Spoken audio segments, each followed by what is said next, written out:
Welcome back to Paint Hand and Live. How's it going, everyone? Oh, happy Friday. Good to see you. Hopefully my mic's on, and you probably heard that. So I hope everyone's had a good week. Sorry, this other camera's in my face, so if I drift over here and do this, oh, you get too much camera. So hope everyone's had a good week. Kind of went by fast. It always seems to, and I'm glad you're with me. Last week, we changed from the glotkin that we've been painting for the last few weeks, and we started painting a piece that is a tribute to Chet Zar's The Thing. And I'll give it a little right here. We'll get a better view on the other side. So we started this last week, and we'll get a better view of this up shortly. Here, let's get a better look at that. Okay, so there we are. So we started that last week, and we were using water mixable oils, and the box said we could mix it with acrylics. Like it said, you can mix this with acrylic, which mixing oil and acrylic together doesn't sound like a great idea. And we tried it. It seemed to hold up pretty nice. If I took a little bit of water and try to run it across, it sits okay.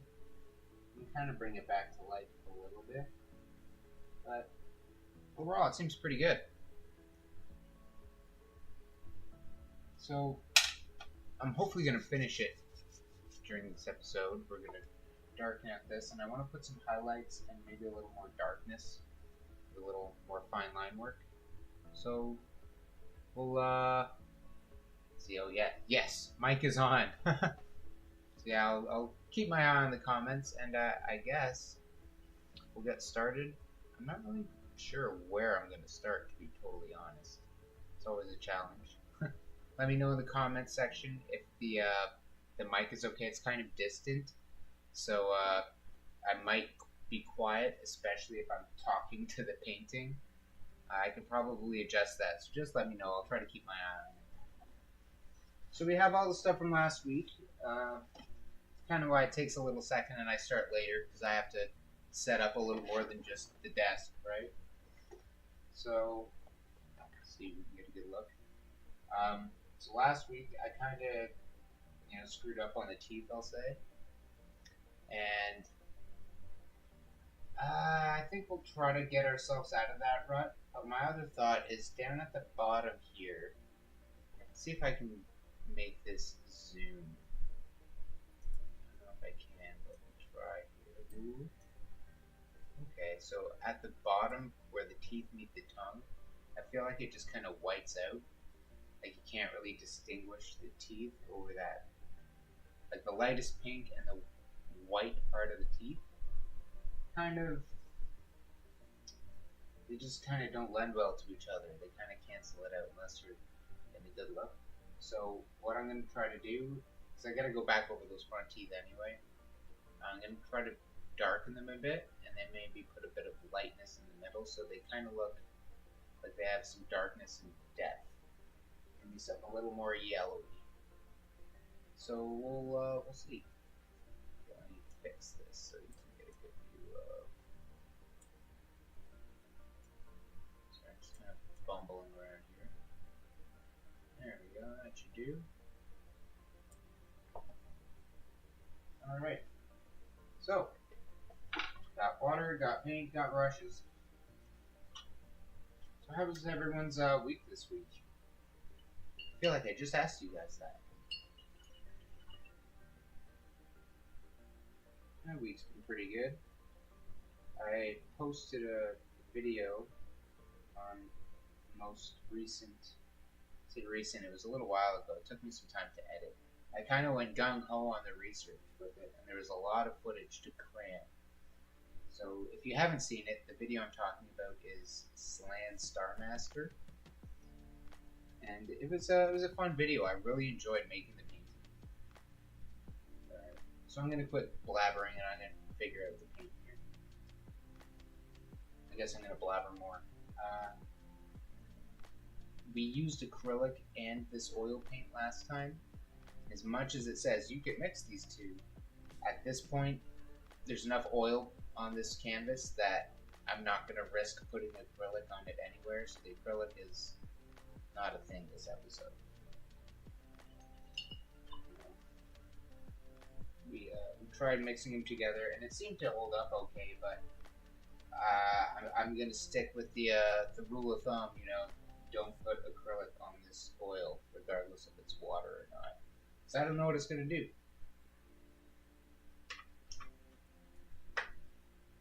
So what do you think? I think I'll start with some highlights. Yeah, there's a video and a short. There's 9 animals on the model. I'm not going to tell you which they are. Maybe I'll tell you next Friday. I'll pull it up and we'll go over each one. But I'll keep you guys guessing. But there's 9 on there, not including these little bowls of insect snacks. Alright, so I'm going to start with this porcelain. I don't even know if shaking it does anything. It's just kind of that mini painting habit. I'm painting my models and grabbing all that Citadel and Army Painter paint. My habit is to just shake them up. I don't know if it's the same for tubes. So I'm putting out a bit of porcelain.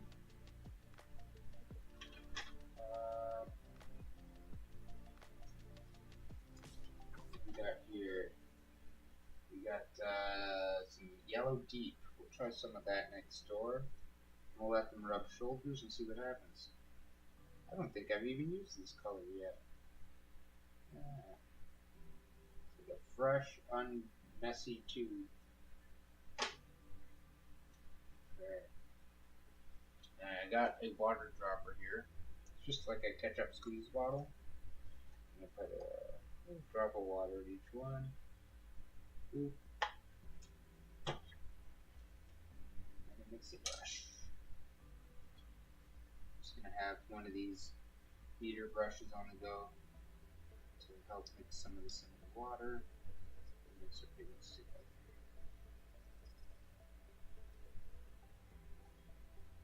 I wish I had something to let you guys see. That's awfully yellow. Looking at that and it's like, oh shit, that went really yellow real fast. I don't even know if I want to use that. That's way too yellow.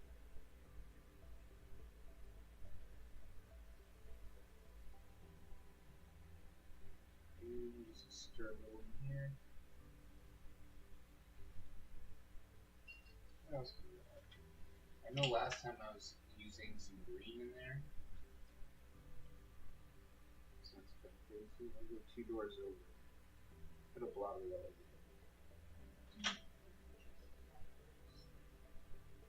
Okay. Hold on a second. Let's see if I can do this. This might help just a touch. Messing with my sound levels there. Hopefully you can hear me a little better as I mumble this way. Let me know in the comments if it's still a little lower mumbly. And I'm going to put a little bit of green into this. A little green into the porcelain. Let's see. I'm going to get a little extra water.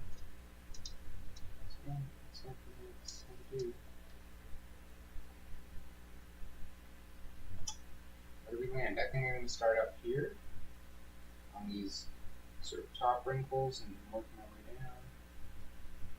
Let's see what we got.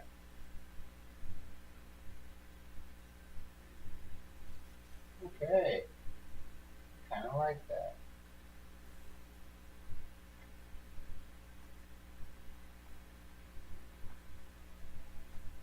I'll come back in with some darker colors. We'll get some highlights in here and put some highlights in. One of the things I really want is to kind of get this. I don't know how I'm going to get this nose. Yeah, maybe that. Get some light in there. And a little less up here.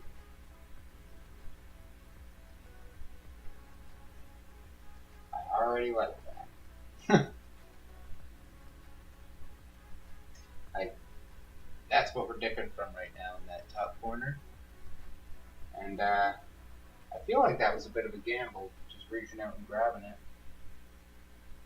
But it's also a little wet, so it's almost like, maybe say like a glaze. My habit is to call it a wash, like many painting.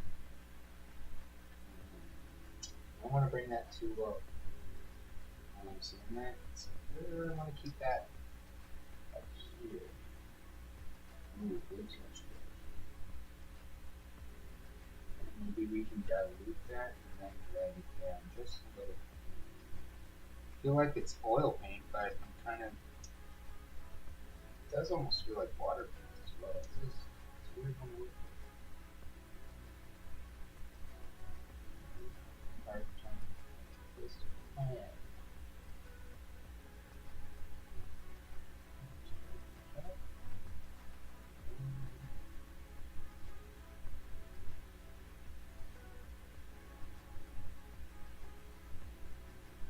I put a little bit of pressure on this, I think, kind of work this wet painting together. That's a nice reactivation. Almost like going to speed paint mode.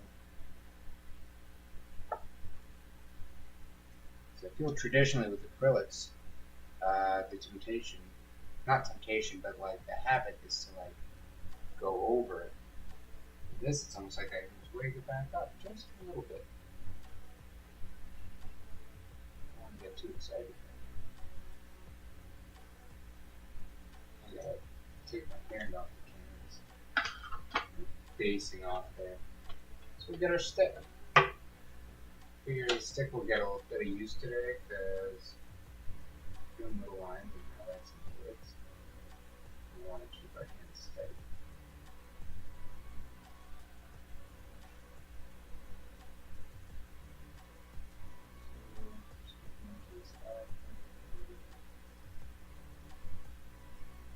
Not falling my brush.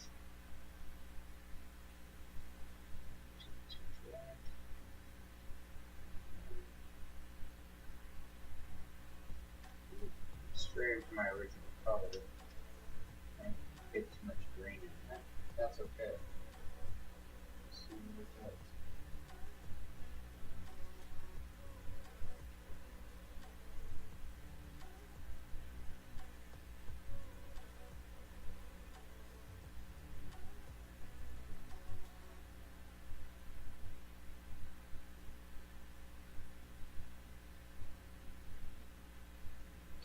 There.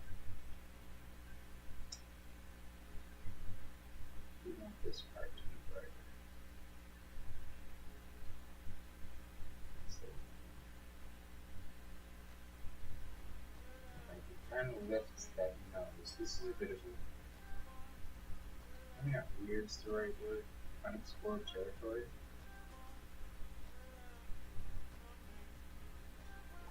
Take a little look. And what's kind of neat is when I look over and I can look at the small on the screen, it's almost like I'm looking at it from 10 feet away. So it's like, oh, I can see what's working and what's picking up and what doesn't. Sometimes, ooh, that might be a little heavy. That.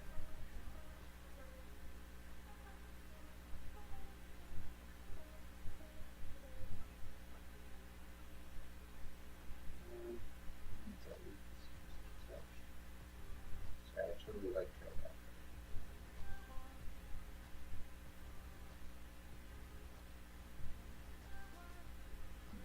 Yeah, then the nose is what I was looking at, unexplored territory. All I had to do is look at it and be like, oh yeah, that's fine. I feel like I'm gonna get in trouble. So I want this tip of the nose to look kind of round. So I'm just gonna put a bit of a highlight right on the edge here. Maybe a bit on the outside of here. Now go inside that nostril.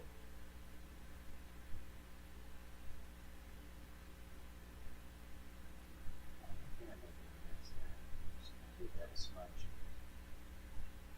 There we go.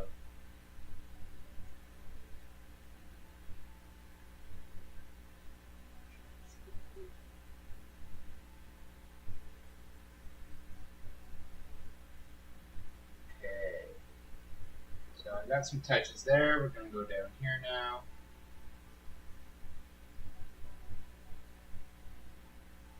Just bringing some brightness into these sort of dark smudges. Embrace the mess. If there's anyone in the comment section, I'd love to know what you're working on. You got anything painting at home? You're painting minis, or you got a canvas on the go? Maybe you're trying something new.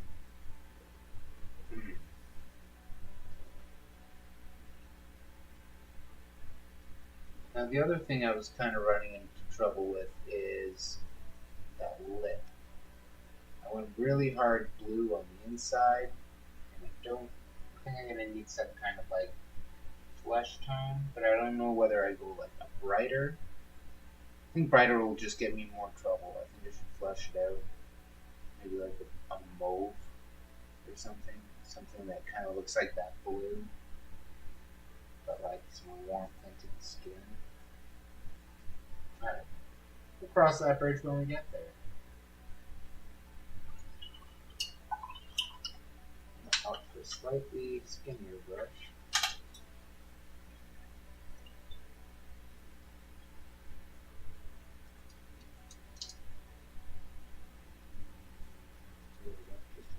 Here.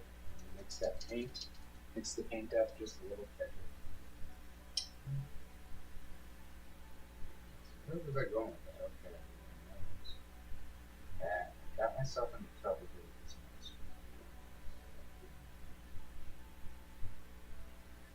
That's way too much.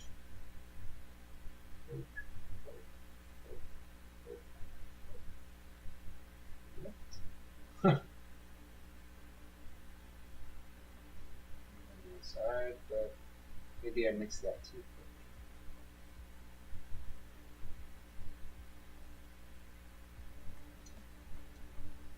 I almost want to rest my face on this stuff too. Okay, so we're gonna try.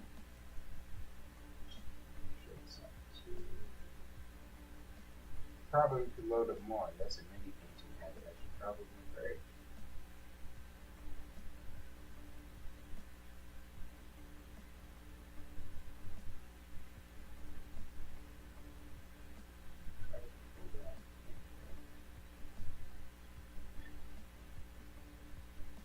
There we go.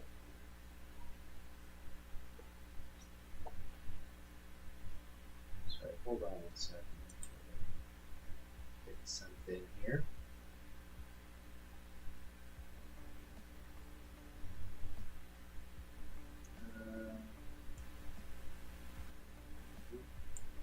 I don't think that's going to help. Hopefully that will help a little bit.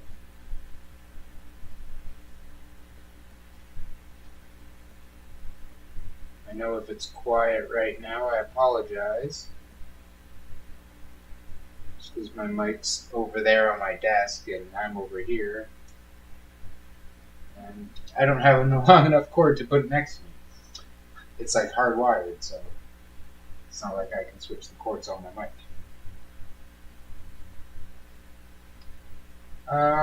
We'll go into this eyeball. I'm going to reach back into that yellow, slime it up with a little green.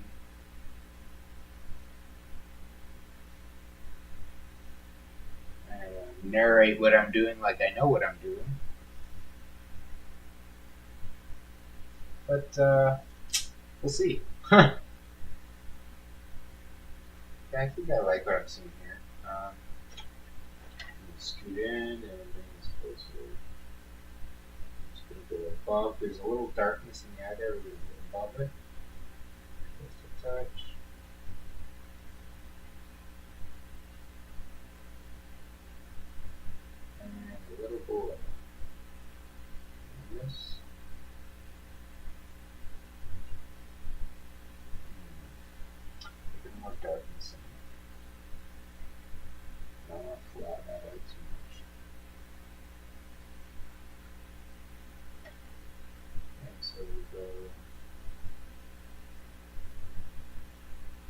I want to find where the eyeball is.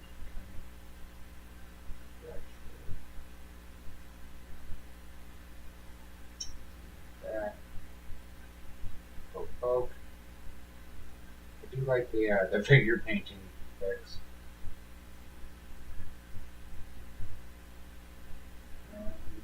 See there, wet our brush and drag it. See what happens. Probably shouldn't wet the brush. That's another mini painting habit. Okay, just a little bit of a smeary do. And yeah, smeary do's a word. You heard that right. And keep pushing. No, not bad.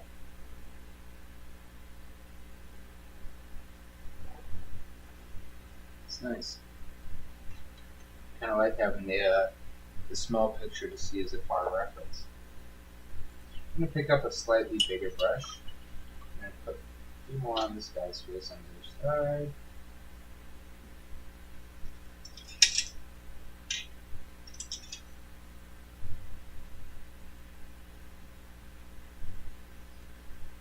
Some of those fancy long handle brushes. Imagine trying to paint a miniature with this, like a 32 millimeter model, with a brush like that, like a mile away.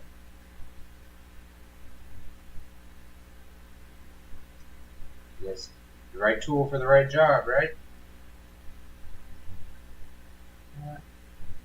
There we go. Pull a little off on the hand. Let's see what we got here. I just kind of want to put some in on that. That up a little.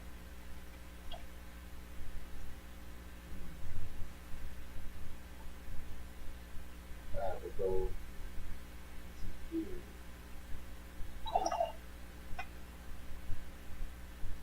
I'm not even going to be careful-handed. I'll be smart brush. Get a smaller brush. Get a few smaller brushes. We'll set them down in size as we go down that sort of brow, I guess. Okay. So let's go outside.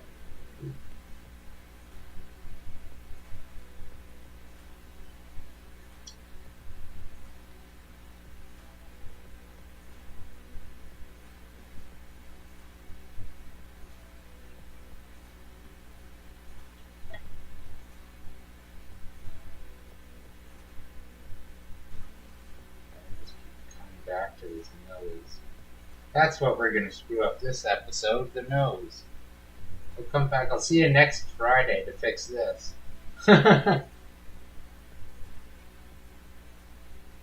it's all good. Actually, looks pretty nice.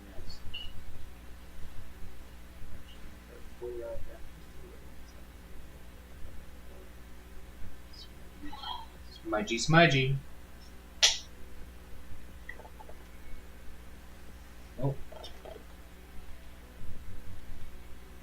I think I lost my chat. Did I? Nope.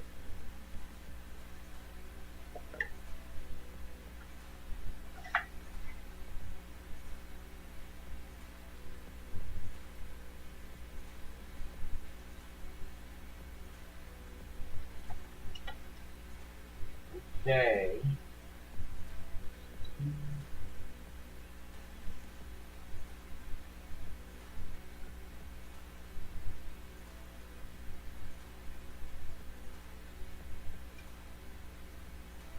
A little brightness.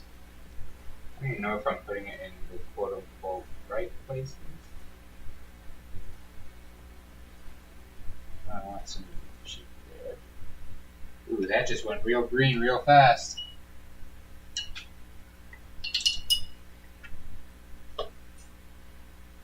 Yikes.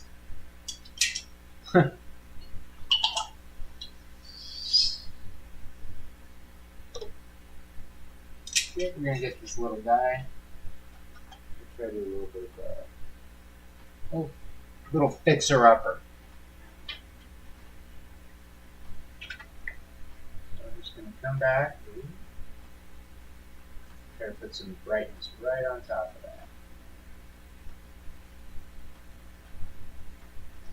I think because maybe because of the blue lip and I'm pushing that wet paint and it's lighting back up. Maybe that's what's giving me green. Honestly, I really don't know at this point. Because there's green in this, but I didn't have it. The brush should be clean.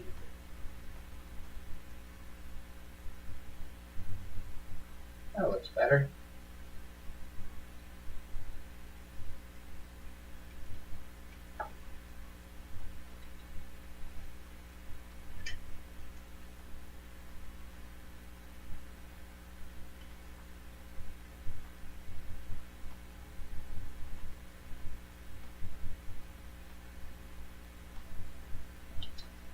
Okay, not bad.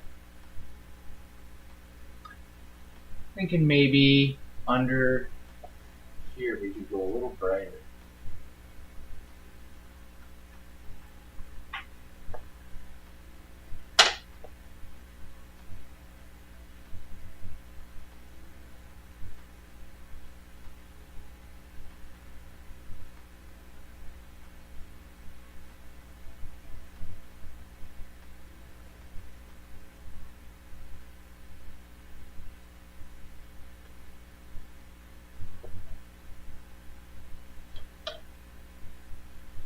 We're gonna keep going a little brighter and brighter.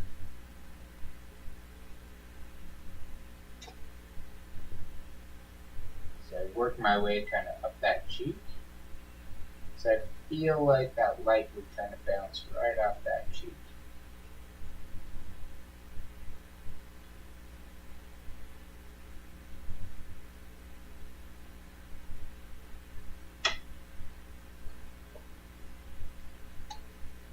I like that.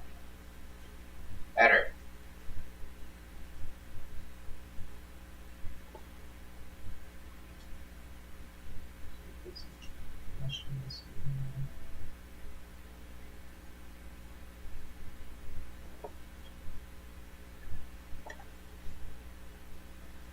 That nose is still stumping me. I think.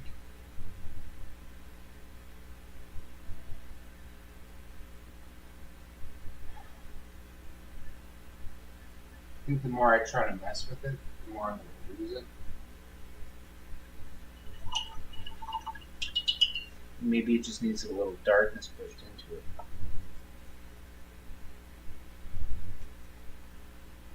it. How's it going, Tyler? Good to see you, man.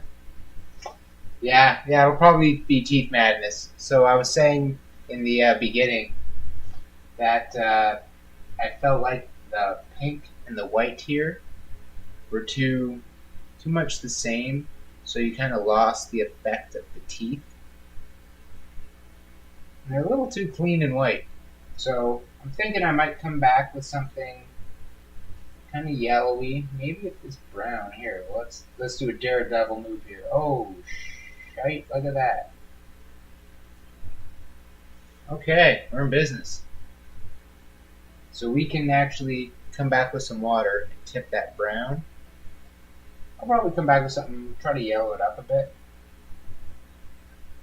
So I want those teeth to sit a little darker and the brightness to sit a little more in the forefront, and let that kind of yellowy brown toothiness sit back in the mouth. Yeah, it gets me every time I look at it. I'm like, I can't really see those bottom teeth. The other thing I kind of ran into was like the outside of the lip. I don't know how I'm gonna put that to the face. I haven't really figured that one either. I think I may have gone backwards, like I put the hard blue on the inside of the lip against that purple. Maybe I should have gone backwards. I don't know. We'll see. I do like that hard blue, but just that light blue and the skin, I feel like there's something to blend those two things that I'm not sure of.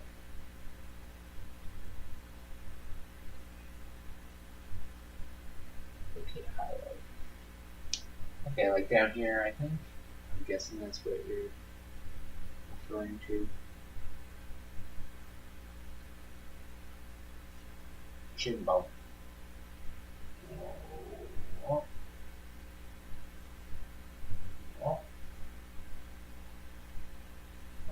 chin bumps there.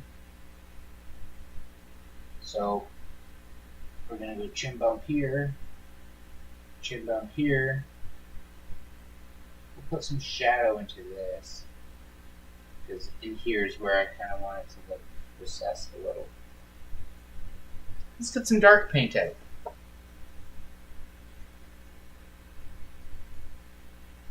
You know what? I wouldn't doubt it.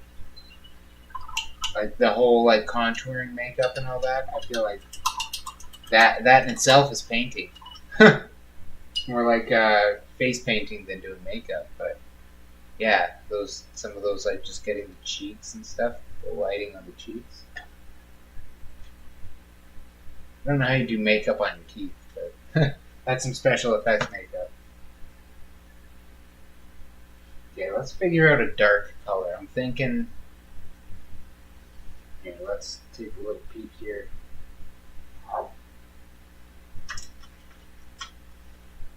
What do you got? I got raw umber and burnt umber here. They're a little too dark.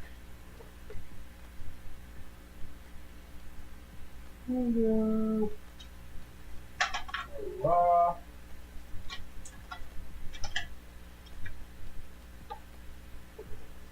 Maybe a little vermilion. I like that sort of brightness. We'll see how that lends to the brown. Maybe I'm making a huge mistake. Let's find out.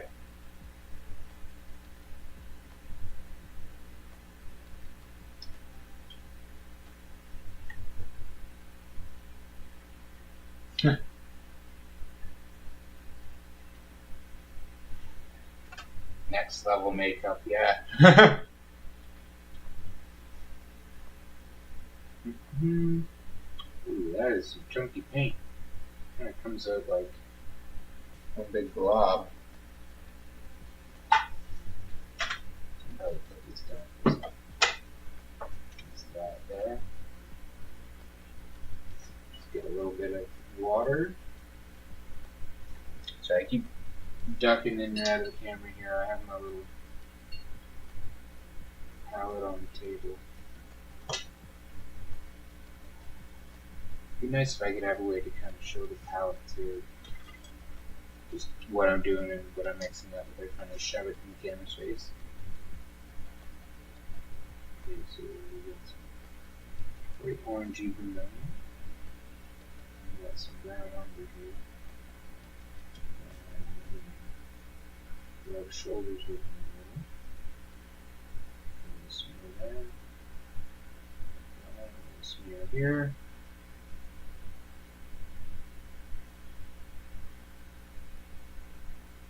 Okay, I kind of like that.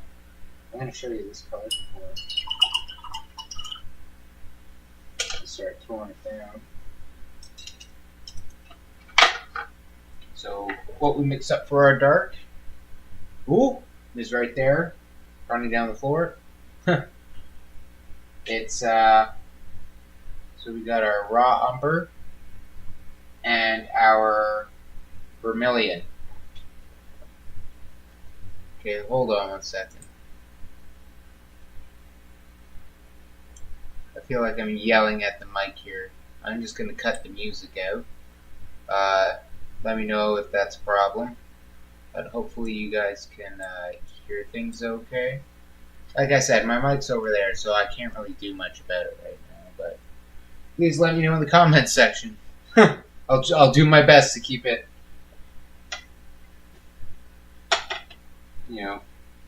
audible is the word. If I can find a way to like get the mic closer next time. Like I was saying earlier, it's a little more effort to like rig up the whole camera setup like this. So. Doing my best.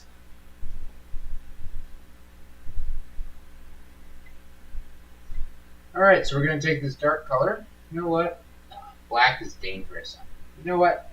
We'll put a touch of ivory black on the palette just in case we need it. Hopefully not.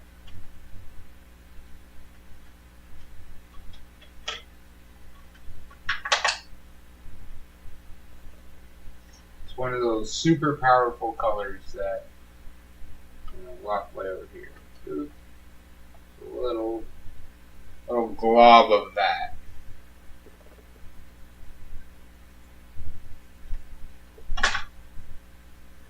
So yeah, sorry if also if you want me to turn the music back on, I just figured right now the sound balance I might be yelling needlessly, or I could be being drowned out by the music, so I just shut it off. So, but feedback's always nice. Let me know. Okay, so I'm just putting a touch of black in this, trying to darken it down a little. I probably could have gone with like a crimson or a red instead of a vermilion. I just like the word vermilion. Alright, a little more water. I feel like the extra water will be forgiving because it'll be more like a glaze than a solid paint. And then I can kind of oopsie brush it if I really need to.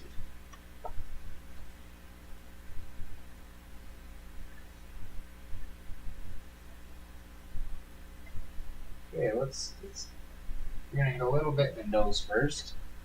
I'm gonna punch him right in the nose, right in the schnaz.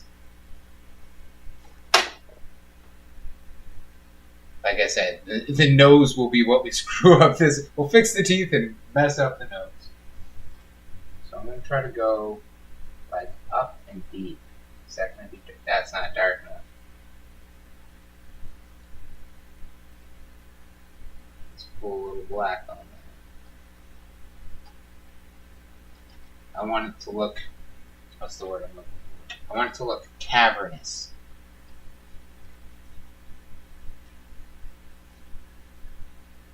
Like if he peered up his nose, you'd see into darkness forever. So we're just going to touch that a little more. Okay, I like that.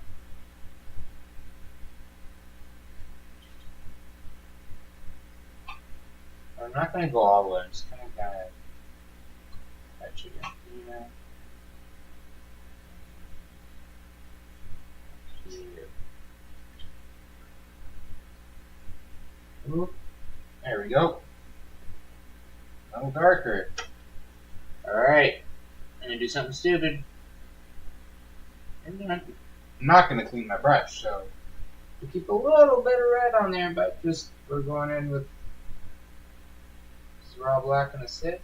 Oh, it's going to mix. Nice.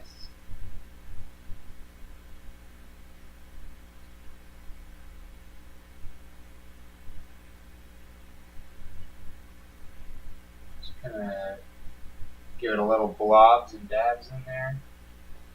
Darken that up. I want that to be darker than any spot on the skin because it's going to be the absence of, I guess, tissue. It's going to be a void.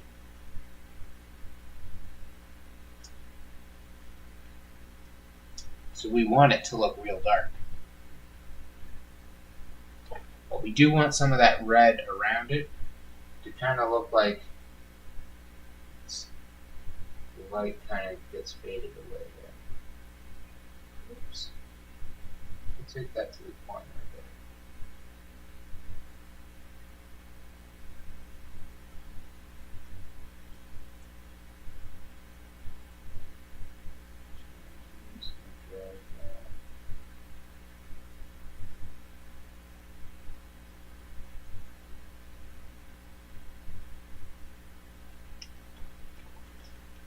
There we go. I kind of wanted it to look like the eye was stuck in a nostril. I don't know if I'm getting that effect, but I like what's going. Just make it really dark around there.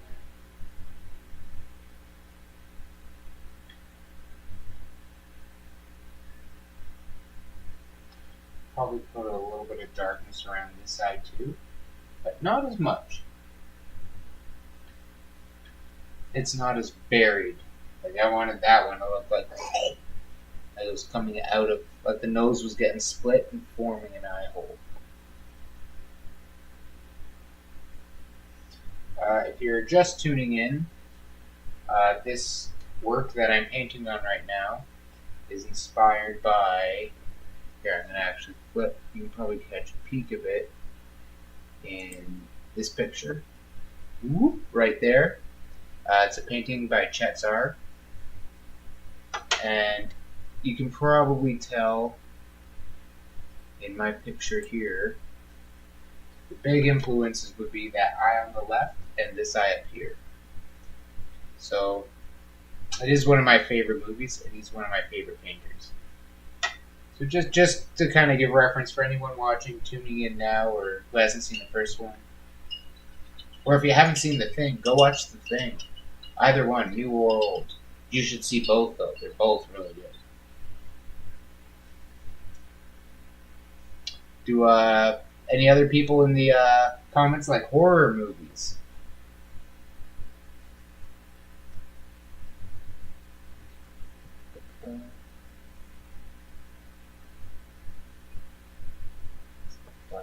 Yeah. Oh, I don't even know if I can help making it look flat. Sometimes I just feel like I'm doomed with it.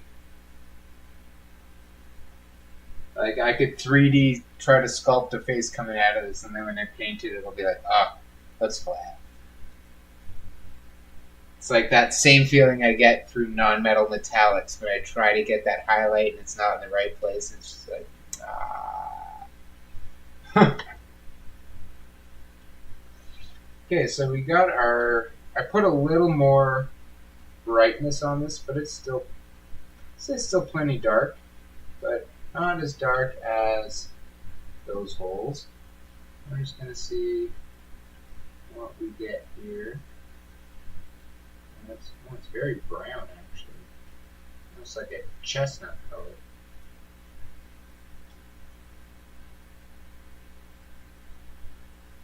Just very gently.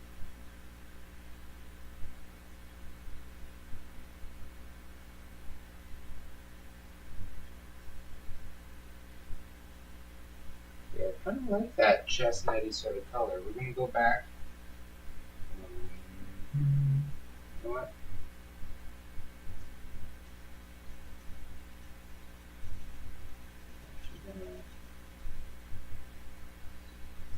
Mix that into some of the paint we were using earlier.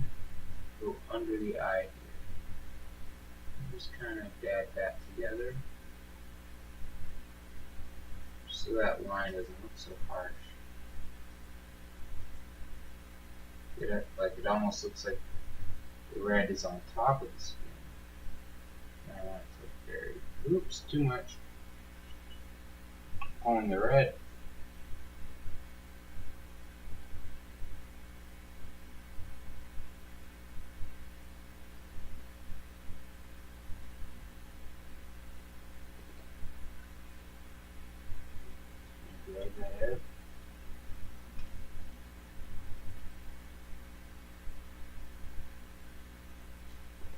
There. Meant to do that. Okay, I'm gonna go back to that sort of chocolatey color. It's a little more red than chocolate. Oh.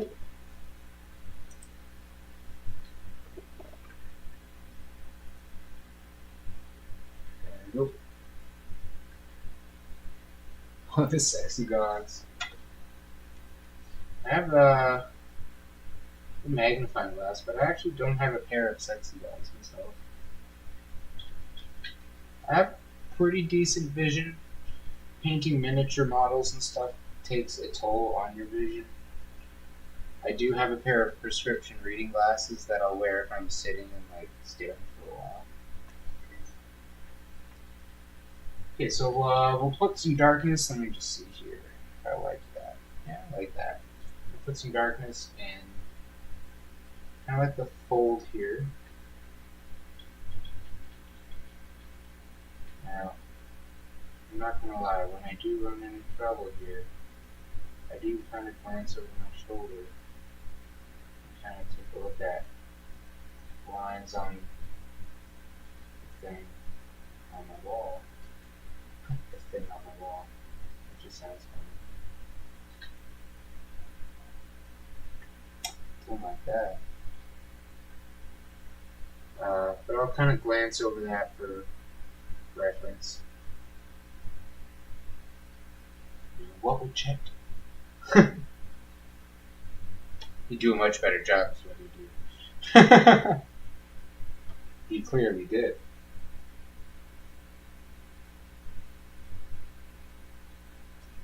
And I'm just going to throw those in and take them right to the end and go, ta-da, happy with it.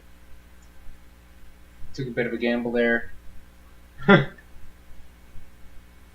don't know if it paid off, Cotton.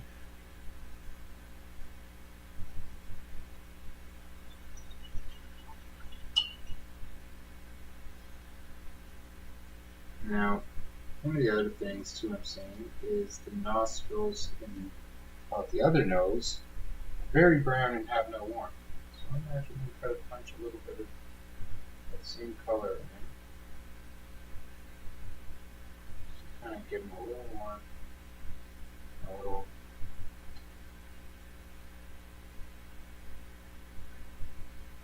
harmony, I guess.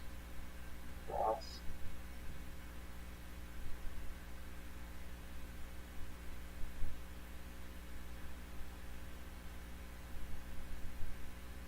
Now I don't know how raw oils like that aren't water mixable sit on a palette. But I'll say this paint, it was dry to the touch the next day, but still like you could wake it up very easily. All the paint on the palette was like, unless it was a big glob already, it was not usable.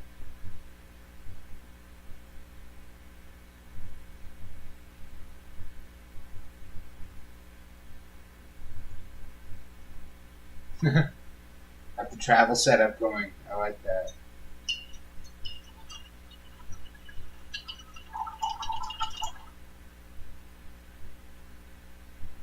I feel like being away from my desk would be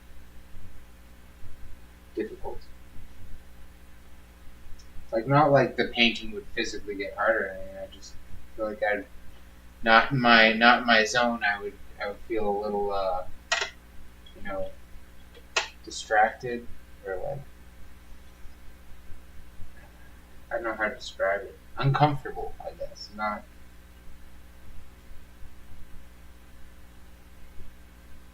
I feel like that'd be a difficult way to work. Alright, so I did hit these nostrils. Just gonna do towards the inside here, a little more warm.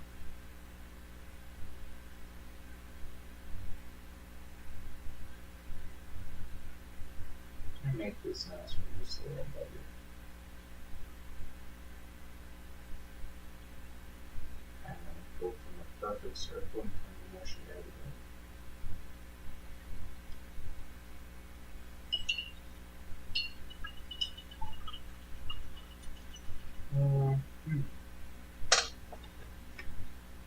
I'm gonna get a really, really little brush. And run down and put some of that umber on it. I'm just going to do some harder lines.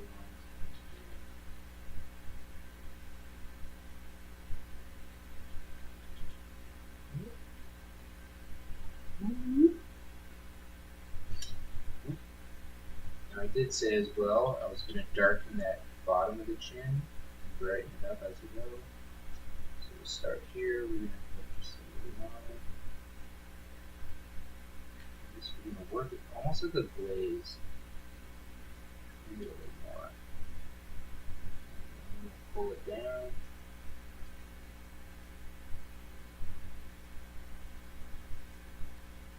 It doesn't really glaze nicely on top of it. So.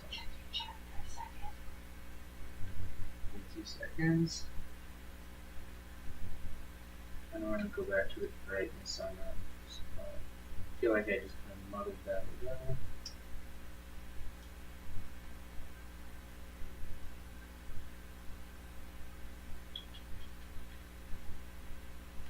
Yeah.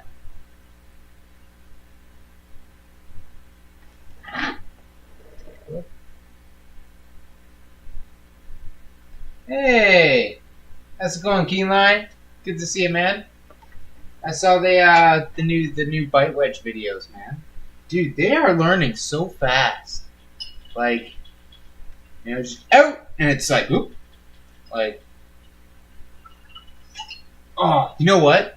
While you're here, Keyline, and for movies, I can't talk tonight. For movie lovers out there everywhere, and dog lovers, go find a movie called Perrier's Bounty. Trust me, go watch Perrier's Bounty. If you were a dog lover, like, you'll like it. You'll like it. It's a great movie. But check out Perrier's Bounty. It's really good. And I appreciate you popping in, dude. Yeah, go check out Perrier's Bounty. They do. There's a scene with a couple dudes training dogs, and you'll be like, I think you would dig it. Oh, I can't remember the dogs' names. I want to say like Ragnar and Thor or something. Something like Viking Warrior-esque.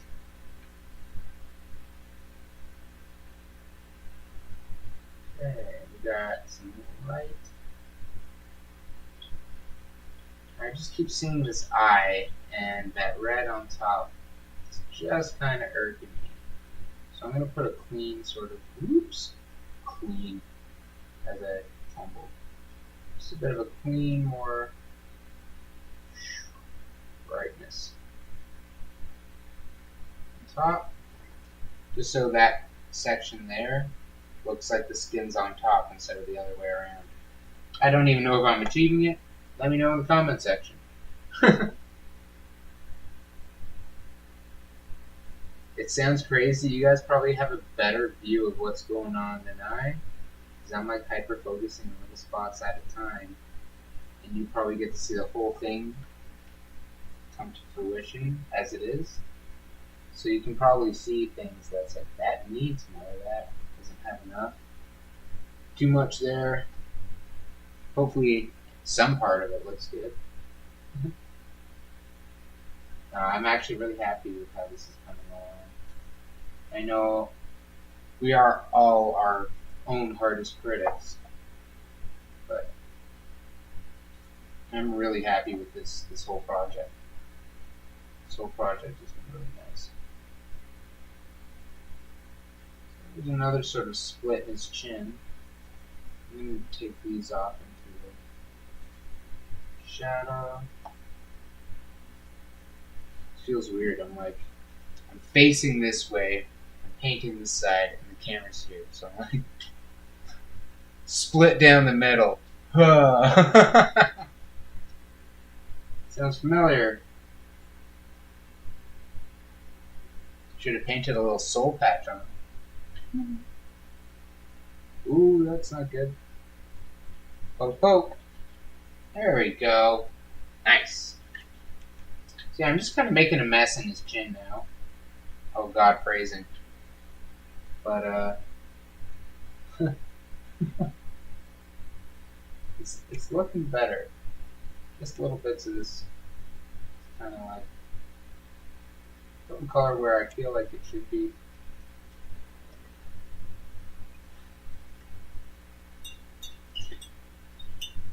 I'm still kind of, I don't know what to do with that lip. I feel like I probably glazed this little bit just a little darker. So we're gonna go with this little guy right here.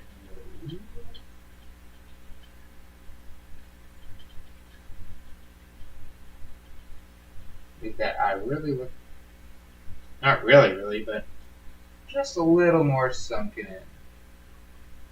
Put a little shadow on there. I hope. Kind of get some pop. I feel better about the nose in the middle. I still feel, like I said, that's gonna be the curse. You guys tell me when to stop, because I won't.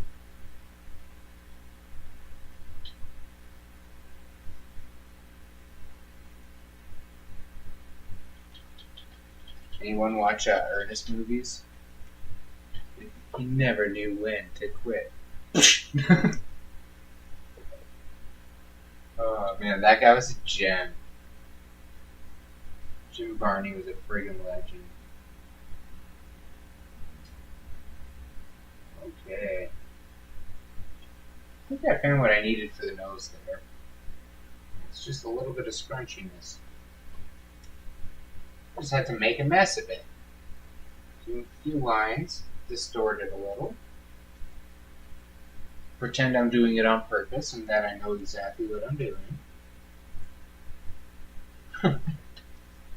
And so let's see. His nose is like that. We're going to move that little cleft palate. Not cleft palate. His whole lip is kind of cold, so it's like I want that kind of shadow under his nose.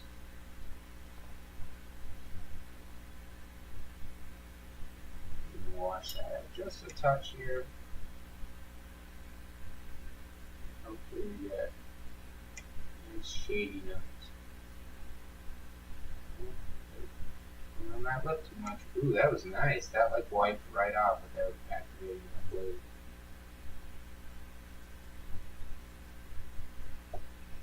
Too pointy. Let's spread that out. Better. Alright.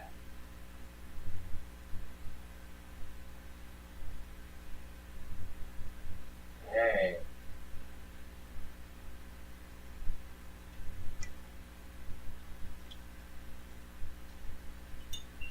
Maybe I need a slightly bigger brush.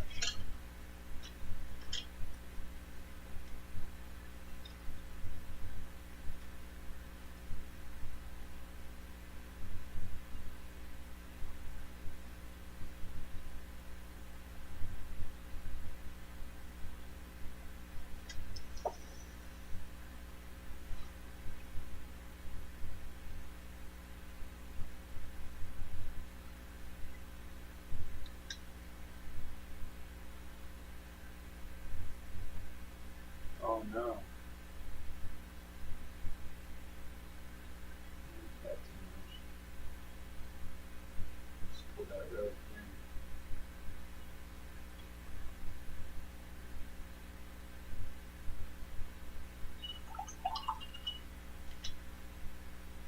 Oh. Let's pull that up.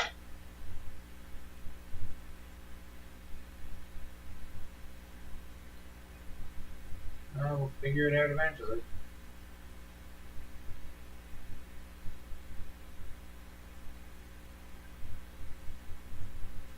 I don't want another nostril, I just want that shadowy bridge.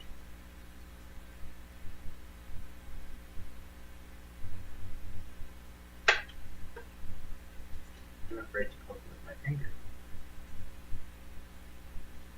Pull that. Okay, that's nice.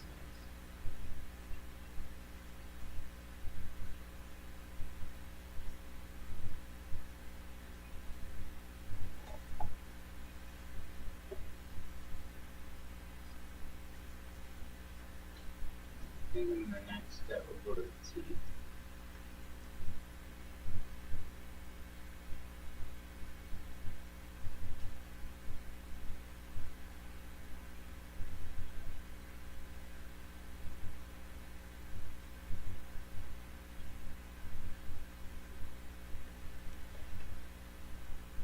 I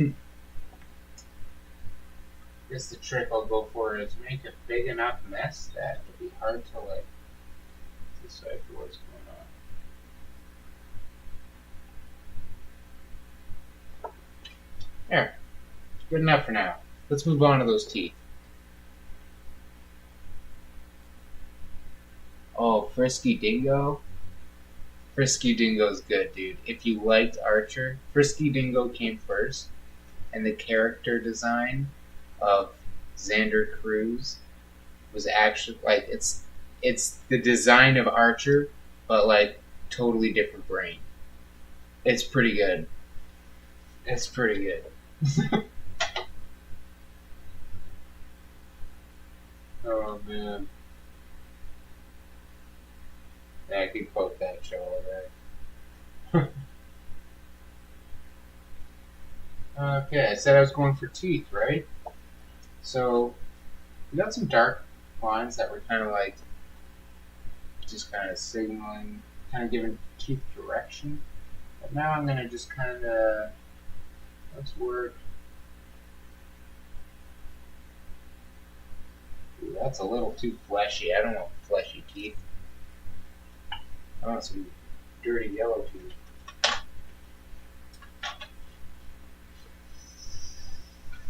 Burnt sienna, no.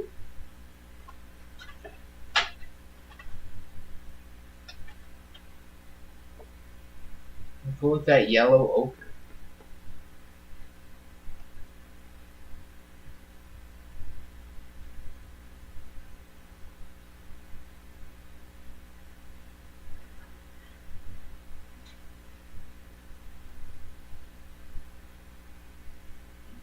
Ooh.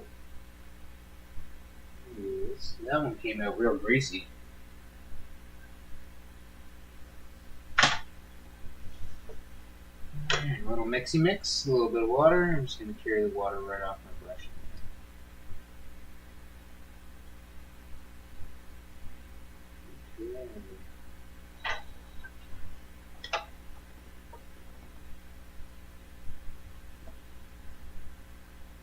Wish me luck. Let's see what this does. Ooh, I don't know if I like that. It's way too yellow.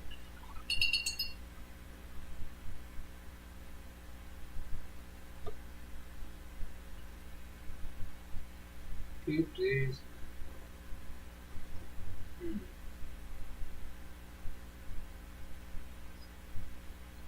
This is going to be a little. I'm going to darken it up. Maybe I'm just going to try to pull that brown over and then go over it again. I don't know if that's going to be enough, to be honest. Nope.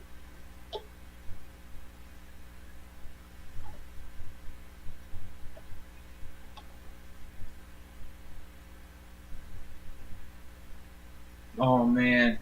So I'm just kind of going back and getting caught up. We're not doing phrasing anymore. I hope we are, otherwise a lot of things can get taken out of context here. Oh yeah, no, without an oopsie brush, man, that's... I would say it's like doing the tightrope without one of those sticks, but it's probably more like jumping from a parachute without a shoe. Like, I've never not made a mistake. I guess you kind of work with the mistakes, just kind of roll with it.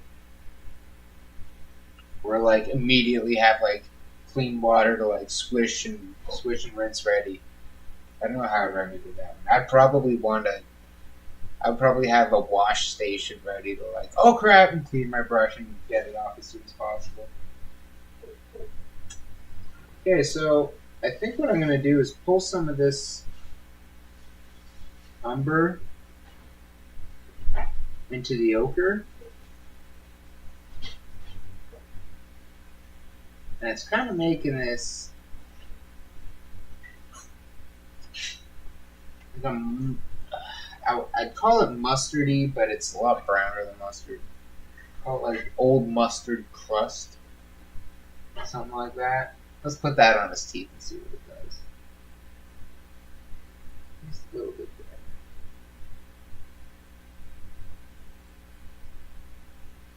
Not too recognizable as teeth still.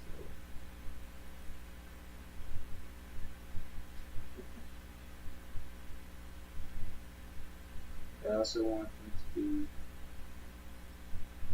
stand out from that too. So I'm just going to lightly go over these with this. And occasionally glance over my shoulder to see what those teeth do. I feel that. Yeah, just kind of like that. Oops. We'll come back later. Sometimes you can actually, like, I want to say, there's almost like a, if you can kind of zen out and embrace that style, I feel like you could probably increase your work speed, because you just, instead of like, oh crap, and stopping and going and stopping and going and like going back and forth and back and forth, you just like plow forward, not care, and then come back to it after, and then be about it. So like, you turn one step into two, but your two steps would take you less time. Ooh, I think I smell someone brewing coffee.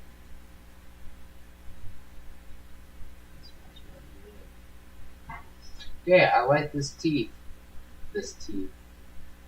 I like this color for the tea. Yeah, I think, I'm not sure, like, do I go on the inside and leave the white out? But I think I'm just going to cover the whole tooth and come back with something really bright. Because if I leave that white border, as much as I like that dirty enamel shine in the middle, it's going to defeat the whole purpose, because that border will still blend with the pink. Oh wow, that's magic.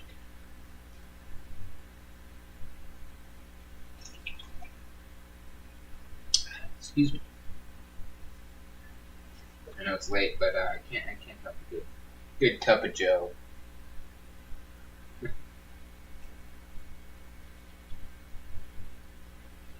I do have water with me though. It's always good to have water. Water will help you re-energize. I say that full knowing there's a coffee in my reach.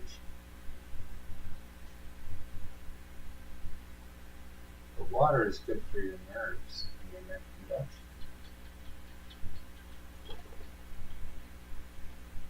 And stay hydrated.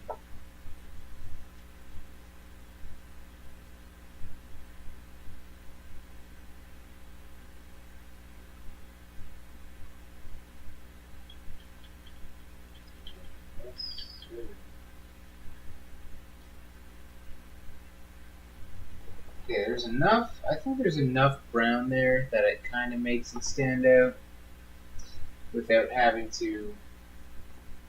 I don't want to really, really darken them. It could be, maybe I'm making a mistake and maybe I should be going dark.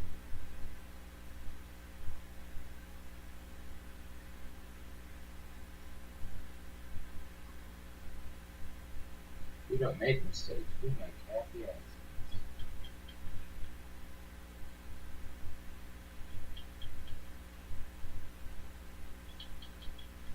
Funny, I actually, there's a Bob Ross YouTube channel that on the weekends, it just runs like a solid live stream of Bob Ross episodes all weekend.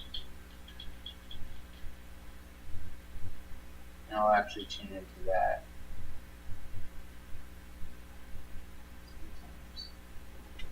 Just kind of, vibe on Bob.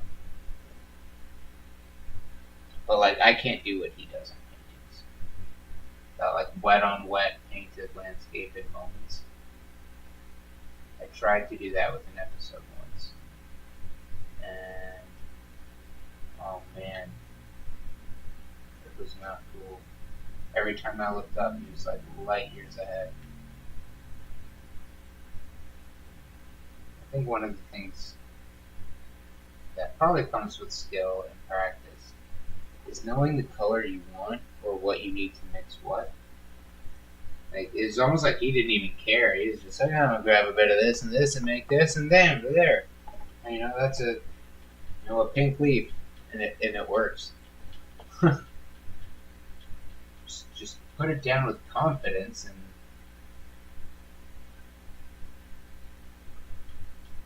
Yeah, Bob Ross didn't even seem overly confident in his painting. He He wasn't like, oh, I'm a master. He just didn't ever make mistakes. Yeah,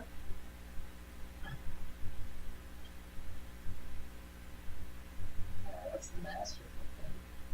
Make sure all your mistakes aren't mistakes.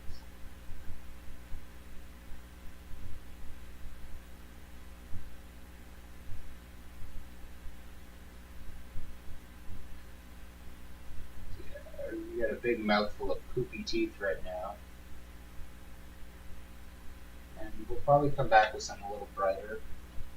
Lift them back up, but keep that kind of poopiness on the outside. And hopefully that will solve our problem.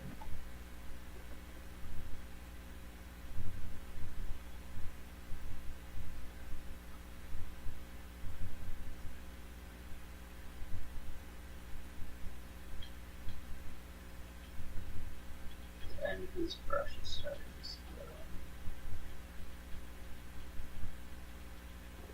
on me. Hate that. You can see the brush tip start like. It's like, oh no!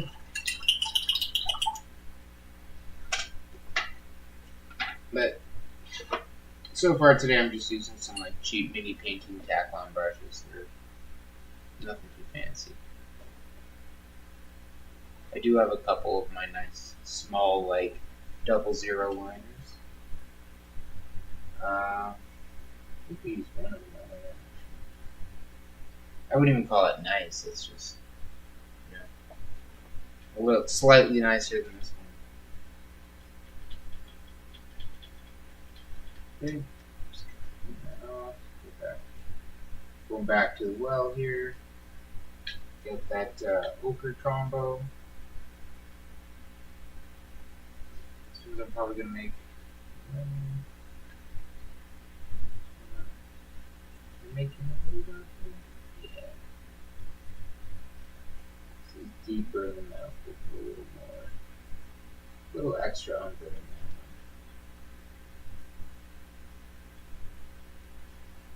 A little more. That is a powerful, or maybe not powerful. It's just an umbrella using a little better. There you go, much better. Much better.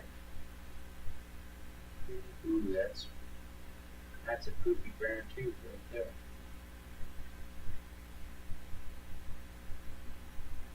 I feel like I'm more like just coloring in right now than blending or painting or anything. I'm just kind of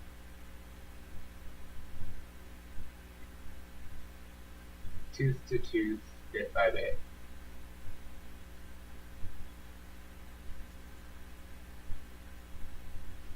I probably could have got away with like leaving some of these top teeth because they're not the problem. I do want the teeth to look uniform.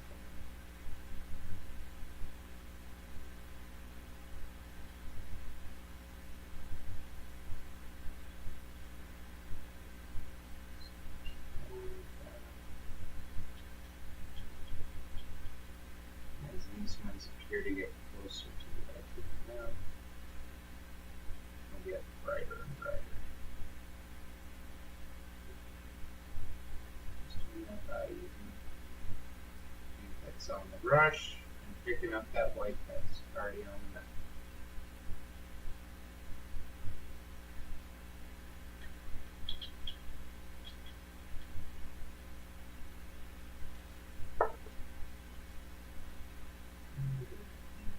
Just a bit.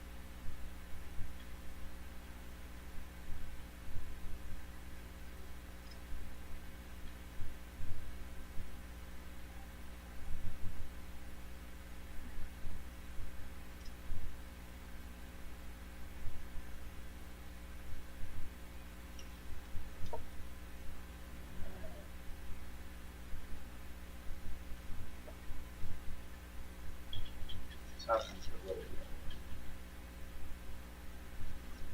So maybe one minute. Let's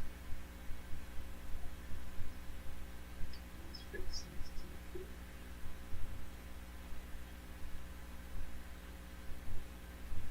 It's these front chiclets.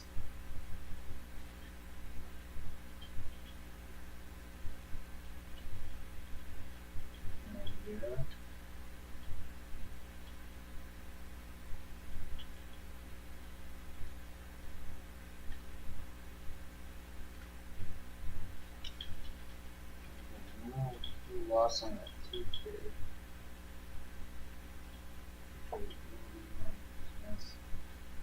A little more opacity. There we go.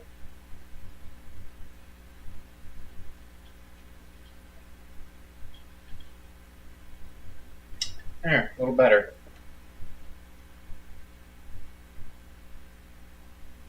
Okay, so I just gotta flip forward a bit here. There we go.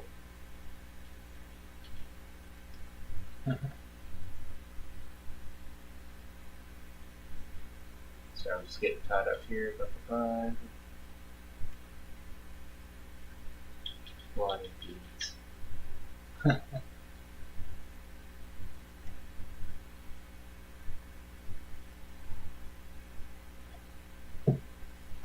Bean juice.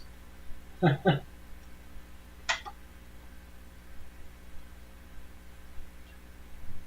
funny. Coffee is water and beans. Pretty much. Technically, are they fried beans? Well, I guess they're roasted, but...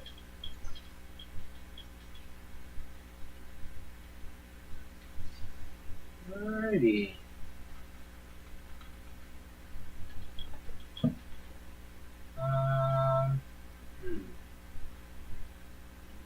trying to touch these up a little more. A little more of that brown. The brown and gold here. There we go. Ooh. These are brush strokes upwards, so it looks alright. Now, spot dot blot. Actually, going to get a little braver and put a little more bold. Get a little more bold on this bottom jaw with these teeth. And I'm actually going to try to fudge some of this, sort of call it poopy brown teeth, into the into that edge, so it's a little more solid, and there's more divide between the white.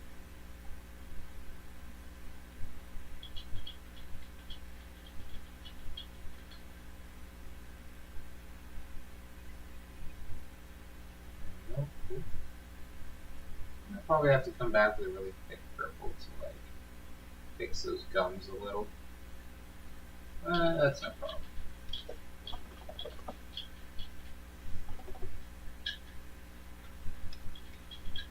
Yeah, this top teeth went more brown, and the bottom one definitely went more gold.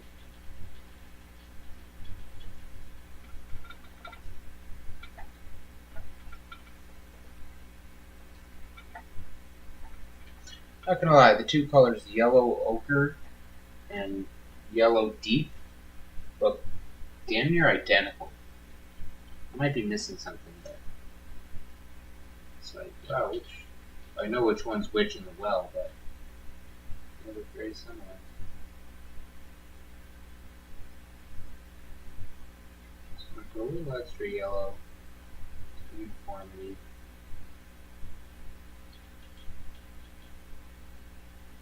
Hard to get these top and bottom teeth to look the same, to be honest. I think it might just be the colors around them and what's getting pulled into them. These might have a little more purple now that I'm seeing. Yeah, let's gold it out. I'll have to come back with that purple anyway up there.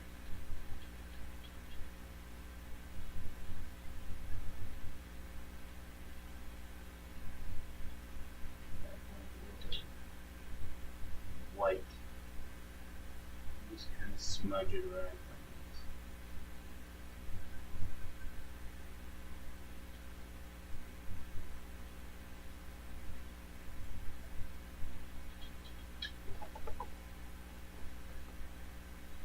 Okay. Not bad.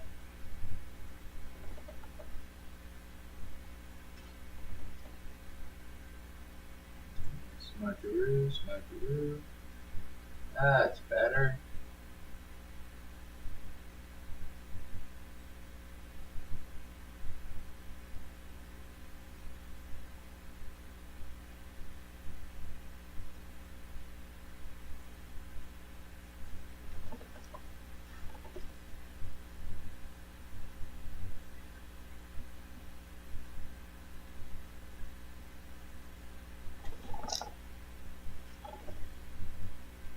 Still feel like these front teeth are going to be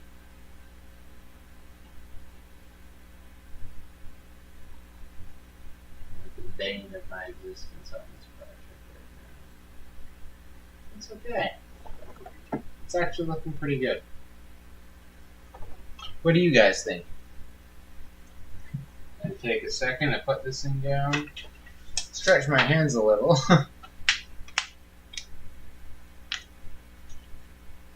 Any other knuckle crackers in here? How about back crackers or neck crackers? Hold on. Oh, we can get some ASMR.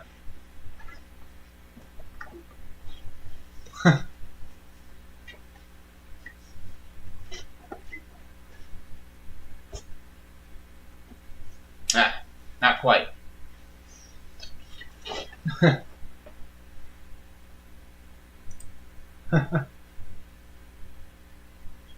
Oh, am I doing the wrong button there? Crack your knuckles. Honestly, my neck and my back, I can like, and it gets all crunchy, the human accordion. But it feels good. Not gonna lie. As much as I would say, you know, people say, oh, if cracking things gives you arthritis, I won't be able to move by the time I'm like 50.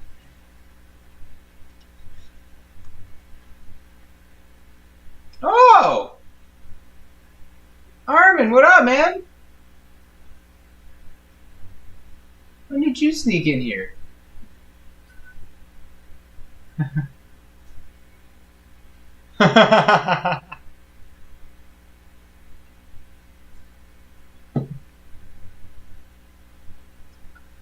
The glow stick. And I just yeah, I'm about as, you know, I got the profile of one. Alright. So I'm gonna grab something brighter. Let's find something. Yeah, we'll go with the tidy whitey. Good old tidy whitey, titanium white.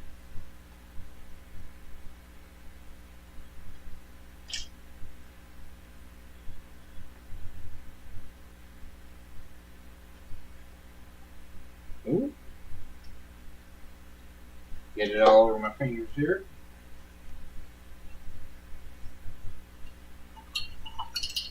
Yeah. Get a little brush and we'll just kind of dance it around and smudge it around.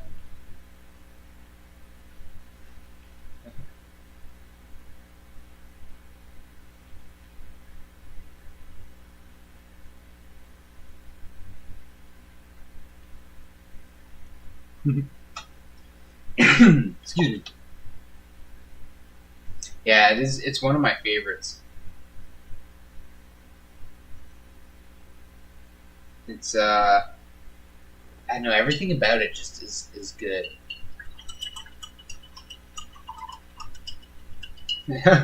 Yo, Sweden! I love that line. I genuinely feel like he forgot they were Norwegian and kicked down the door like, yo, Sweden! And then the guy keeping character was like, they're Norwegian. That's how I always see that scene in my head. Even if it was scripted for the joke. I always put that joke. Kurt Russell goes right under the bus with it. God bless him. I love that freaking movie. He's so good in that movie. Alrighty. So I'm kind of messing around with this ochre and this white here. I'm hoping I'm going to get something, you know, that kind of resembles a dirty tooth without being too much either white or ochre. But I think we can also just kind of tease it up, blend it in, and see what happens.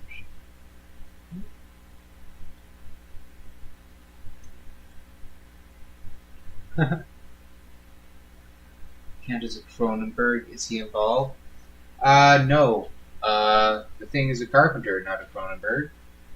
But I will give it, like, in the sense of, like, the Rick and Morty definition of Cronenbergian, when, like, everything just gets body morphed the hell out.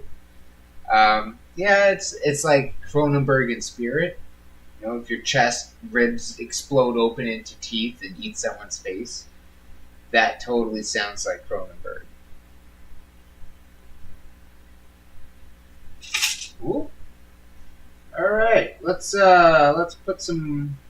I got a teeny little 00, and we're gonna put some white back in these teeth and see what happens.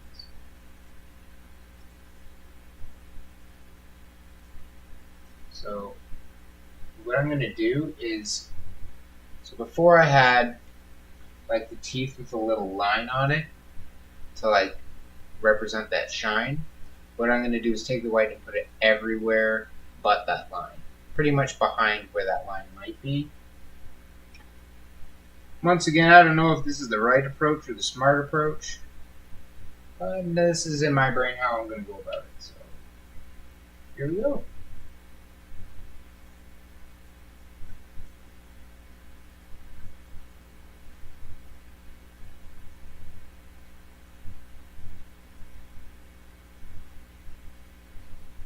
I just kind of like how that smushes in. We're just going to smush it right into the teeth and leave the outside. Smush it right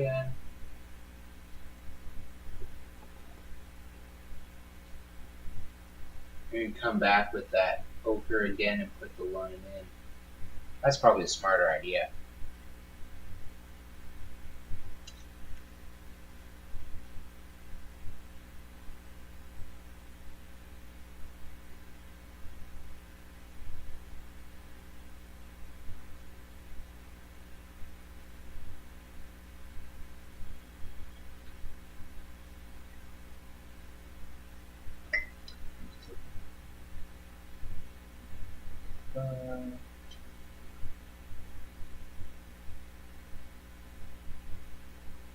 Yeah. You know what? That's a good point. I don't even know who directed the sequel. Yeah, it is a sequel. Oh no, prequel technically. Yeah. Had to think about that.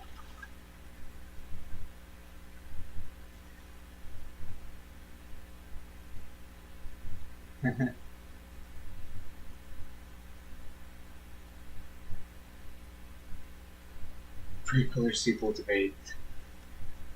I guess by definition it would be prequel. Like it came after, but it came after and was based before, so like I feel like that's like definition prequel. Because if it was the other way around, it would just be sequential. Is that a word? Prequential? Going backwards like Memento? Let's make that a word. Prequential.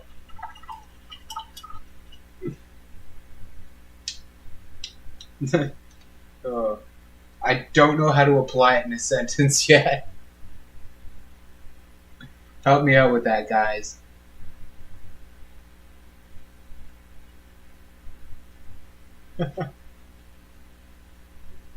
Yeah, there was a debate. It's like, this is so close to everything that's happened. It's got to be a remake.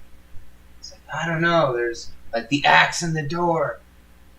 That was the attention to detail in both movies was so good.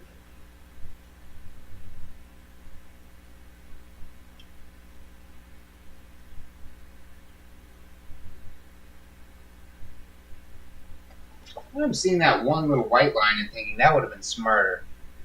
But no going back. You know what? We can go back.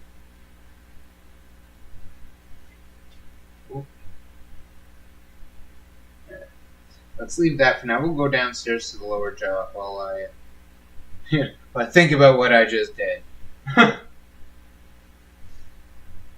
So I'm just gonna go about that white line. We'll invert this and see what happens. I kind of like that white line. What do you guys think? I say I like it, but I'm also horribly insecure, so help me out.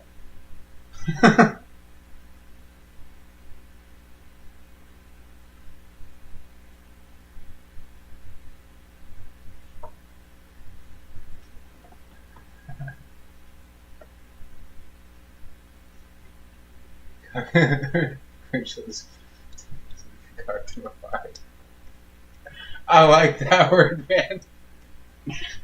Oh, I'm using that one, concoctimified. Yeah, stored in the bank.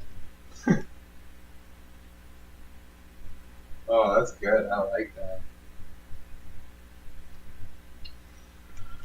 I don't know. I'm not convinced on these teeth, guys. This is just a conundrum here. I'm going to keep going with this single line down the side. So that's probably the easiest thing to like change or turn back from. And usually some things look like ass until you have, work done so it looks better. Like if you have one out of place line, you're like, oh, that line is ugly. But then once you have lots of lines, you're like, ooh, it's making something. So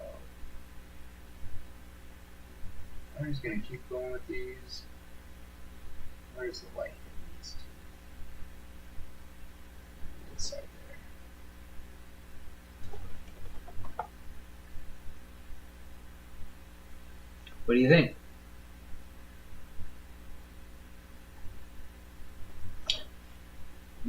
Take a quick look.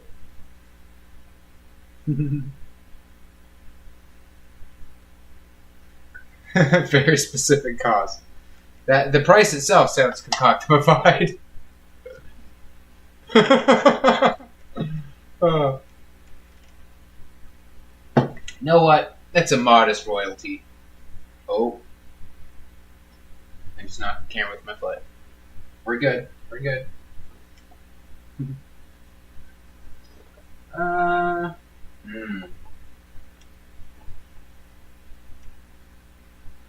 thinking that. Like, I'm looking at the white line now that they're all there and going, no, it almost looks like the teeth are inside out. So I'm going to smudge some white in the middle. I'll follow that lead. And if it goes wrong, I can just blame you. It's all good.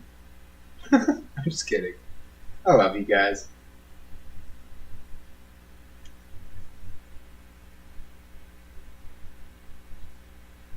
No, when we hit the fan, I totally will dive under the bus. You know, I'm on the wheel here.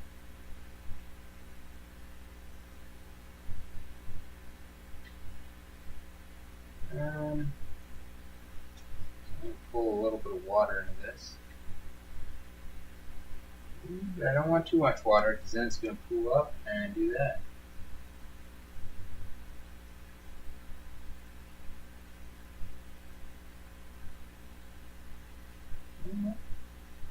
Isn't bad.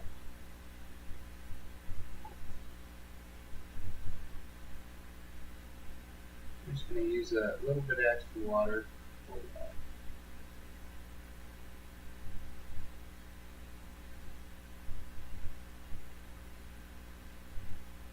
It's like a hybrid oopsie brush.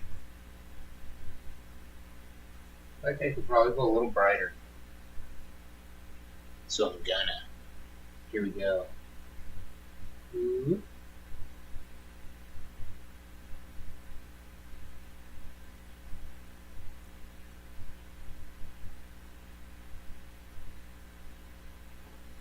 Just keep that. Let's go.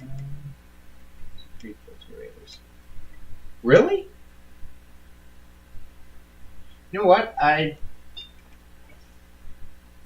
trying to think because I watched Raiders recently, and I haven't watched the Temple of Doom lately, but it's funny. All I had to see were the words Raiders and Temple, and it was like, oh, Indiana Jones. Honestly, I don't know like I'm thinking about it, and like I can't see how it would line up. I'm missing something. I feel.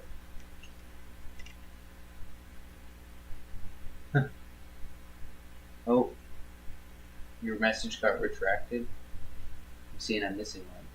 Oh, okay. I don't know if that's YouTube pulling comments or people working themselves. So I don't have right now. I don't have like one of those. I guess I can moderate my room. I am the moderator. I am the moderator, B.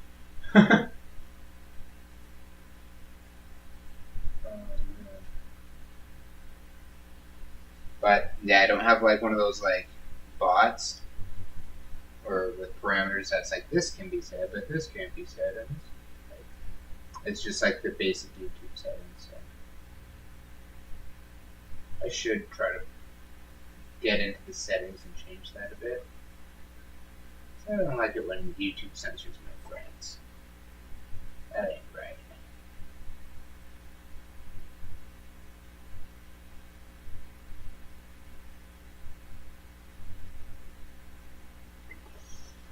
I'm liking those teeth way better now.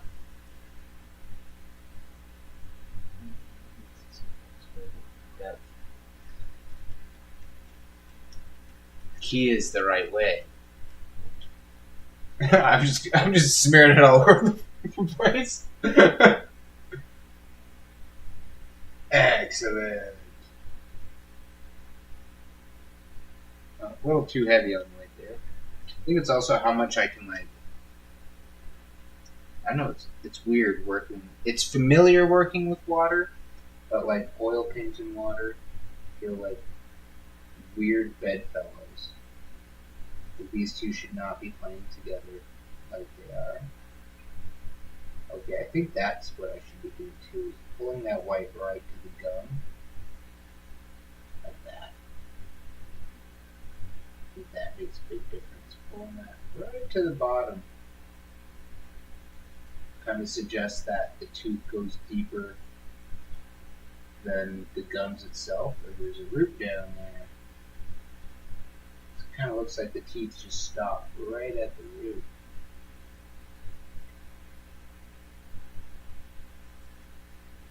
I feel like if I can brighten up that base a little, it'll keep that top kind of dark, so they stay less from that pink. And it'll kind of suggest there's got some teeth down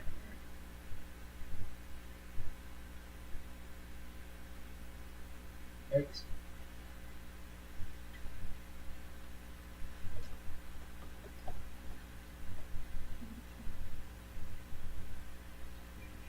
Ah.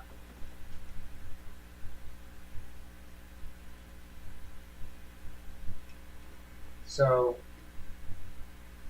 just as a reference, 411 is a jiu-jitsu gym, and one of my passions and hobbies, aside from art and painting, are combat sports. I train jiu-jitsu. I haven't trained in a while, to be honest. It's been a while since I've been on that. Or any kind of combat sport, really. So that is another passion of mine.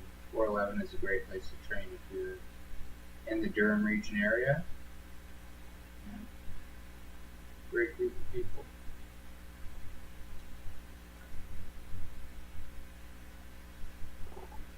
And I don't even know when did I start training. I don't know, a while ago, but it's if you're looking for a physical activity to like get in shape, fight sports are the tremendous way to go about it. And when you walk into a gym, it does feel intimidating, but like honestly, some of the nicest and most welcoming people you will ever meet, you will meet at the gym.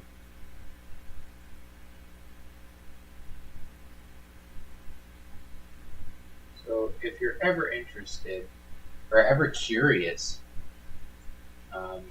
like our jiu-jitsu journeys started totally randomly one day because we were curious.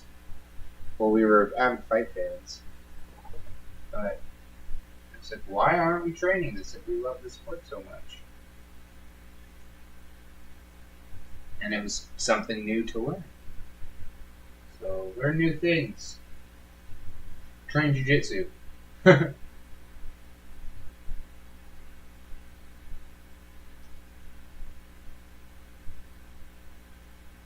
if you already train jiu-jitsu, you know that you're going to be learning new things all the time. I should probably get back to focusing on painting, and YouTube's going to get mad at me.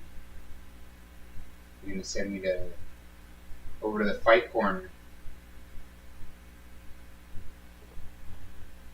I kind of lost my ochre there. Lost the ochre!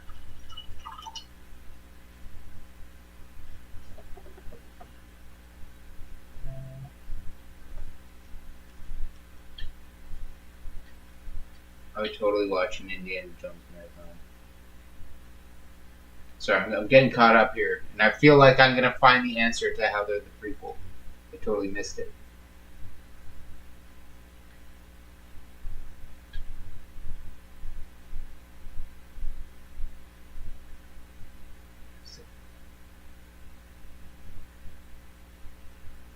Okay. I'm gonna have to rewatch them. Yep.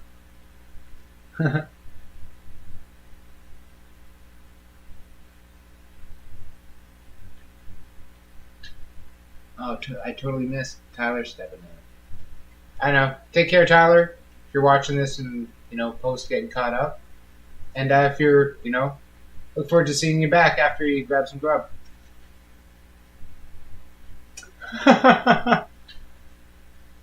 Ochre doker.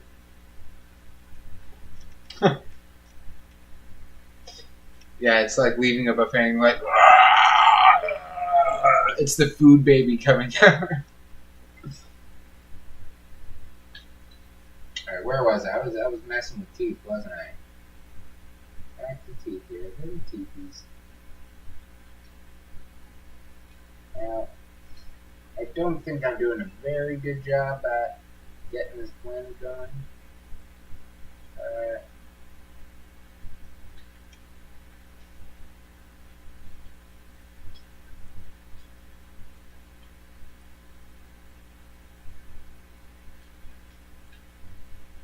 Got it going. Kind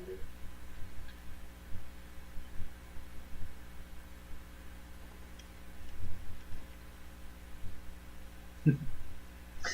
Man, Armin, we should do like a painting thing. So, just as a plug, so Armin is another personal friend of mine, and dude's an awesome artist as well. So, like, actually, he and his brother, they're both very talented friggin' artists. So, dude, I'd love to do like a paint night with you guys. I'm sure you guys could be teaching me stuff. I'm literally just bumbling and talking. But yeah, just gotta share and plug for my friends here.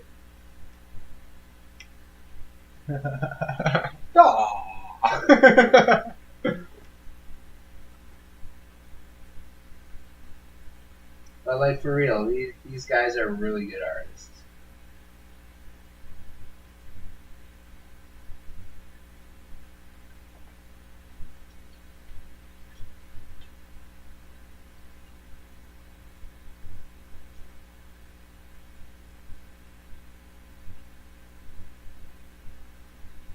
Actually, I noticed Ara actually dropped a video today on YouTube. I'll say it made me happy.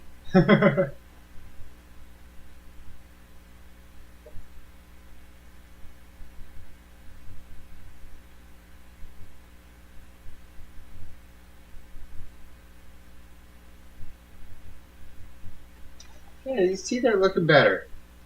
Like, I'll probably have to come back and do that ochre line because my blending is shit. But I'm just happy with the little this dirtiness that we've managed to put on the teeth and kind of work it in there.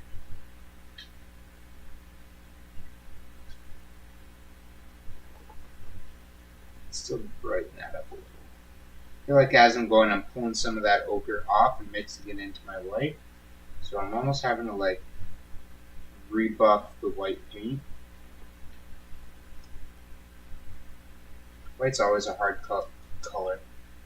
Just white itself is hard to like master, I guess. It's usually very translucent, at least for mini painting.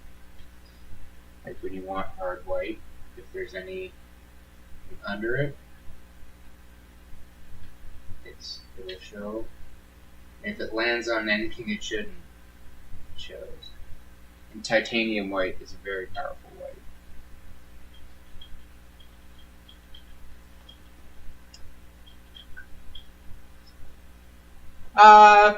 I'm gonna call it a show. I've done it enough episodes now that we'll call it a show. But yeah, I would love to do that. Do a late night episode, burning the midnight oil.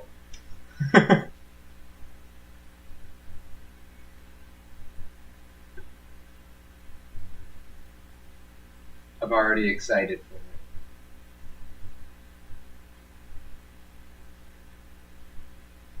it.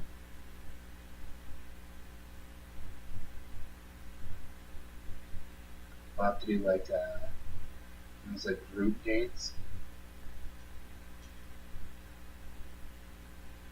I don't know. I feel like I'd actually feel very challenged to paint a specific thing along with a group. Like here's like a bowl of fruit. Everyone stare at it and paint your bowl of fruit. I feel like I would kind of just, I don't know. I feel like I'd rather paint something in my mind than something in front of me. Because like, if I have a visual reference of a perfect bowl of fruit in front of me and I look at mine, I look at it and I'm like, it's nowhere close. But if I can just like, do something out of imagination, it's a little more liberating.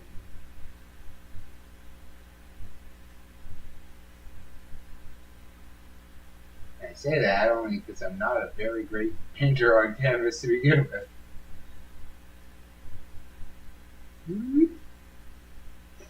There are some strategies that lend itself for mini painting. I was actually watching the Dark Art Society podcast, and this week, I think it was Dan Fisher. It was a good one. It's actually really good. There was a lot of good dialogue. I gotta say, being the Dark Arts channel, they obviously go into scary movies and horror movies and stuff as well. What did we watch? I watched one recently from Falling. It was called The Falling. It's from the 70s, I think. It was it was a movie. No, it's actually pretty good. I hate the bowl. No, you can say fuck the fruit, man. That's okay. YouTube comment section's gonna poo-poo you, but I support it. If I'll read it and rehearse it if that's how we need to go. I can't paint or grow fruit.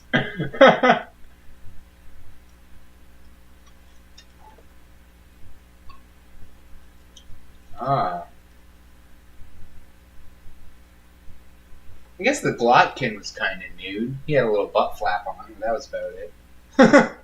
Some big gnarly monster like all splayed out like the French ladies. Yeah,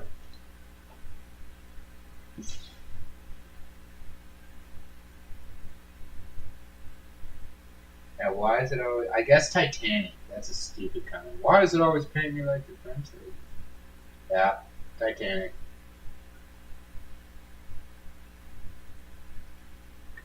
Ooh, that tooth is a little brighter. You know what? I'm actually going to lend some brightness to this top row of teeth. Because they're a little more at the forefront. They're a little more chompy. And as I look down at these ones, there's some pretty hard white ones on these teeth. I'm just going to put this a little back.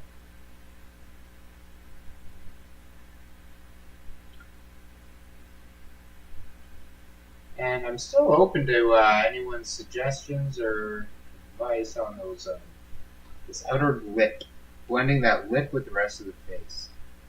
Kind of, I think I painted myself in a corner with that one.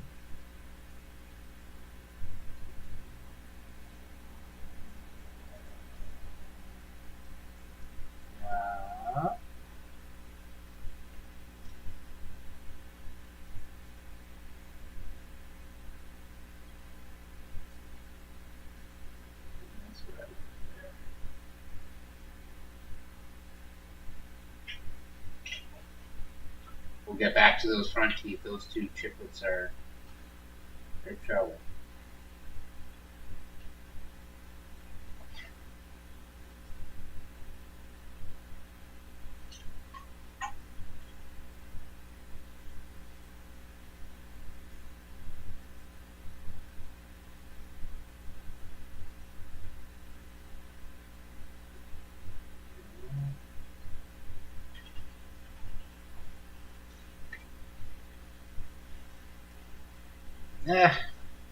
They're teeth.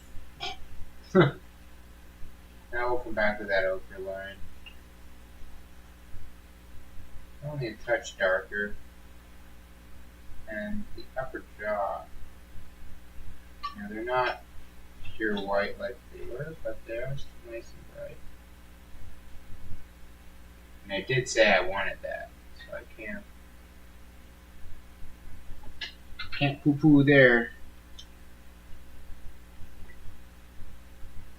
So let's try to pull these teeth.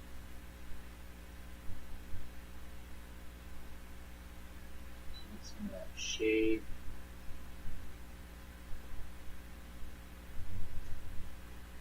I'll go the other way with this. I want this really thin though, I think.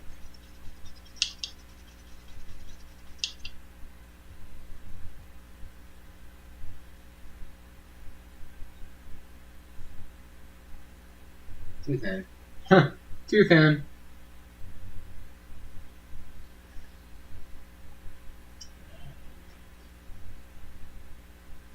Let's just test this.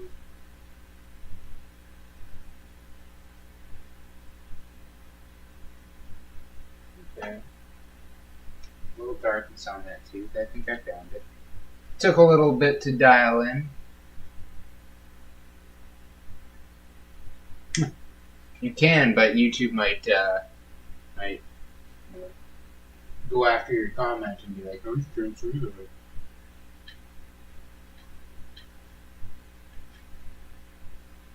God darn YouTube, your algorithm. As I gripe about it, it's probably like, for you, gets videos gonna flop, bud. Joke's on them, it's gonna flop anywhere. I'm not a blockbuster channel yet, but we're getting there, one subscription at a time, guys. So if you're watching this and you enjoy, don't forget to like and subscribe.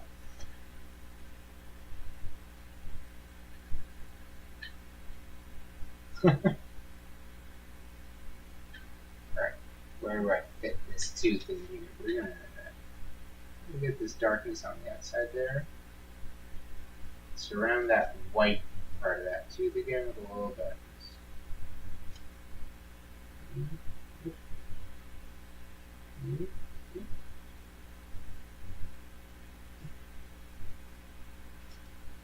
Ooh, I think I found it.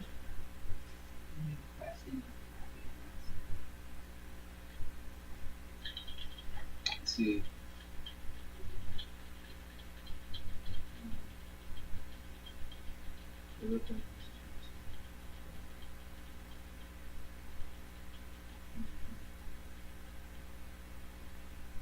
Am I using a reference? Ooh, yes, I am actually. So I'm gonna actually here. We'll swing the camera over here. Let me just dirt. So over here, I have. Actually, you know what? We'll get a better close up. It deserves top billing. So I'm gonna turn. Whoop.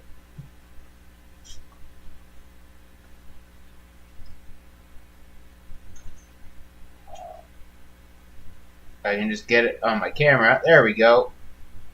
So that's the original, like, it's not the original painting. It's a Giclée copy, like a print of Chet Zar's The Thing oil painting.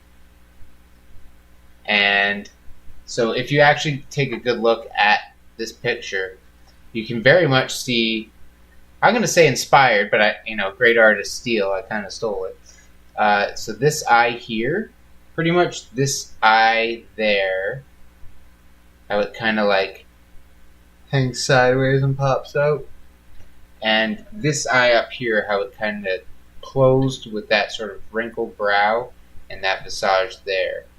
So what I changed, like I took the two, like the outer eye here and this eye here, and I tried to like swish out the middle with my own kind of mouth and eyeball.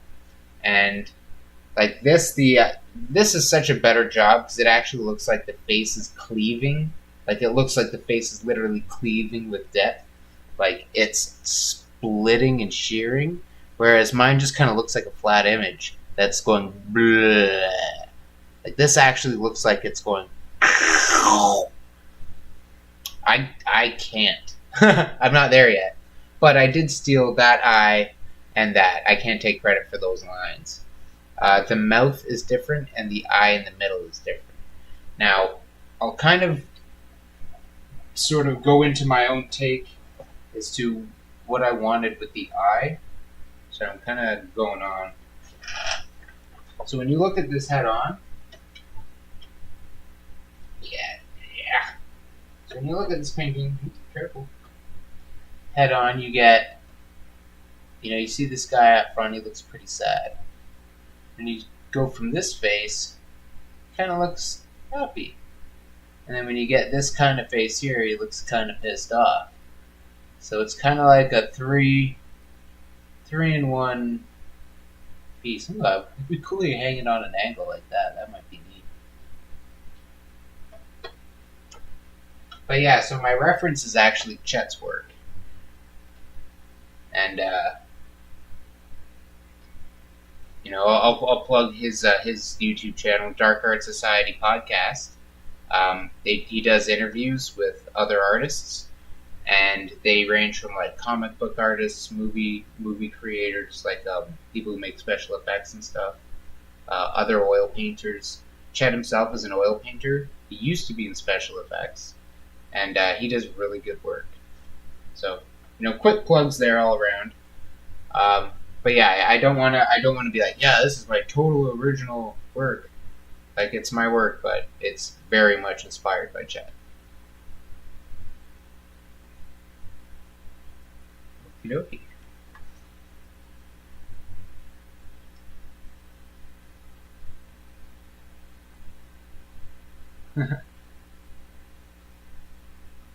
Yeah, it was actually really cool. He actually popped by the comment section just to say what's up, and it's honestly like if you like art and you're a fan of art, subscribe to the Dark Art Society podcast. It's a fantastic podcast.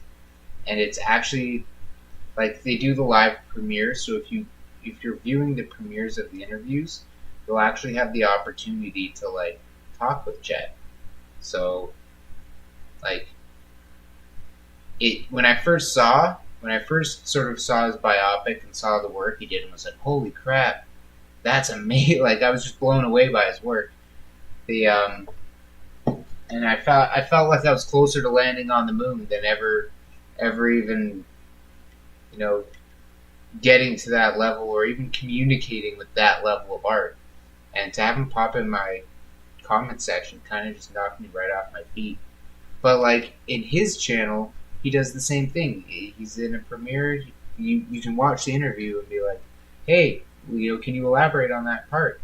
And he's accessible to talk. And I think in the era now of YouTube and Instagram and TikTok shorts where our attention spans are that long, I think there's going to be a growing thirst for this level of interaction. The tragedy comedy masks. You know, I believe Tyler mentioned that on the last one too. And the fact that it shows through actually makes me really fucking happy, guys. Like that's better than anything. Is when someone can identify what you were kind of leaning into with the painting. So I've been kind of blabbing for a bit. I'm gonna get back to these teeth. There's my paint. Yeah, sorry, I just had to plug for a bit. Yes, I do. I am using a reference. Ooh. Get some paint all over my hand there.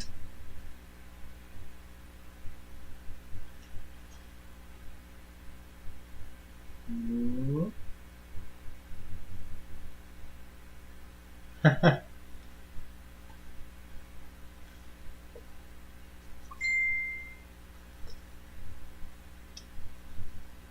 Ah, thanks, dude.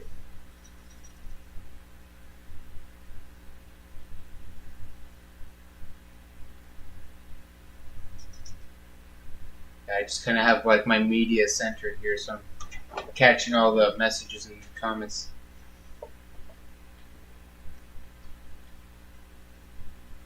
We've buddy Kevin just gave me a shout out. Hope you had a good week, dude. Hope the slushies were nice and chilly today.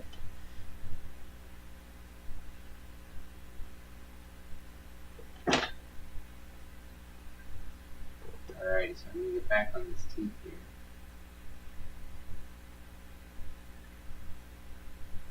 Just seeing a few spots I want to clean up, because if I'm coming back with that brown, I may as well keep it clean.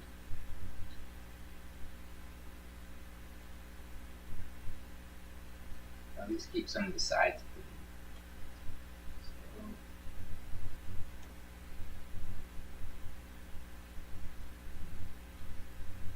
kind of buff some of that white on the side. And then we'll come back with that ochre, fill in that little pocket there. Hey there, Mr. Pocket. Anyone know what that reference is from? Coming for you, Mr. Pocket. It's a Western. Give you a hint.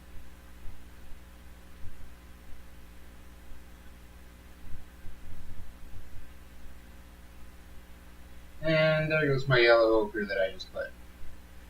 Here we go. You call this learning on the job.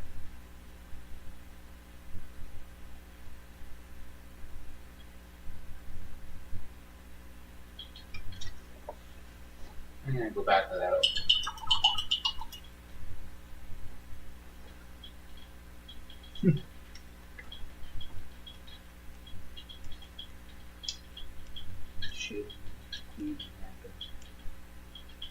Okay.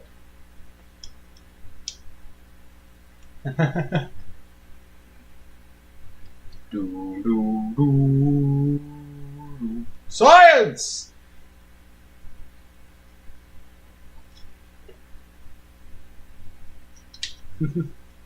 I guess in a way, all science can be a bit weird.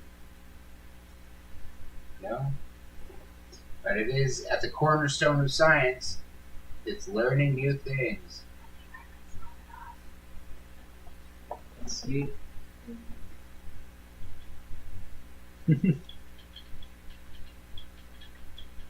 Take care, man. Thanks for stopping by. Been a pleasure. Have a good night, and I very much appreciate you stopping by, man. It means a lot. I appreciate everyone stopping by. Really, it's for me. This is like one of my favorite points of the week. I get to sit, I get to hang out, we talk with good people. It really is quite rewarding. Why do I keep going back to the white paint? I must have shiny white teeth and go back to where I started. I should just put a piece of tape over that piece of my palette, just whoosh, and then the ochre only.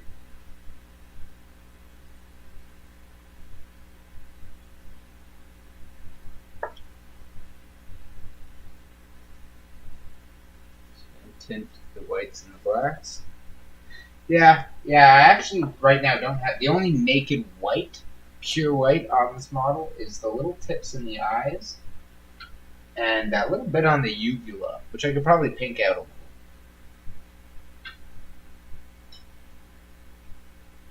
Let's put a little bit of this yellow back on the teeth here.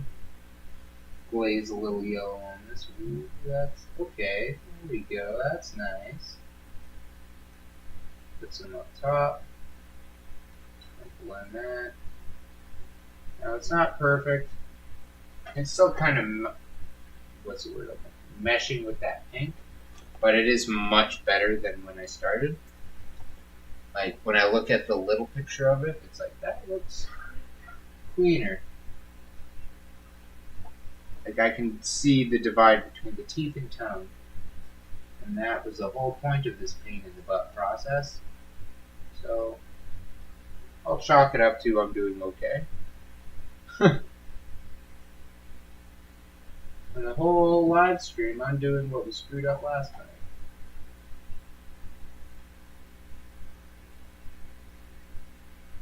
I do like that much better now, though.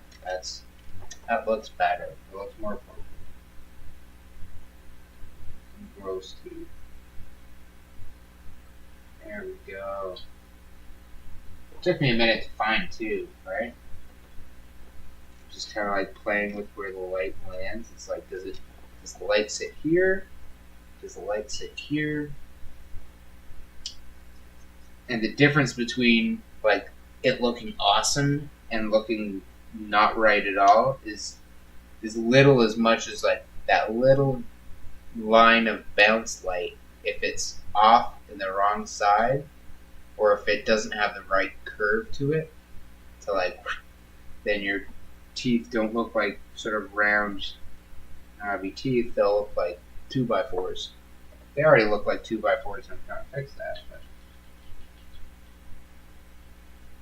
they make a rectangle round.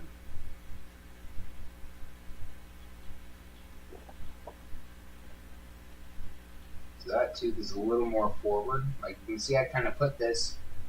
What, as I'm saying, don't put it on the wrong side. I just put that one on what looks like the wrong side. But the way this one sits back and this one here sits forward, figured, you know, like that light is gonna like ting. And that's just my brain time. You ever paint and then kind of feel like your eyes and your brain are on to like, it's like I can't really decide what I want, but apparently my hands and my eyes know the movements that are required. I just gotta trust them. Sometimes I'll think, what the hell am I doing? I just have to trust the process.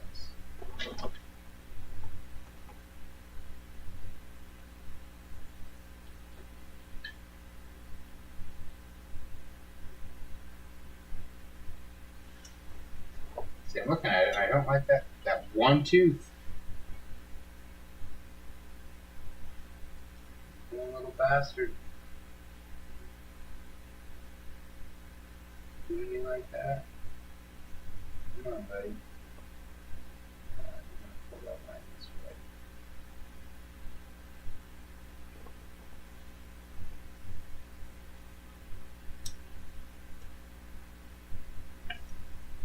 way. Now this might be symbolized, or maybe my painting content right now has nothing to do with it. But I will say, a lot of monsters and scary things.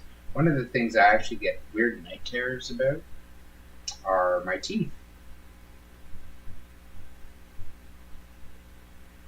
So I'll have some kind of nightmare while I'm doing something. And it's nothing, crazy. I'll like be playing basketball or something in my dream. And I'll get a ball in the face, and then all my teeth fly out, like all my teeth. Not even like 100 teeth fly out of my face, and it's like, and then I wake up. So I've heard, teeth nightmares are common. I'm wondering, anyone else in the chat get teeth nightmares? It says I paint some gnarly teeth.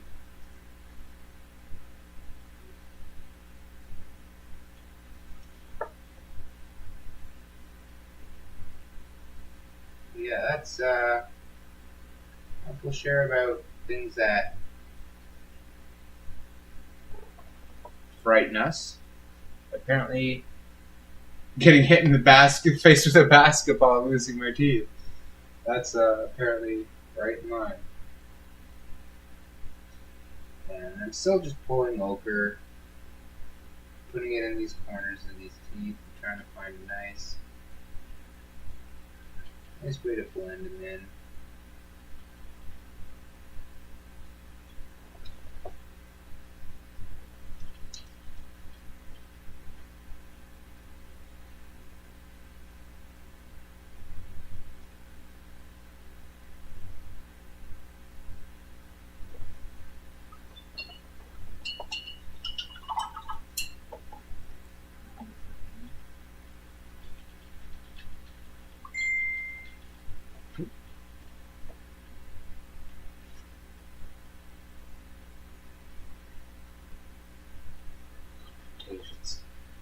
Yeah, that's actually a crowds are a big one.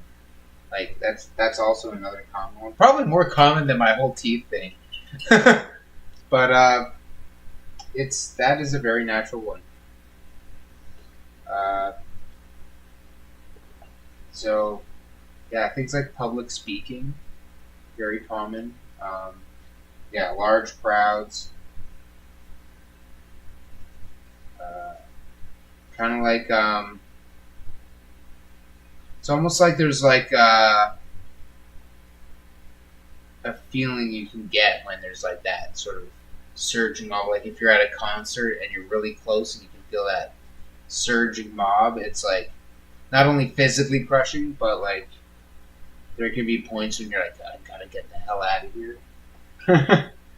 I have literally like firsthand had to like launch my way through a mosh pit, like outwards to try to get air, because I was dying. But those crowds of people, exposure's good. Like anywhere where there's like a social setting is good. Doing stuff like this is good.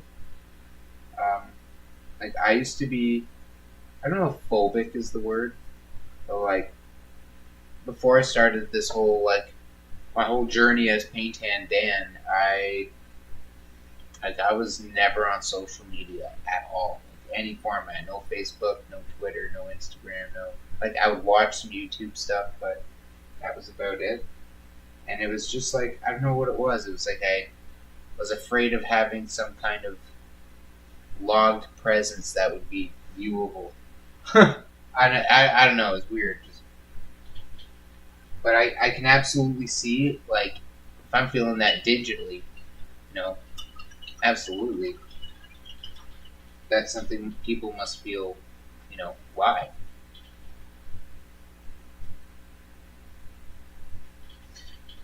But yeah, it's important we get out of our comfort zones.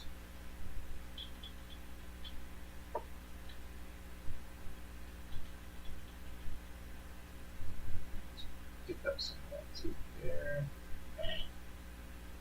Sorry, I do ramble sometimes, guys.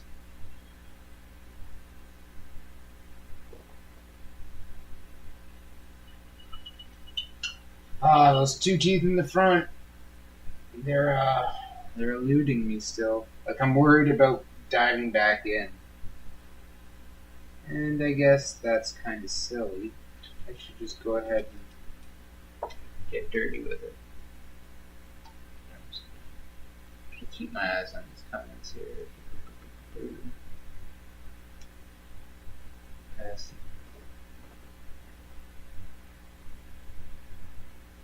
It's funny. Like I would say I'm kind of the same on that. I used to like, crowds, concerts, big events. I haven't been to anything like that in a long time. I don't think when the last concert I went to was.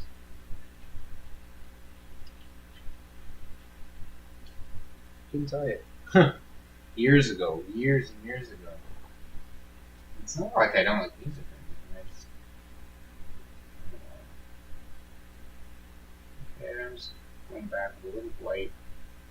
Kind of like going against the other side.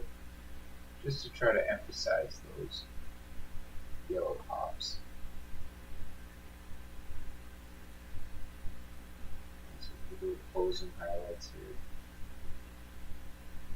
I'll highlight in a little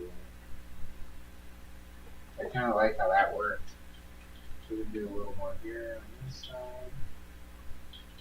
Pull that.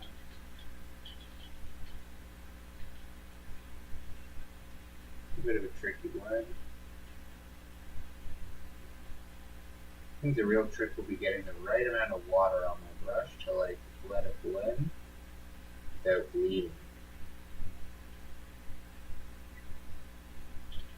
Maybe not even water, just moisture on my brush. Ooh, like that. Pop on that tooth. Ow! Yeah, when you're doing highlights, they work way better when you make noise. Pow! Works way better.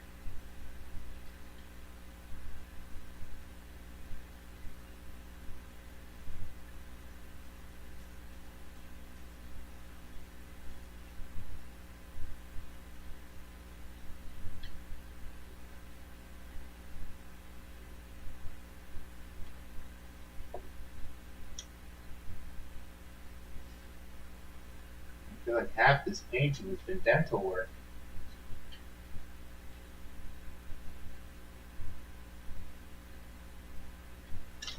That's okay. This thing's got a big mouth that's eating for two, for three. I don't know.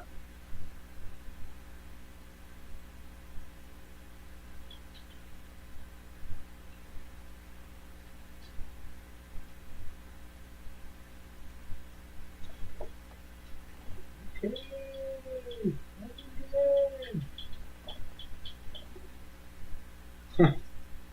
I have to tell myself that.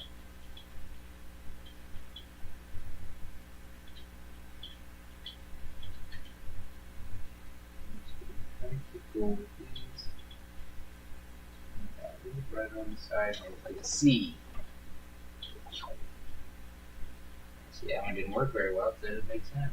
There we go.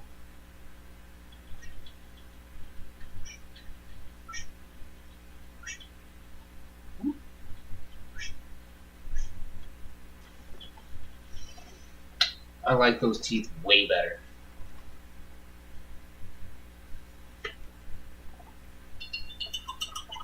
But I guess it all comes down to those two front teeth. If I screw those up, all this is for naught.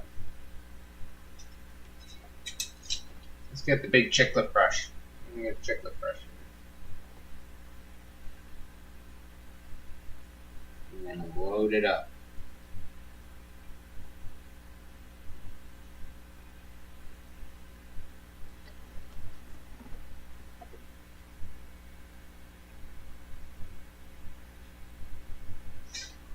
Yeah, yeah, the teeth look much better now, I think. Like when I look at the smaller picture too, I think they look way better. Just want a touch of this dirtiness in there.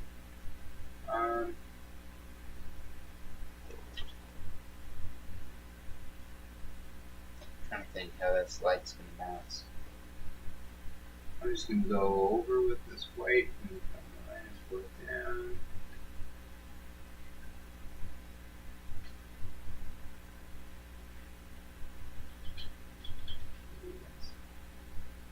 That is not what I wanted.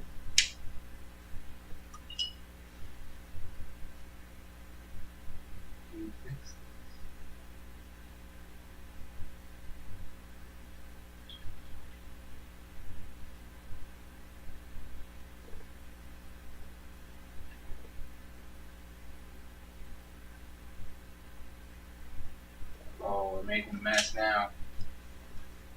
We're beyond makeup brush. Or not makeup brush, oopsie brush. We're going from the oopsie brush to the goddamn it sponge.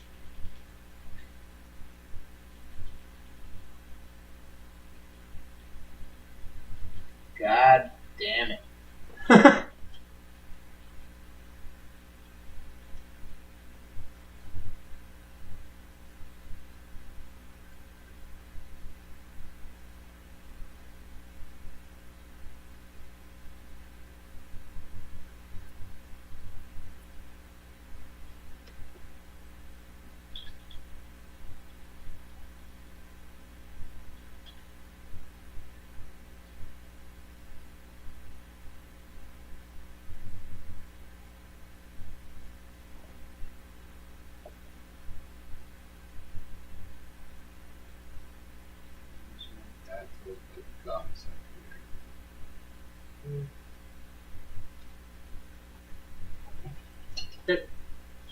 Back to the little brush and pick up some of that ochre.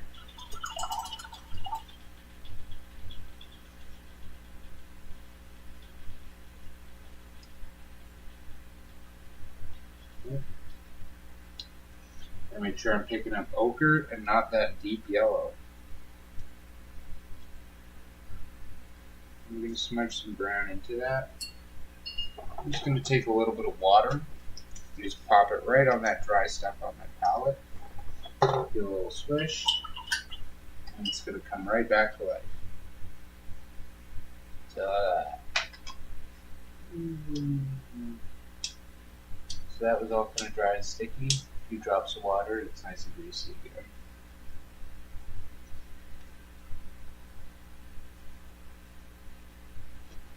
So yeah, this is water-based or water mixable oil paint. The box says you can mix it with acrylic. Last week it almost seemed like I wanted I wanted the oil to take on more acrylic properties and be more opaque and dry really fast. And what it seemed to do instead was it turned the acrylics into oil-based properties. So the acrylics had a much longer working time. And this is all done with an oil or water base, right?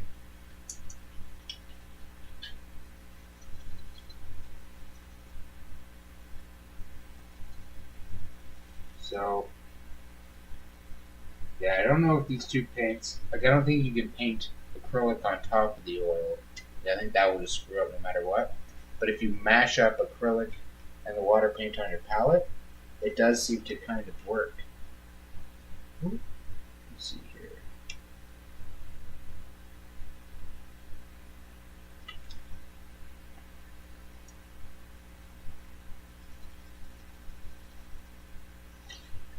Okay, so now that we've kind of fudged this white, we're going to take this over and just kind of smear this bottom line.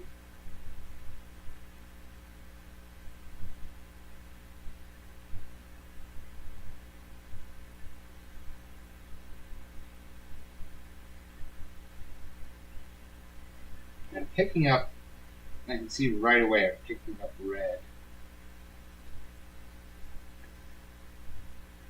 want to pick up that red.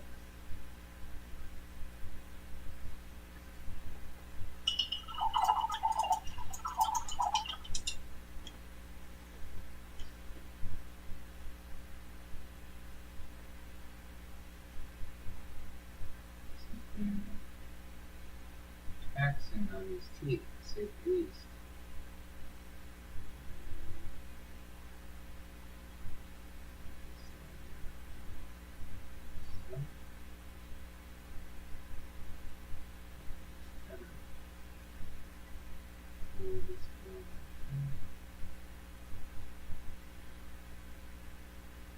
Ah, son of a bitch.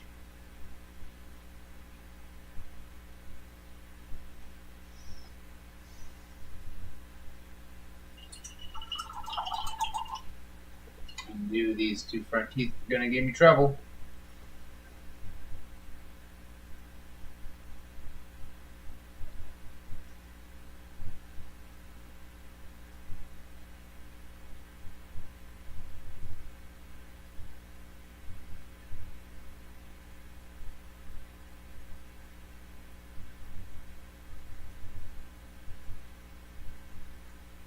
Because they're picking up the red underneath.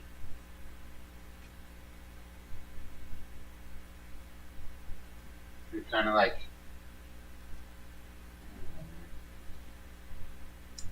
not doing what I want, damn it.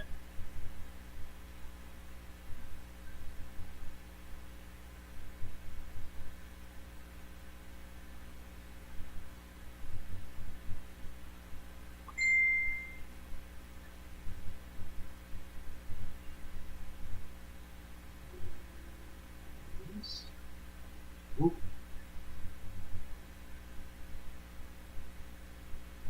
Yeah, I think my problem is I'm hitting that red hard.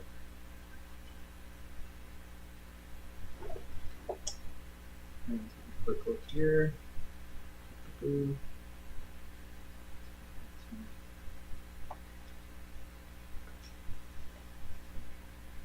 That's not a bad idea.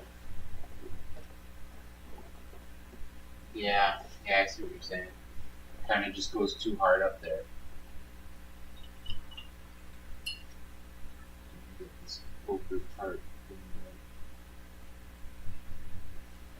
Just running into problems everywhere.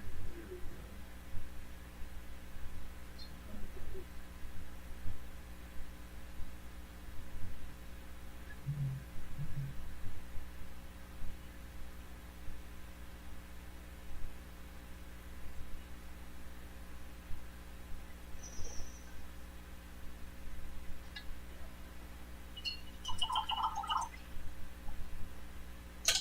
Little guy.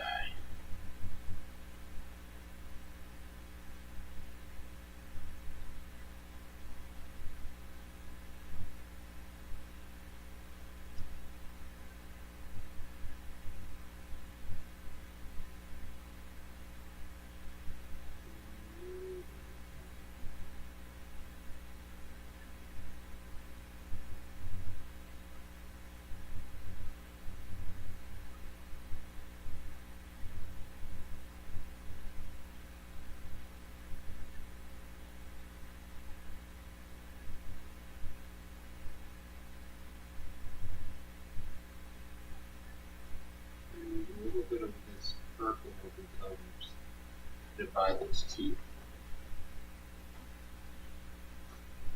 Gummy purple.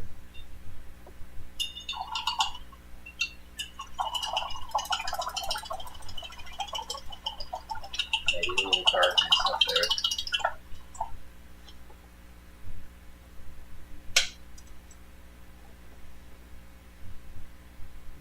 Take a little more of this umber. A tiny bit of ochre. Okay, maybe a little more ochre.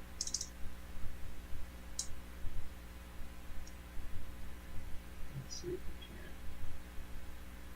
add up here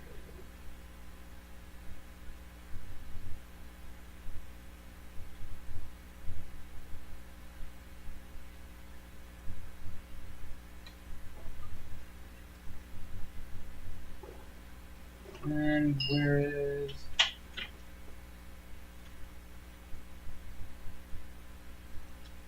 purple? Ooh, that is greasy as shit.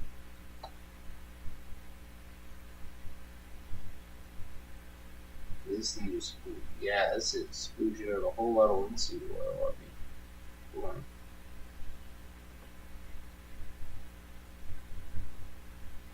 Maybe I can just place it to the back of the tube a bit.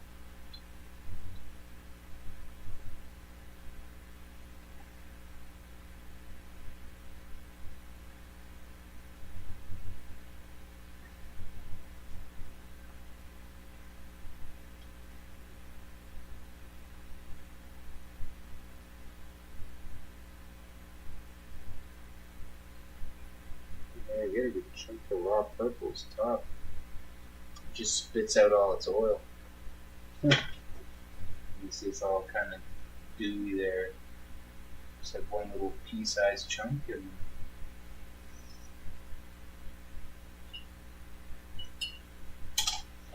alright, so I'm actually going to use a really tiny brush for this.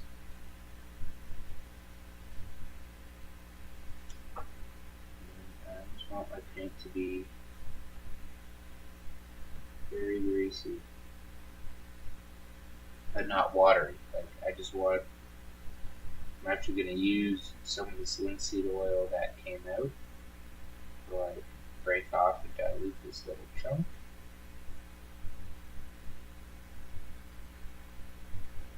And this is going to divide our teeth. Hopefully.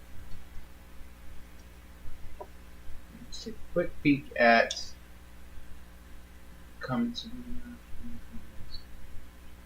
what is linseed oil?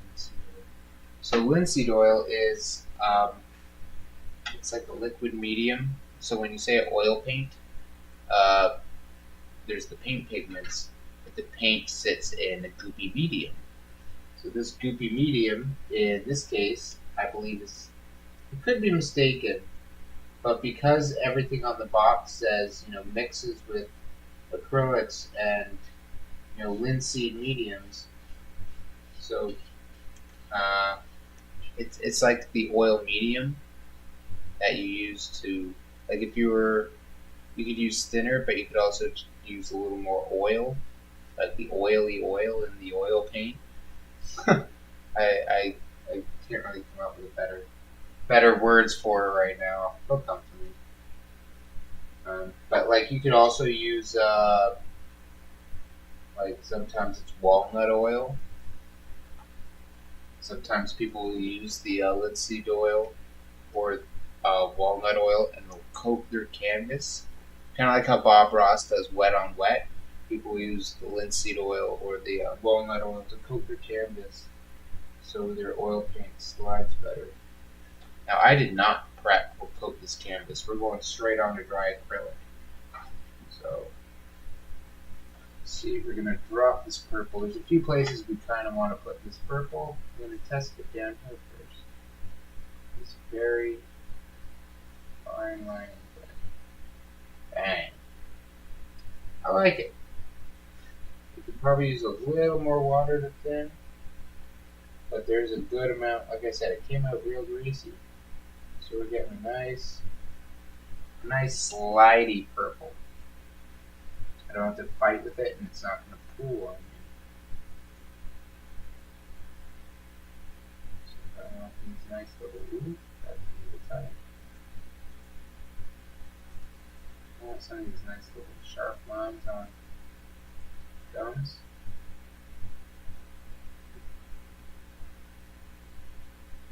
That's that.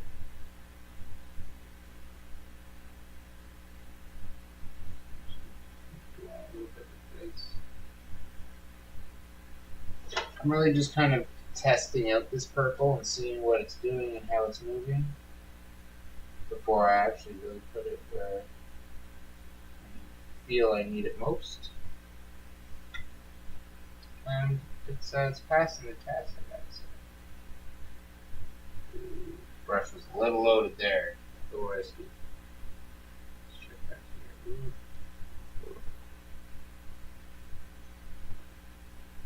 go. Start off on this one.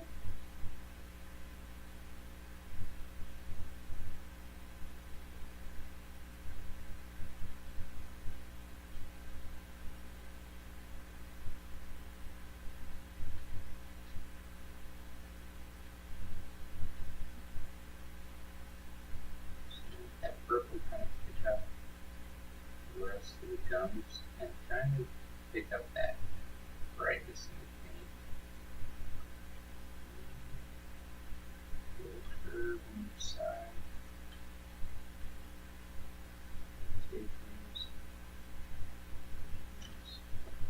And then we're going to get a nice solid line and we're going to feed it right up the middle just a little bit. But I want my paint to be nice and mobile.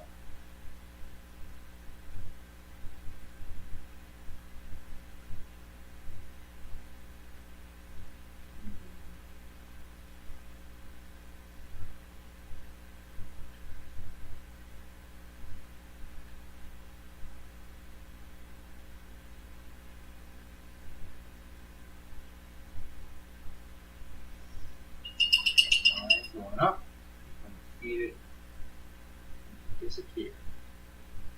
Yeah. Feed it back the other way. And back and forth. I want the back. I'm actually going to mix up a bit of a lighter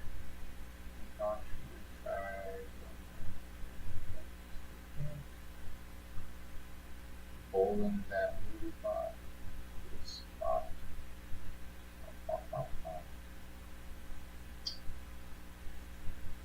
What? Far from perfect, but better.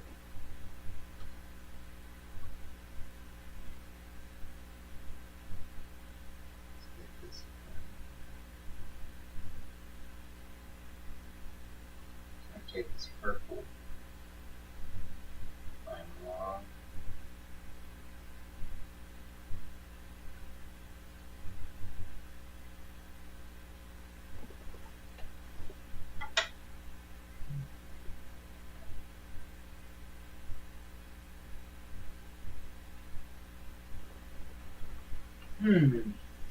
Looking better.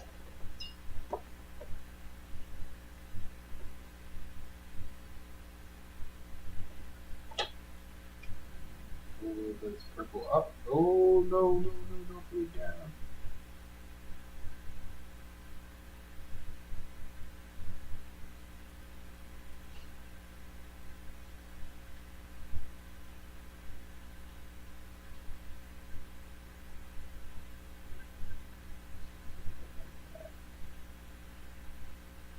Blends, double blends.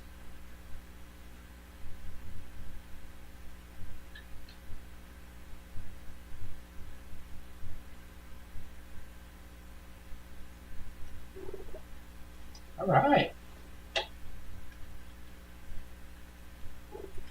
That's already looking much better.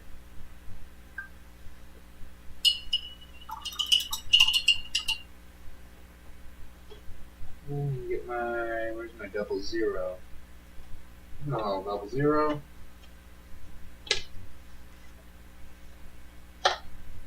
Throw it on my lap, cover myself in paint.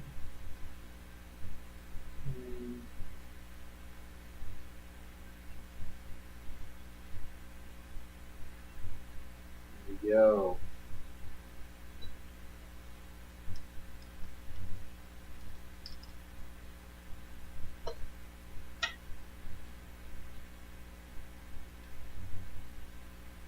Like, dolly that down just a bit.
Just take a little pulling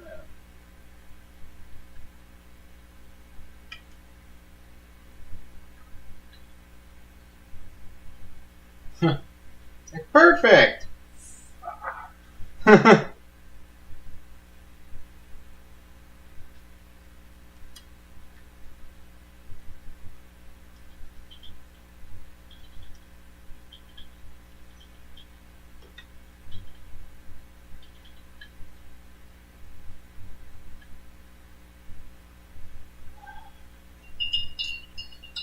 Well, fuck it. There's always next week, right?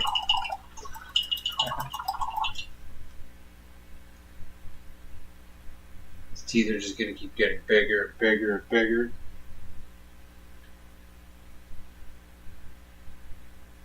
Let's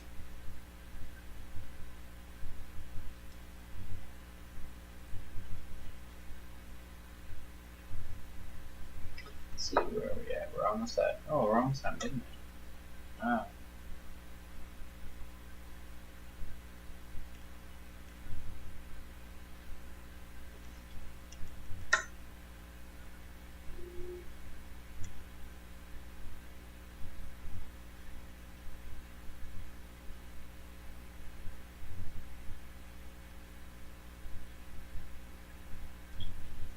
Let's see here. We're gonna go try to get this yellow ochre back in, make it nice and ready. Give them a bit of a look like the rest of the teeth. Okay.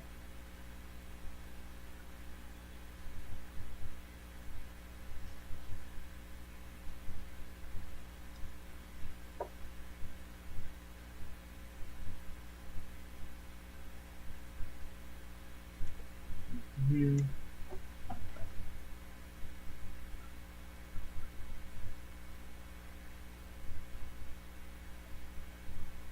So I'm just getting caught up on the comments here.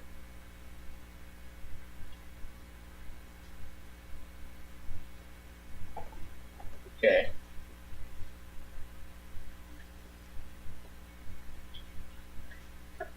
Oops, sorry, there was a question here. So you're bringing the paint back to life with water because the stuff is water mistakes. Yeah, you could use thinner.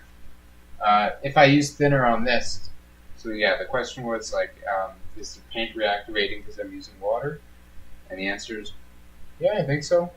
Because it's a water mixable oil, I think it'll behave with water kind of like how oil paint behaves with thinner. So, and yeah, if it was just normal oil paint and you wanted to bring it back to life after it's dry, I don't know if it's fully cured if it would work as much as it would just be dried, like dry to the touch, but still not fully cured. I'm not sure at which stage thinner would be the point of no return, but I would imagine like being a solvent, you'd have like you could put thinner onto oil paint long after and still, do some damage at that point. Guess we're gonna get back into these teeth.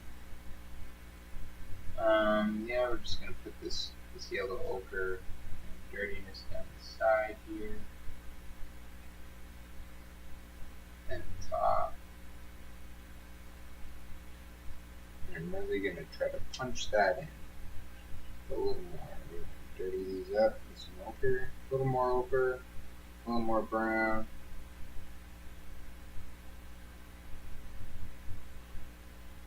There we go. Slap the brush kind of sideways on it, and it's not that one. Let's keep the brush foot clean.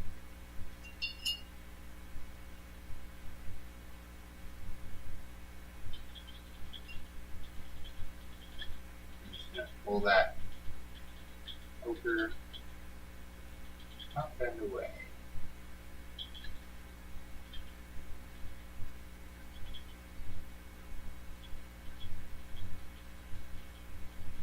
Back with some hard coat later.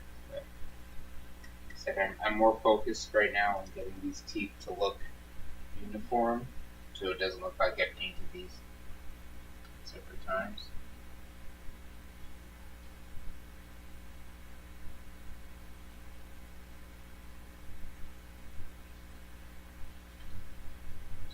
Going up here.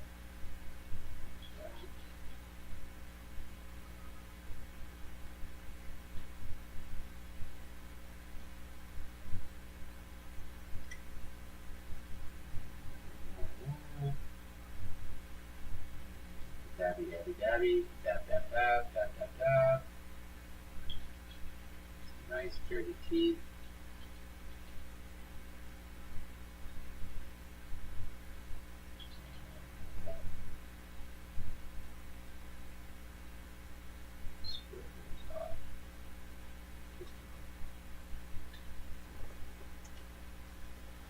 I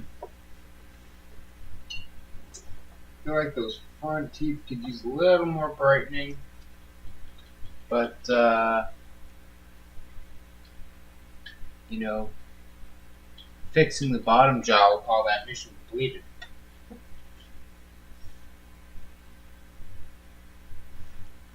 Okay, I see something I do want to fix a bit. Let's see what this does. Grab a stipple. Stipple. What is stipple? I think it was maybe a slip of the blue. There we go.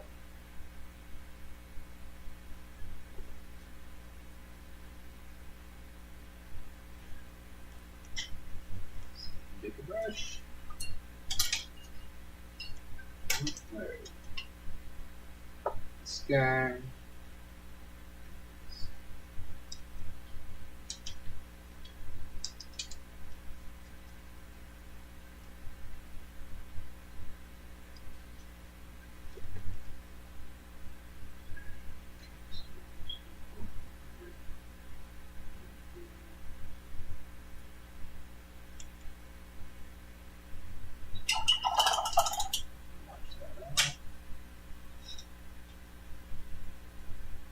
Slightly bigger brush.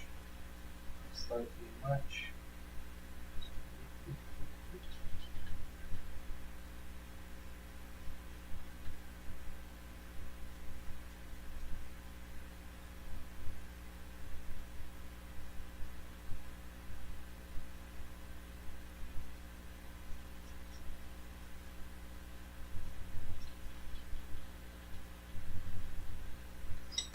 Okay. I'm just kind of going random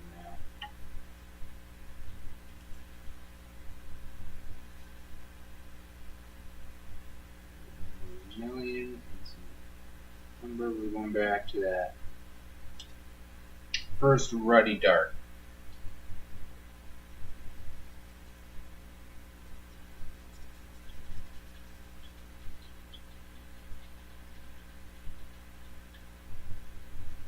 Maybe add a little purple into this ruddy. See what happens. Ooh, I like that. A little purple in.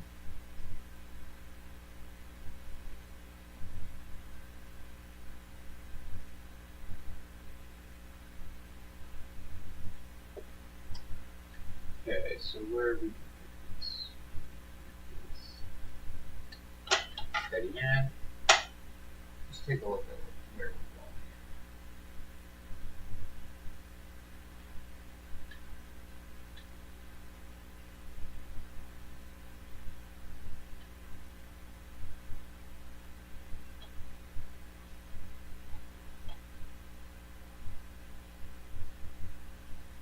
These are just nice sort of red and dark lines. Kind of just going wild with them. Nothing specific. Just kind of putting lines down, wrinkles and folds, where I feel things could be a little darker. Maybe up here.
I'm just kind of taking this sort of dark readiness and just kind of going over the lines here. You may not be able to see it, but there are pencil lines on the canvas still that I can kind of see through the paint that I'm using to kind of guide darkest of wrinkles.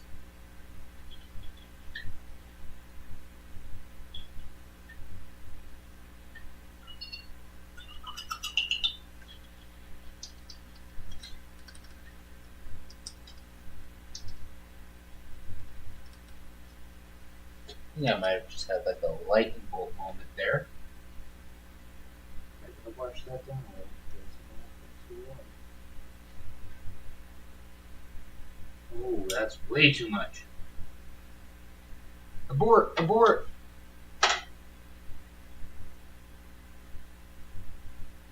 There we go. Ah! I have my back at the goddamn nose.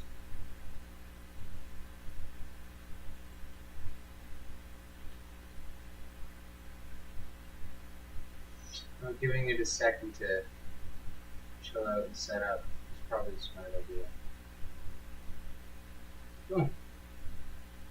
Feel better about that now. A little bit of brightness, a little more. With thin glaze, and just go.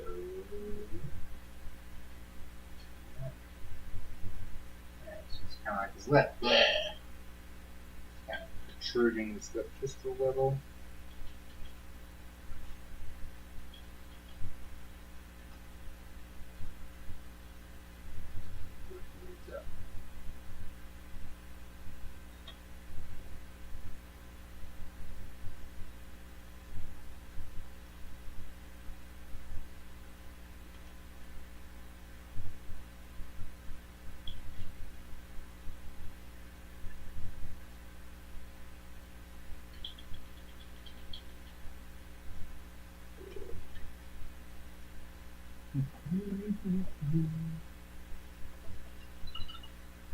Oh, am I by myself now?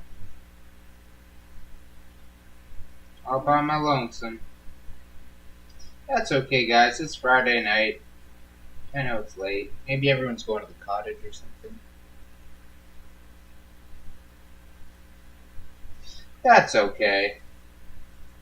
I'm just gonna keep painting. It'd be really cool if I saw some of that Bob Ross crew come by and say hi. Maybe that's wishful thinking. I'm not on his level yet, so give me time.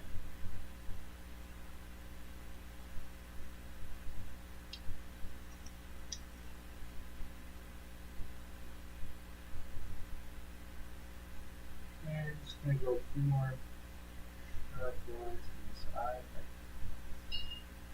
Can muster up a smaller paintbrush. There we go. That's what I want.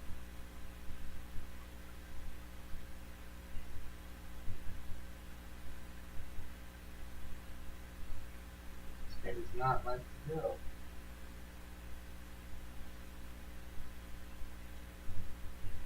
It's a brush that doesn't load up much, does it? Yeah. There we go.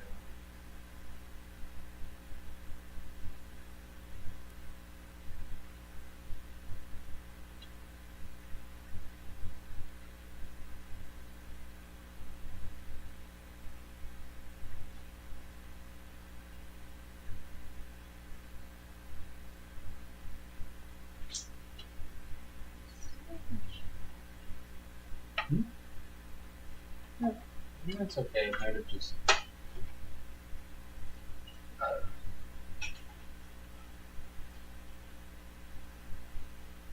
Okay.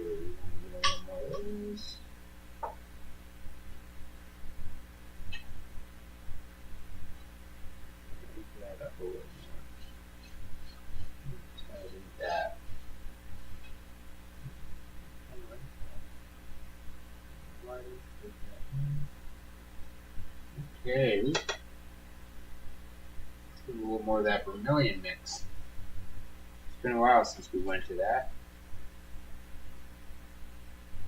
A little extra vermilion there.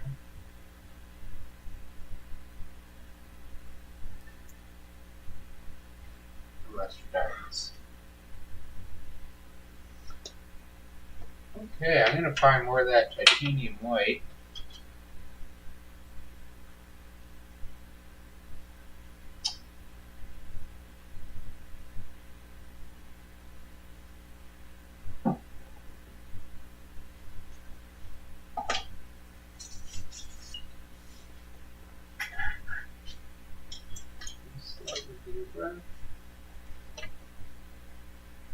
I don't want that to dry, but I think maybe I'm being a bit overzealous trying to get back to these teeth so soon. Like that's some really hard titanium white paint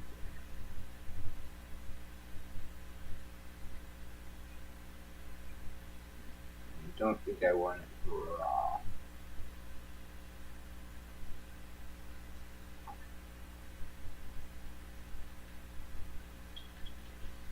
That's pretty bold.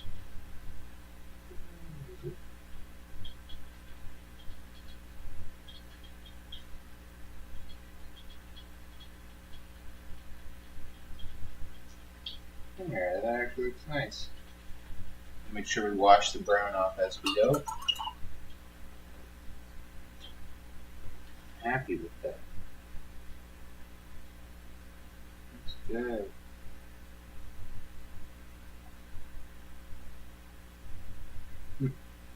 Maybe not good, but at least better than it did.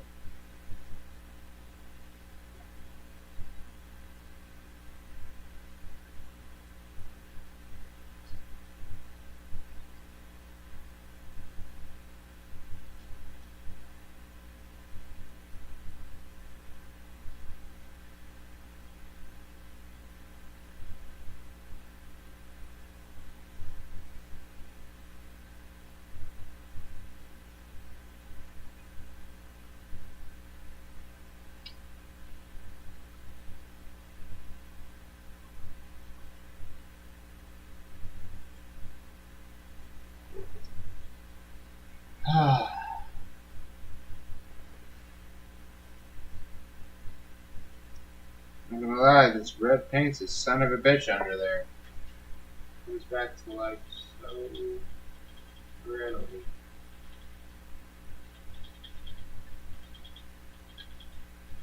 Don't know how to kill it.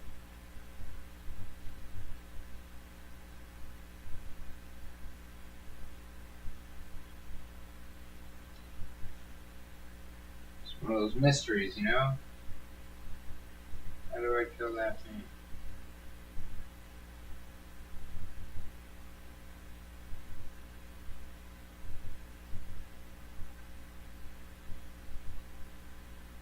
Oh. It'll do! Alright, I got paint all over my hands. I'm gonna keep fighting with this until, you know, I basically erase the whole face again, so.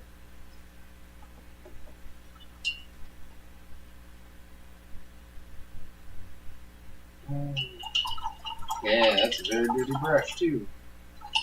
And that could be one of the things that keeps getting me into trouble with this red. Is that when I pick it up on my brush, I end up taking it with me to the next spot.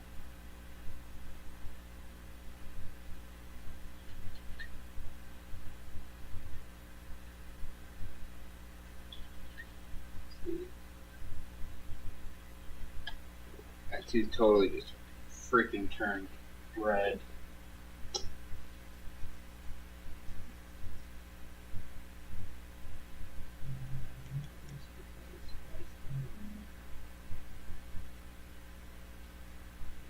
Freaking knew these two front teeth were gonna give me a pain in the ass. And I was right.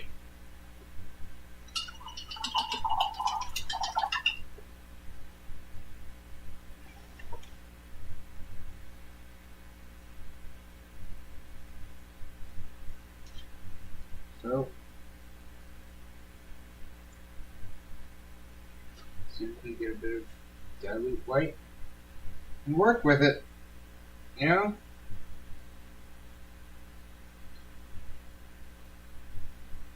No point in fighting it.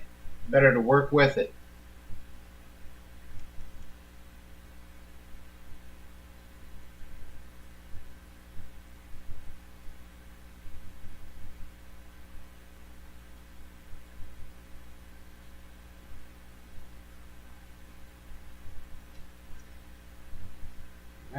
Clean and reload the brush.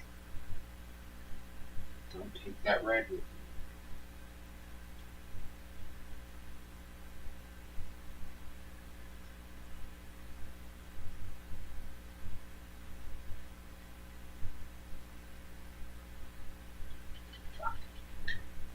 Yeah.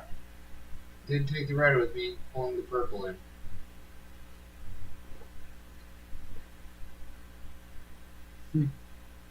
It's not one thing, it's the other, right?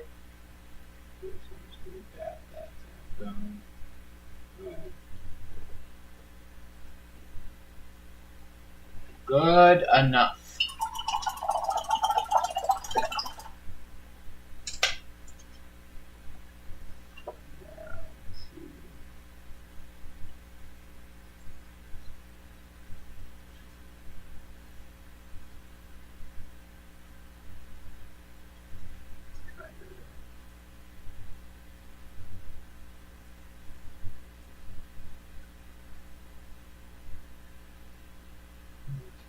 Put that there.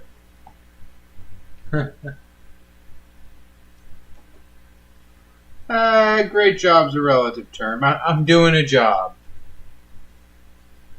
No? Like I said, it's a picture. Now, truth be told, I'm actually really, really happy with this. It has been working out really nicely. And see if I can't touch it. Plays a little vermilion over this piece with a little brightness. Kind of take a little bit of white off the new glow. There. That's all we need to do. Change gears from something that's making us unhappy to something that we can be a little happier about, I guess. Ooh. Oh. I don't know about you guys, but my foot is totally asleep right now. I'm just going to push that around. I'm actually going to take a little more of this raw vermilion. Touch of that umber, but not much. I'm going to go on the outside of these fingers like that. Bang. Bang. Like that. A little bit of red.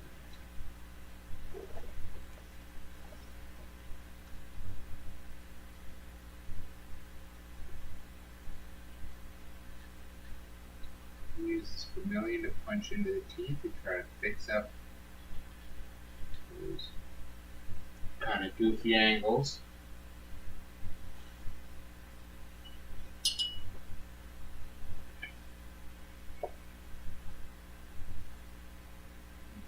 Take a little bit. Oh no, no, no, no, no, no, no. The goddamn sponge. Saved my bacon there.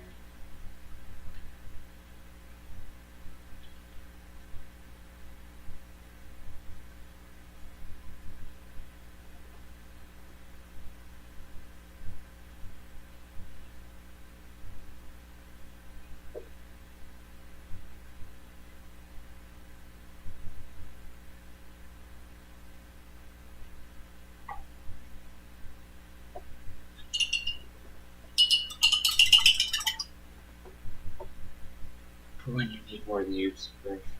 Yep. Now you need the goddamn sponge. God damn it. No, it's more like Noob from Rick and Morty. God damn. That's pretty much it. Oh yeah, look at that. I don't even need a palette anymore. We got our paint hand going. Just a tiny bit, and apparently it'll last all night. Alright. I do want to grab a little more of this titanium white.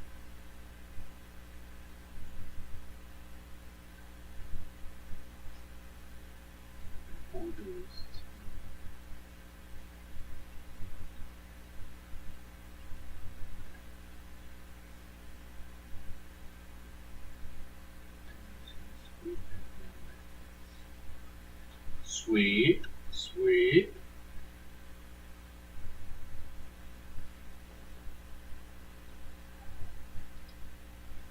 This has not been a forgiving section, I'm not gonna lie. Ooh. That is a big freaking blob. We do not want that. We do not want texture.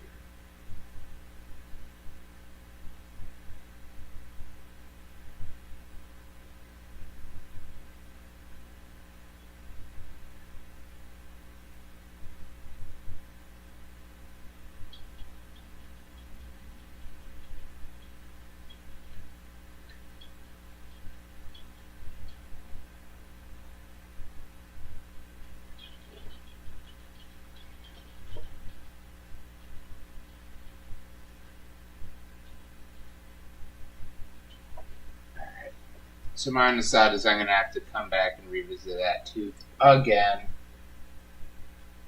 Because it is not quite doing what I want. I can't get this corner to quite fix the way I want. What? That's actually helping me. There we go. Vermilion to the rescue. I'm actually going to take a bit of this. I think one of the other things it's giving me the struggles when I look at it is how perfectly even those two front teeth are. Like, length, everything. I actually kind of want to just put a little bit of a divot in between it.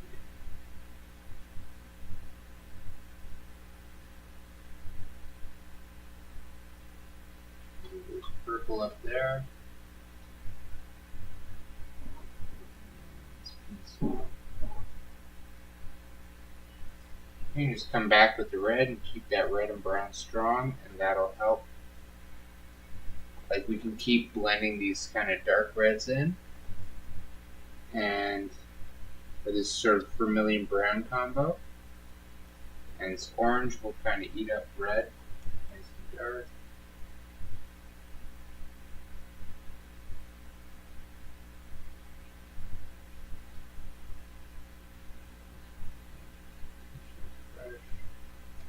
Out.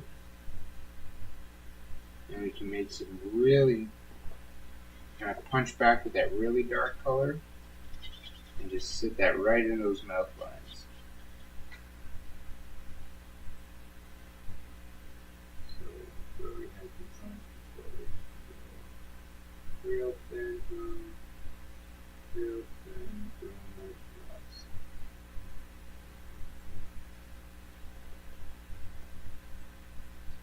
One more.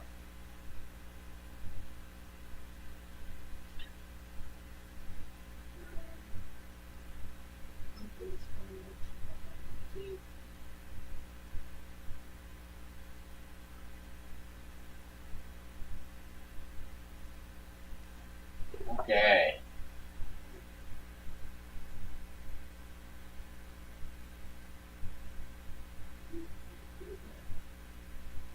White moves across the teeth.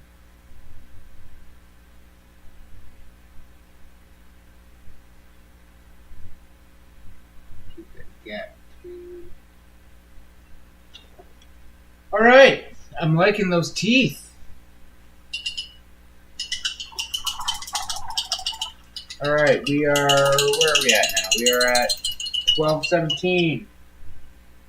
All right, we're burning the midnight oil now. Oh, that'd be a great name for this series. The Midnight Oil. Burning Midnight Oil. For some reason, I feel like that name sounds more like a midnight snack channel than a midnight painting channel. Alright. Here, take a look at our little palette right now. That's what we've been working with. That's all the paint we've been using all the last 3 hours. And the nice thing about this paint is it's still wet. It's been wet for 3 hours. I haven't needed to like get more. I haven't needed to put it on a wet palette. I actually thought about like, should I put it's water based? Would it be inappropriate to put this water based oil paint on a wet palette? I don't know.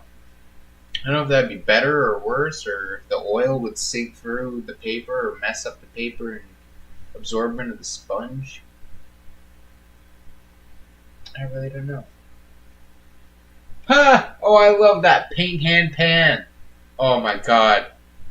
Oh my god. That is so brilliant. Oh my god, I think we might do a cooking channel. As if I don't do enough crazy stuff. Trying new things, baby. Let's cook. Paint hand pan. That's funny.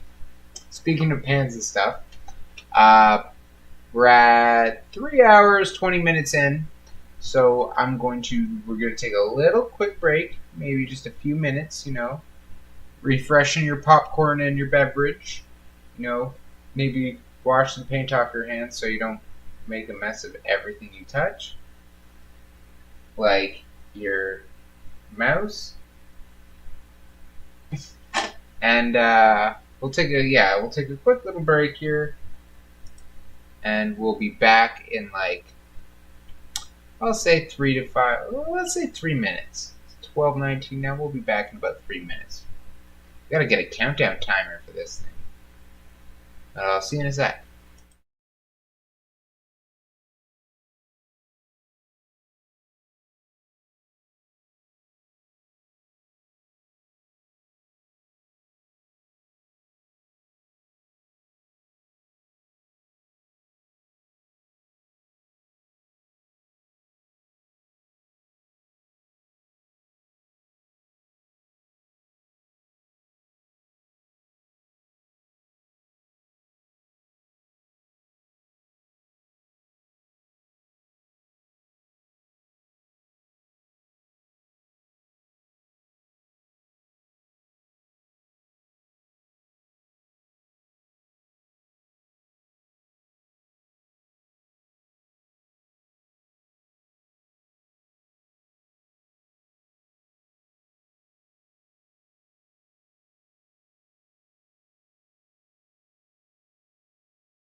And we're back. Okay, so how's it going, everyone? Took a little break. We got our water, and I have a coffee fixing, so we'll be here for a while, I think. And if not, I'll just be up painting anyway. Alright, let's get back to the painting here. See if I can't blow this up just a little. Boop. There we go. I'm just making sure it's nice and centered, nice and visible. So, I'm going to give a little bit of a break on the teeth. You know, damage done. What we'll do, let's cover up this. Let's get some big areas done. It's that, or, you know what, let's put some, it's kind of stuck on this lip. I was thinking about it. Maybe a light, like a really light white blue and some purple. So I'm thinking some sky blue, and I got some purple. We'll just give it a shot, see what happens. We're going to mix that into our skin color. Oops. Knocking stuff over.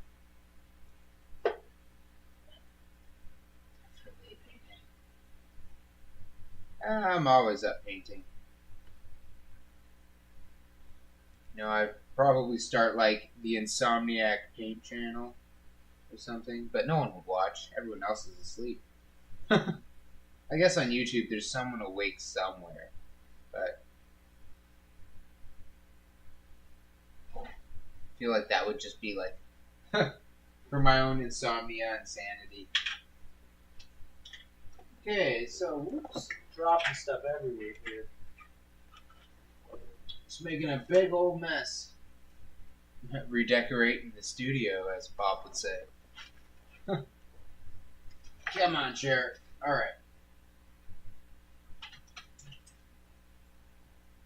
We got sky blue here.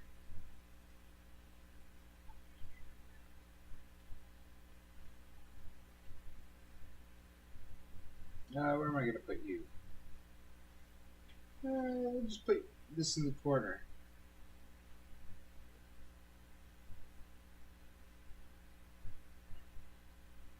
Yeah. Not quite baby, but it's still going in the corner. Yeah, that's a Look Who's Talking reference. Yeah, if you're wondering, I'm probably older than I look. At least I get that a lot. Okay, so what did I say? We're going to do the flesh tone, a little bit of blue, a little bit of purple. It's dark. Let's put a couple drops of water on our palette. Let's get this a little fresh. A little there, a little there, a little there. And just put that in so I can liven up some of that paint. So, okay, it's all swishy now again. Here we got a little runny. Here it's a little runny. Oh, and look at that. Magic coffee.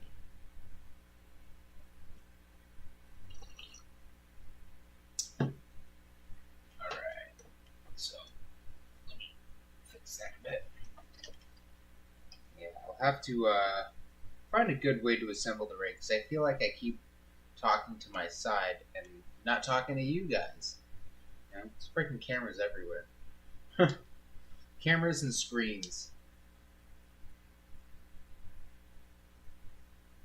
Okay, so we got our skin and our lip, and that's instantly turning a little green. I don't know if that's what I want. We're going to splash in a little bit of that greasy purple oil. So this is what we're working with down here. A little blue. A little bit of this purple here. Ooh. I don't want the purple though, I just want that purple oil. Mix it in, and let's get a good drop of skin. I'm mixing mud. Too much mud. Let's take some of this mud and put it somewhere else. There we go, right up here. That's actually that. Kind of like almost like a green gray.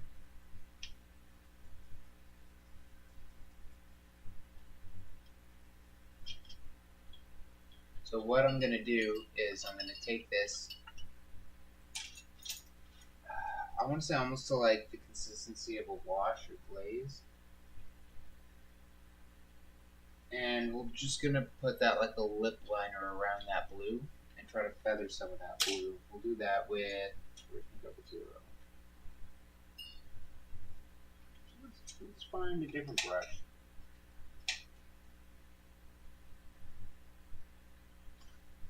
I'm not gonna use the fan brush. This almost looks like a lip liner. I'm pretty sure in my dry brush kit I actually have a lip liner.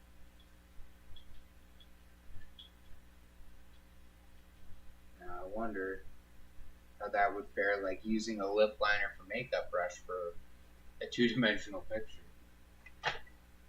Yeah, let's work this lip, see what happens. Ooh, I don't know.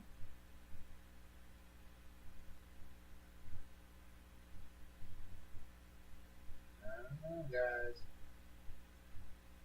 I think I have to drag it a little into the blue. If I drag it in a little bit into the blue, just a touch, I think I get what I want.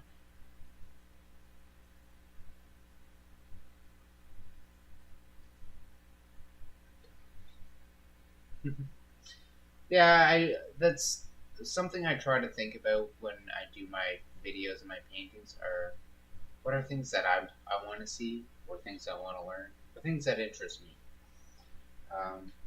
So one of the things that I like is a good picture of the work being done. There's a lot of live streams where the person will just be doing this, and you only get this little cam. Bear with me for a sec. They'll get someone doing this, or someone doing this. I feel having, a twin cam or even three-way cam is probably the best way to do it. That way you can see me, you can see what I'm doing. Ideally, what I'd like is the third camera set up to actually look at my palette, so you can see what I'm mixing and painting. Because I find there's a lot of work going on and just mixing around here that you don't get to see because it's in my lap or my hand. So if I could make some adjustments to things that, like if I was on your end watching and be like, I would rather see this. I feel like that's something I would want to see happening right now, is what's going down on my palette.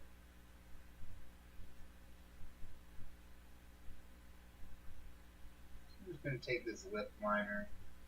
I'm going to kind of intentionally hit that blue just a bit. Now, I don't know if I love it,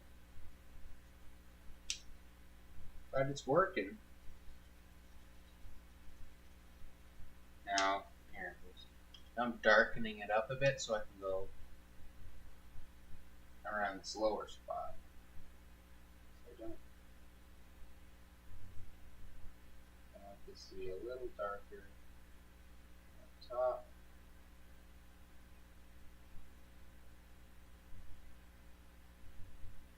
Just gonna kind of drag it along.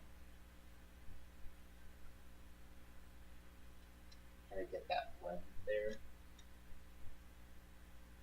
Yeah, it looks good. Top. It's almost gonna turn like a green. As much as I was like, I want to avoid that. It's actually working for me. I should have just embraced the fact that they were going to blend the green sort of mess and embrace it.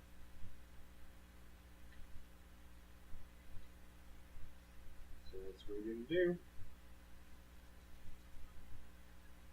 Now Now it is getting a little thicker as this water, like as my brush picks up the water content in the paint, the pigment that's left does seem a little thicker.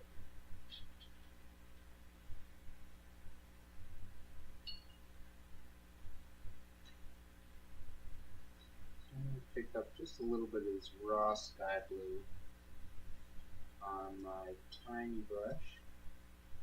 Ooh, wet. It's quite runny. And let's see if we can't.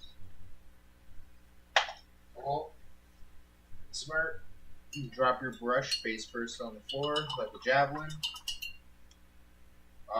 Turn your liner into a friggin' stippler. That sucked. Oh, that sucks. That's an easy fix. You can clean and stuff. Oh man.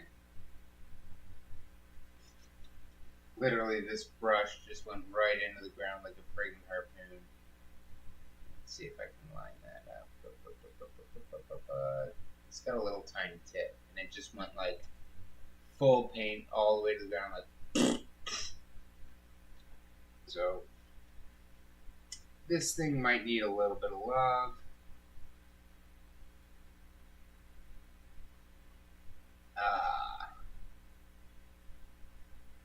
Maybe a little bit of product or something. It just got paint mashed up in the tool. So we'll try to restore this brush. Maybe with a little shampoo and conditioner.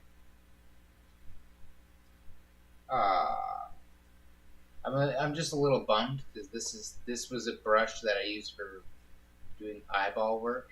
This is one of my few eyeball brushes. So if you paint miniatures, 32mm models, and you stress over eyeballs, you'd know that your eyeball brush that's a critical piece of your inventory.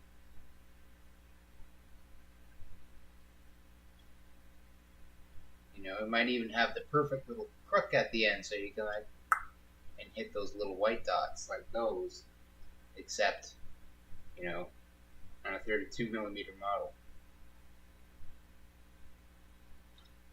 Well, R.I.P. Rest in paint. I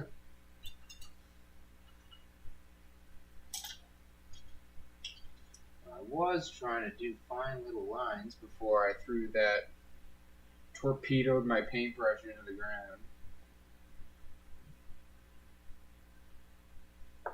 Let's get this brush clean. We'll use this 00.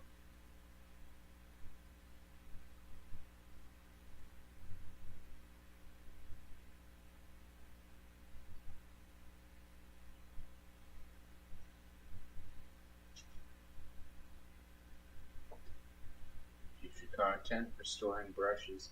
Maybe we'll see how many brushes I destroy. Yeah, that might be a good one. I guess it depends on the paint you're using. Will kind of predict how you want to clean them up. This stuff says soap and water works fine. It worked like cleaning up from last session. Cleaning it off surfaces with soap and water, super easy. Cleaning it off palettes, incredibly easy. Cleaning off your hands, very easy. Brushes, also pretty easy. There was a couple brushes I kind of missed and had to go back, and they were really gunky. I actually cleaned them with thinner instead of water, so that was kind of nice. Like acrylic is permanent, whereas this seemed to be pretty forgiving with water, and if it's not forgiving with water, thinner absolutely.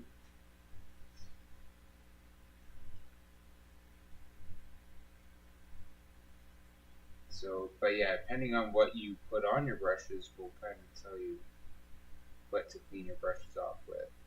And then of course a bit of like conditioner and stuff.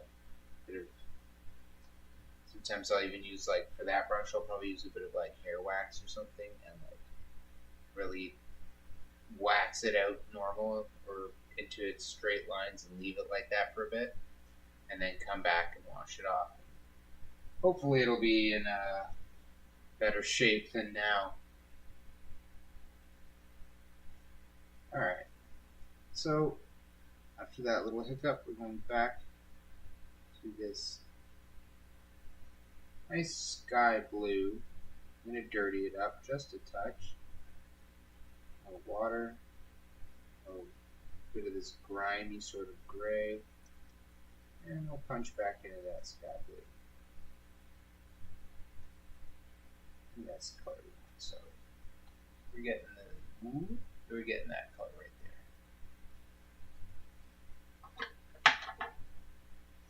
Grab the stick.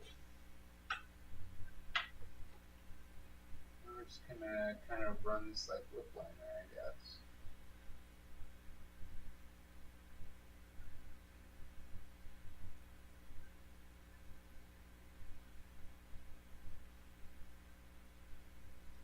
I want to make sure there's a good amount of blue, but I also want to make sure it's not screaming bright. Just the little lines.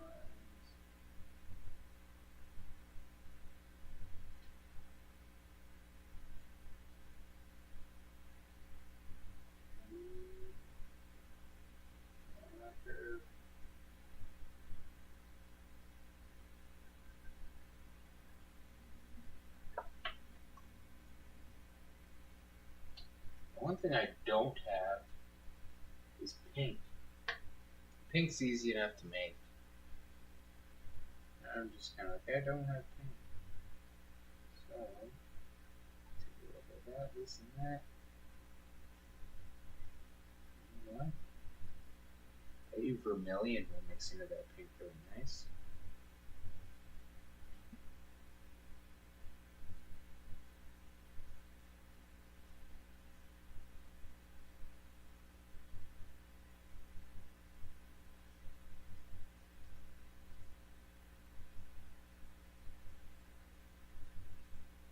There we go.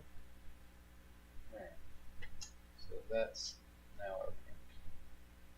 It's a dark pink. We can put a little bit of titanium white in there and brighten it up a bit.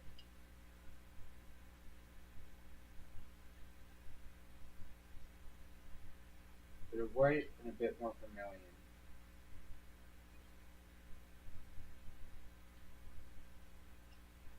So let's see.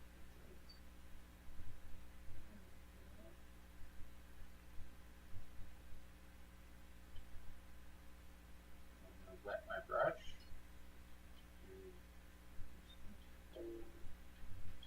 That pink around with water.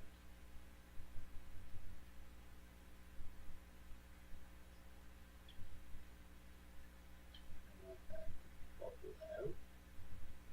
I want it to go over that blue.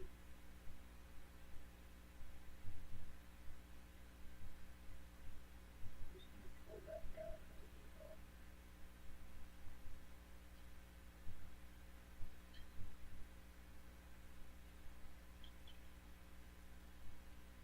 There we go.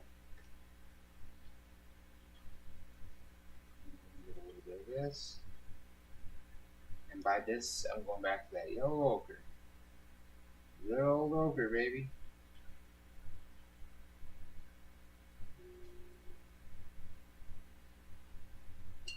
A little bit there. Shake my brush off.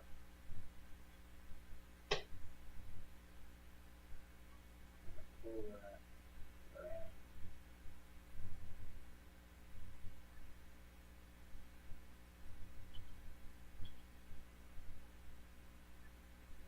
High up, so I can use that maybe a little darker. Okay.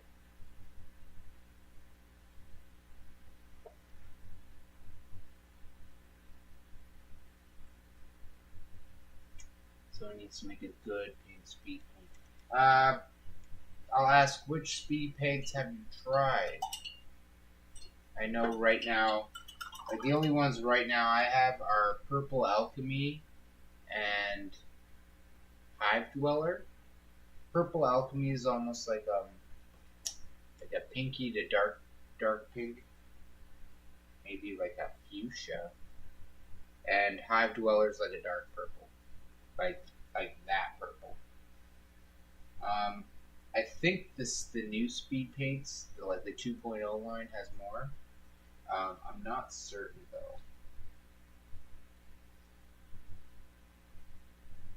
Okay, so going back to this pink.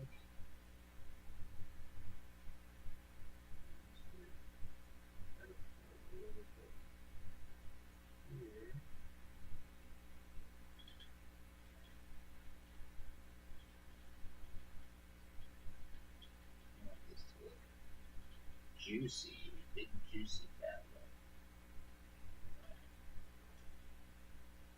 Looks better. Okay, so here, we got right there. Go a little darker here.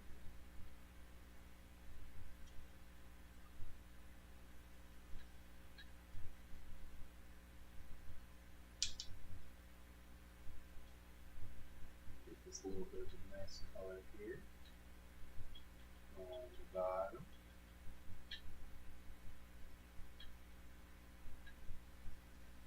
I'm just going to keep, what I'm going to do is every line, I'm going to step up the brightness a bit, hopefully, but keep that kind of greeny tinge.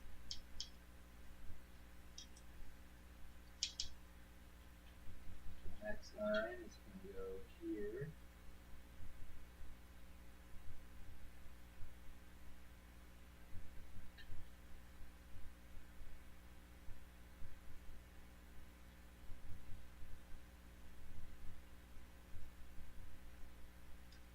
Step it up again. Here.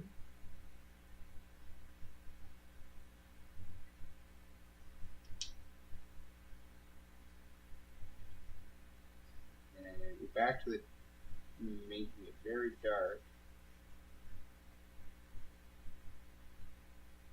This little bottom bit there.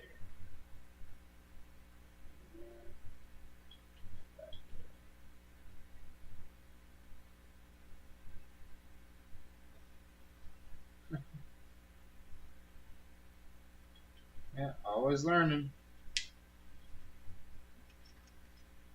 I may have made this a little warm now, but I'm still going to go with it.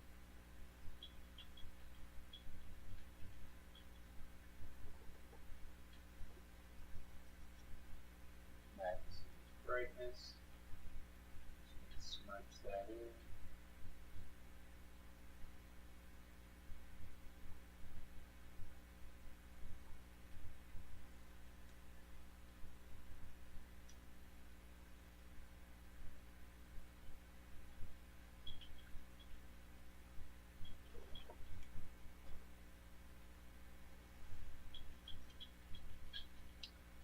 It's looking alright. Bottom's looking a little bit messy. We can fix that.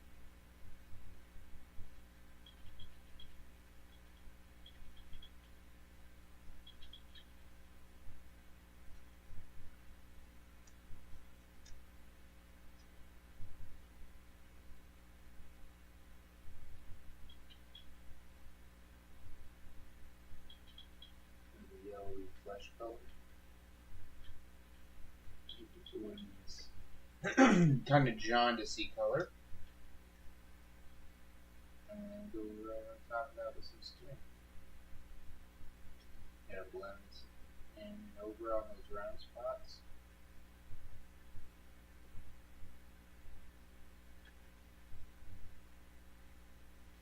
Just kind of narrating what I'm doing.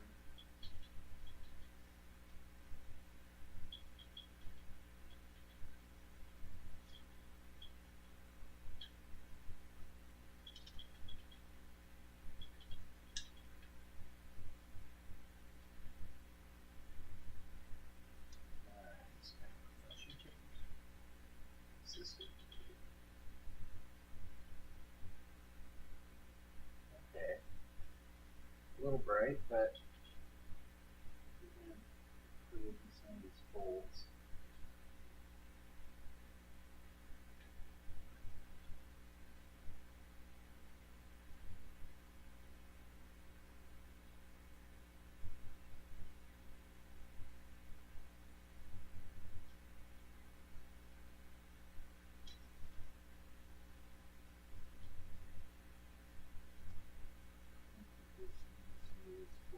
Here. It's bright, kind of. It's a brighter, flashier pink. We took the pink and we turned it into that, so it's there's some warmth to it.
They keep going back to those teeth.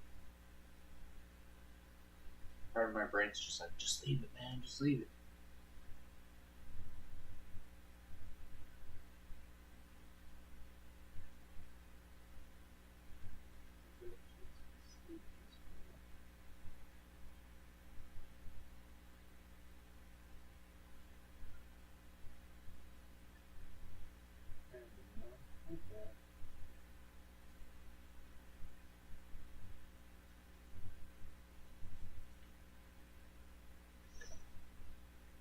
Just an added layer of brightness in there.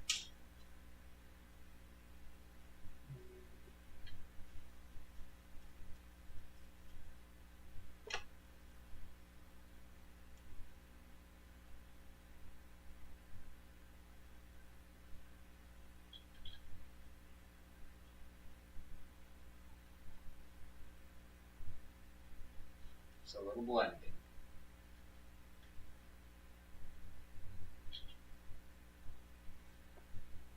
There we go.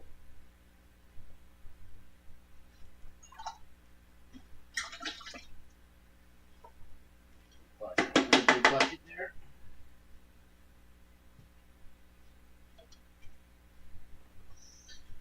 Okay. Just kind of poking around for any other little spots. I want to pick up a little.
Just a little.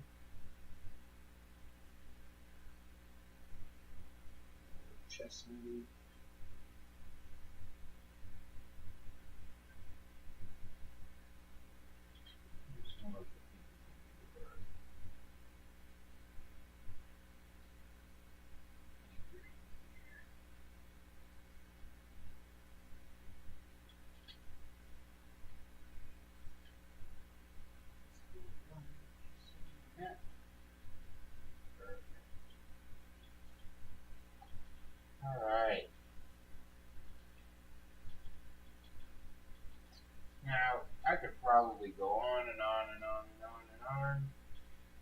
did say I was going to try to finish this thing tonight.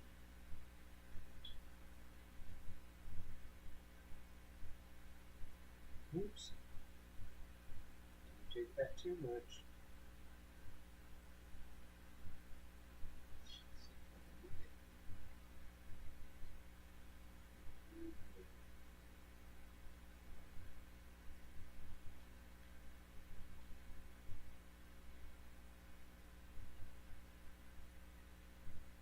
Alright. Okay, so I'm going to get a big old brush.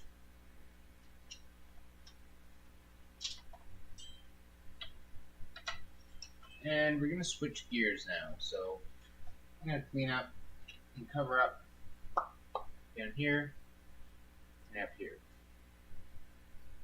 I think we'll use black and purple.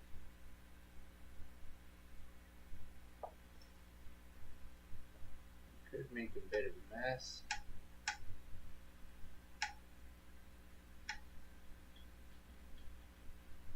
I like the idea of a mess.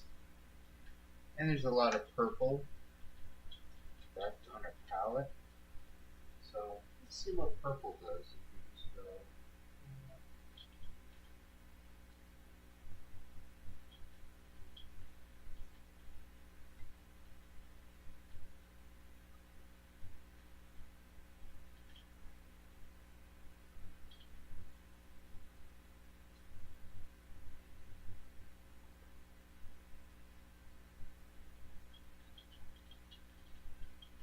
Now I'll probably have to pull this thing off. It's sort of anchored right now.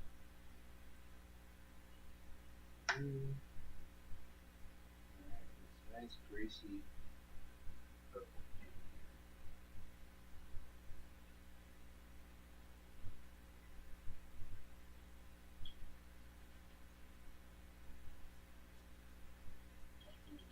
Sides too here. You won't be able to see that, so don't worry too much.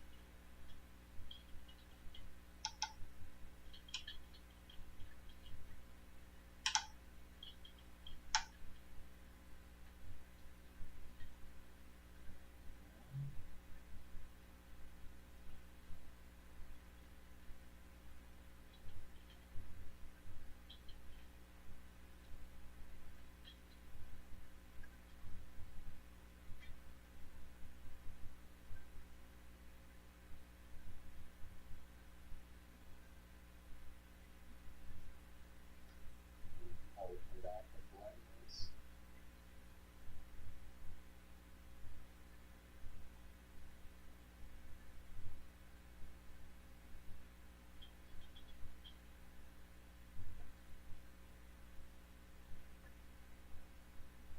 And we'll hit the bottom too. So I'm just starting with this dark purple. And we can move to another color. Try the sides too. I do have a bit of the face wrapped around the side. I might not have shown that. But it does kind of wrap around the corner there. Nothing too complicated, just a few lines. I'll probably divide up the purple and the flesh.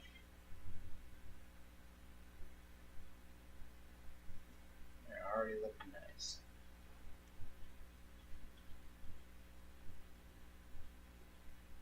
I have to say, I do love a nice sci-fi purple and a nice sci-fi green. Something cosmic about those colors. Just kind of drag it. Not too worried about that, Jen.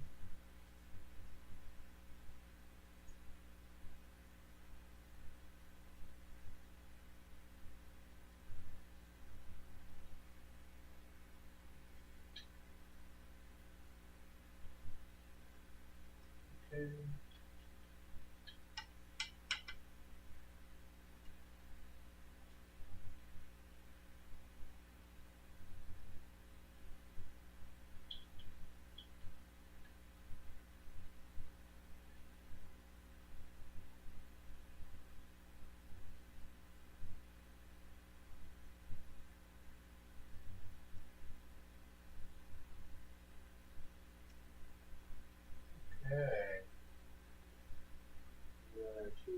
circle size left.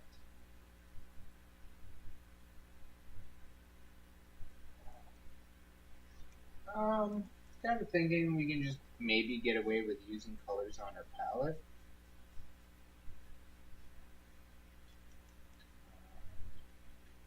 So we're going to try.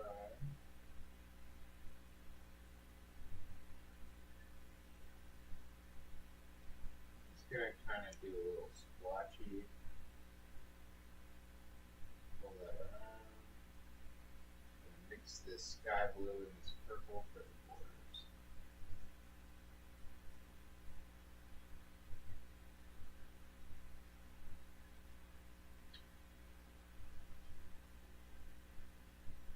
Yeah.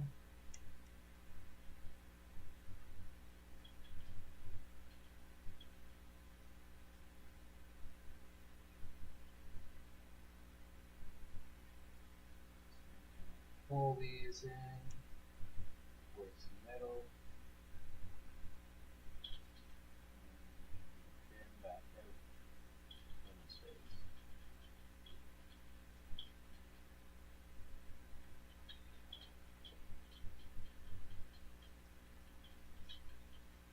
Same thing down here. Just slap that blue on the side.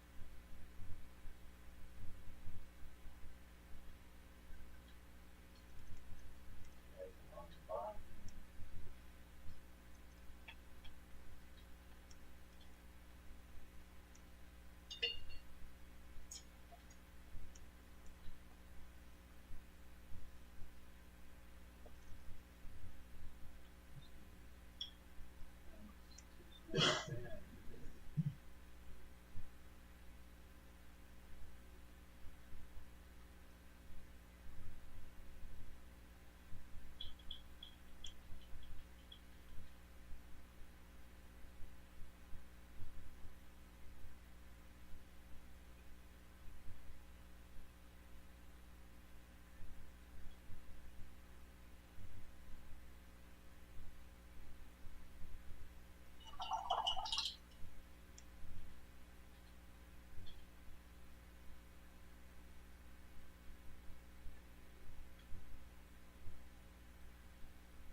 Okay, so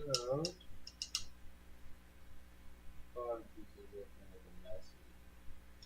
I'd probably clean that up a bit, but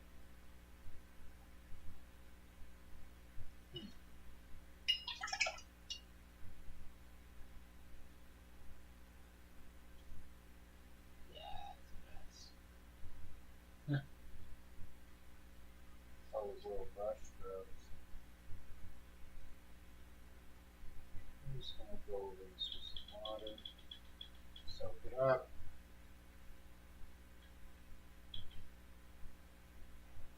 Blend it out.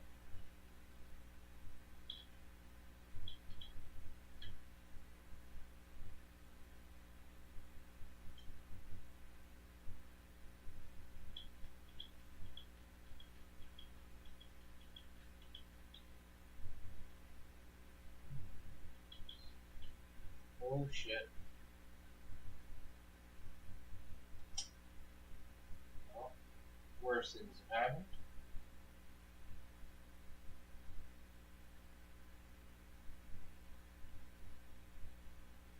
Let's see if this pays off in the end.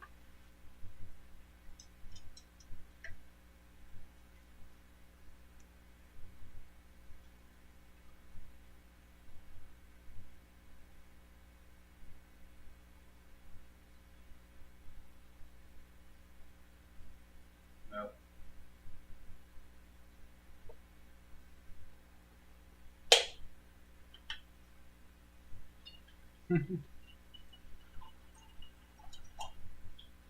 Okay. Yeah, at least got our purple down.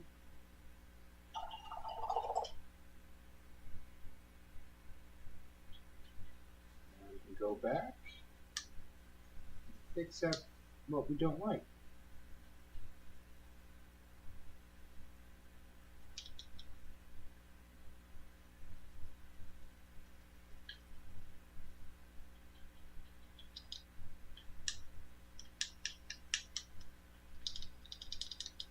I think I'm gonna need a little more red in this.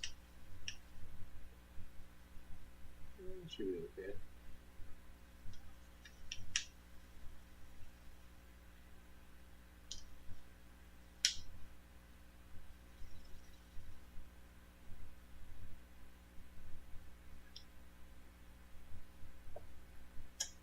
Okay. Get the stick again.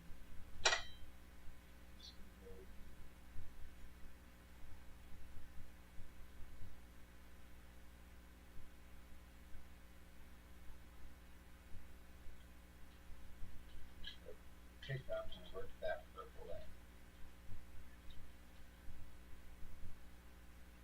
Blend it off.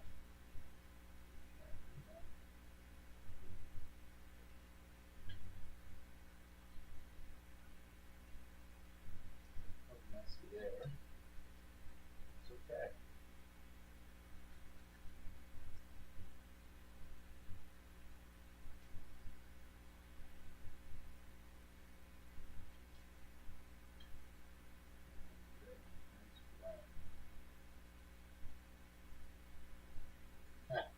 Not even a nice blend, it's just a blend.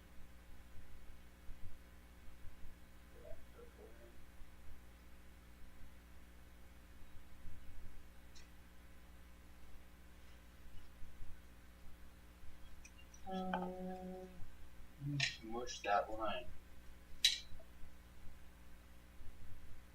I'm gonna moosh it in with our fan brush.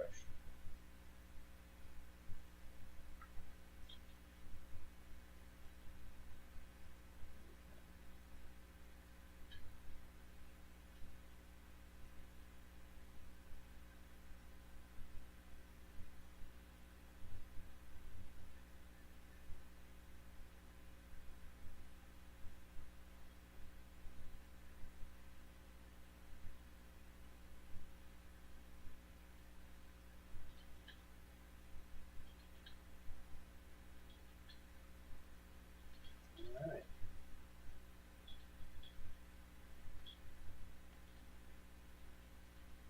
I'm just going to pick up some darker paint right on the fan brush. And then go on this side.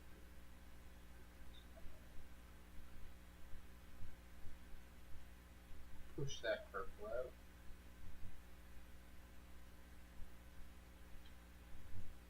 So put that one there.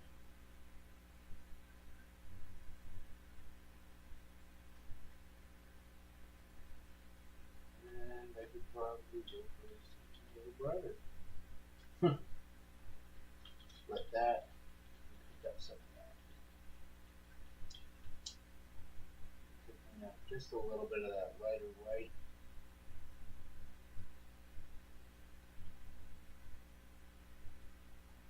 Let's see if this works well.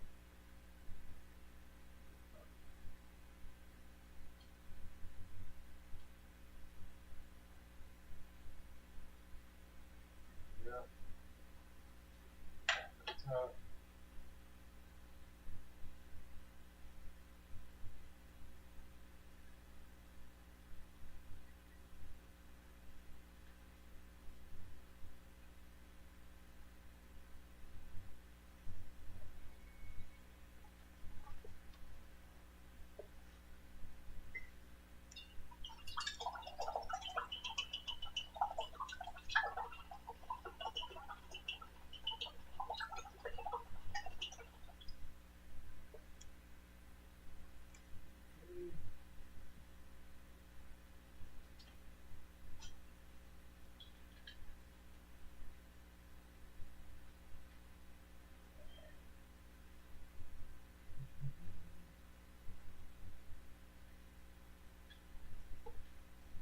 I don't know exactly what this is going to do. Let's see.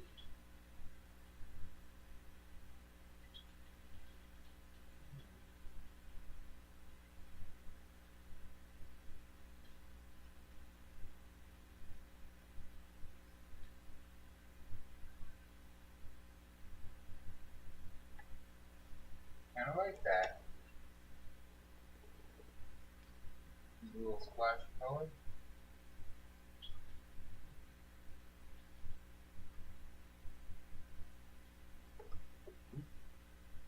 A little more green on that.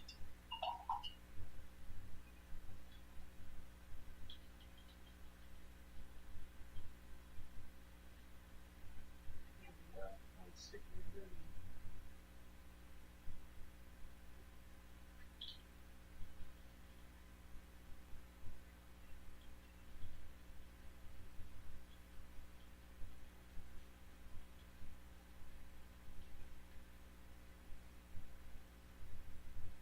And I'm just going with this yellow green because it was on the palette.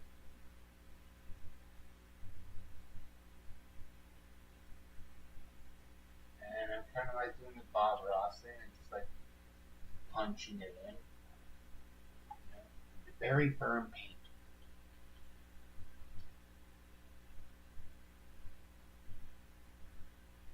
And yeah, I just kind of like these sci-fi colors.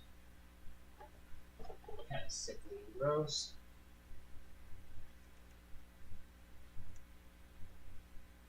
I'm losing bristles. I'm picking up hairs right now. I should probably mention all the brushes, canvases, stuff I'm using. Except for these water-based oil paints, everything else comes from the dollar store. So, I don't have, Winsor Newtons or anything. It's all just Apple Barrel and what's this stuff called? Deco Art. Yeah, and a bunch of cheap old dollar store brushes.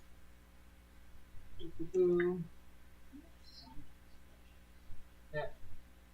Well, like, I have nice brushes for mini painting. Like,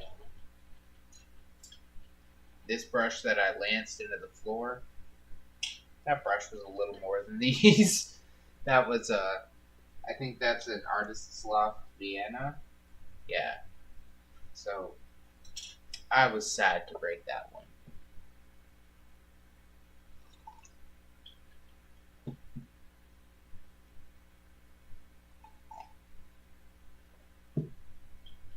Pardon my coffee slurp. Okay, so green slapped around. We're gonna slap some on top here. On the side here.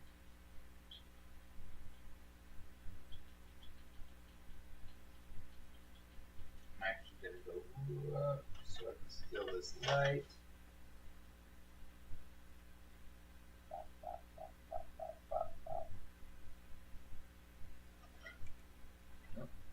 There we go.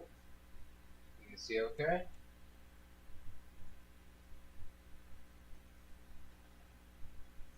we go.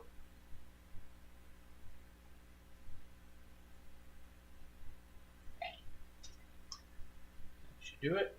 Nope. A little low. There we go. So, a little more yellow green to slap around that purple.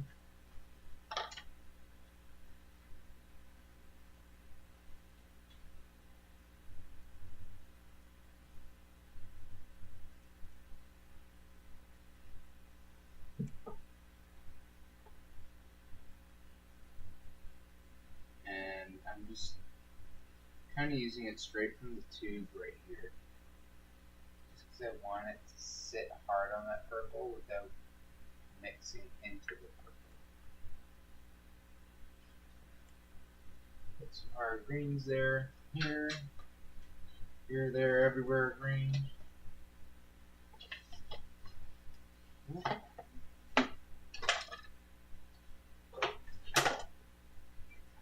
Oh, knocking over stuff. That's okay.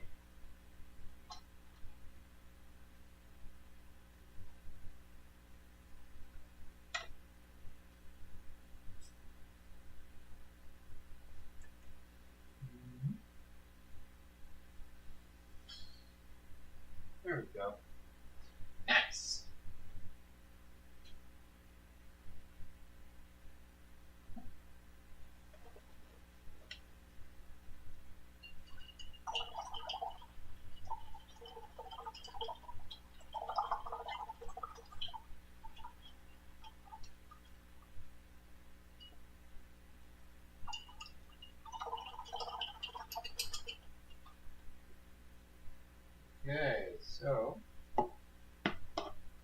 looking pretty good. I could probably get a little bit of porcelain to go around the sides, and we might be done. I could probably keep going and going and going, but there's a moment when you have to know when to call it as well. And I don't want to hold you guys hostage too much longer. Well, I do, but it's not fair of me to do so.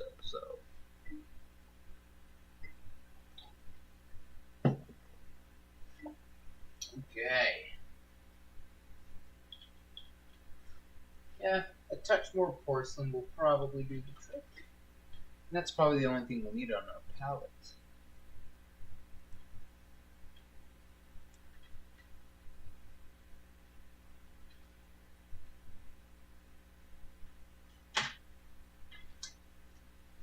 Now, the thing that does kill me is, like, there's a lot of paint on there that's still alive and usable.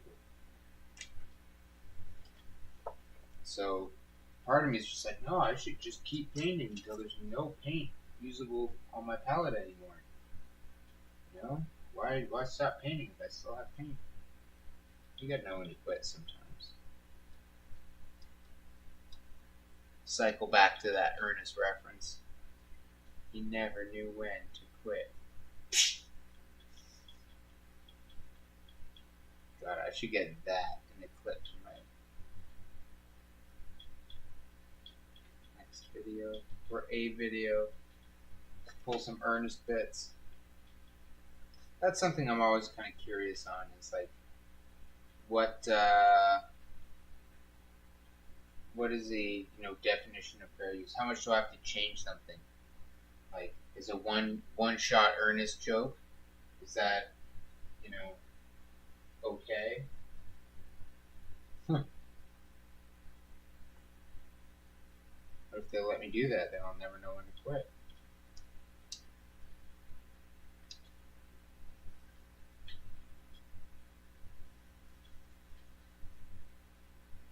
So yeah, I'm just kind of pulling more of this. I'm also saying I should sit in the porcelain rather than the brown. And I'm just going to kind of go around the edge here.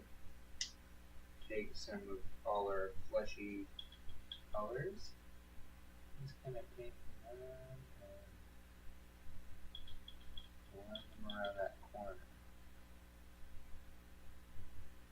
I do like this color. Ooh, that's nice. Why do you have to show yourself now, right at the end? I'm painting on the side of my canvas. So it's very nice skin color. We might just drag some of this back in with us. Take a little bit of everything, mix it together.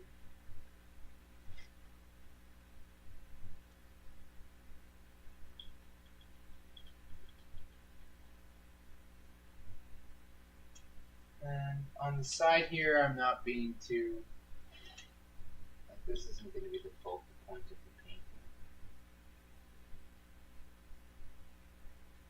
So I just want to make sure there's something kind of appealing to take your eye around the corner.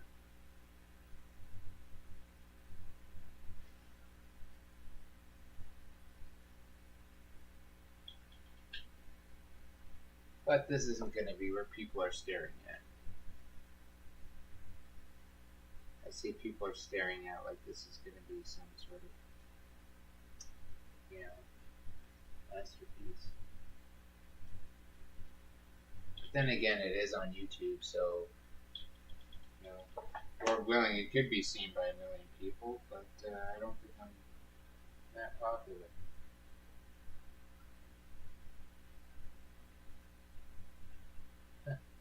Give it time.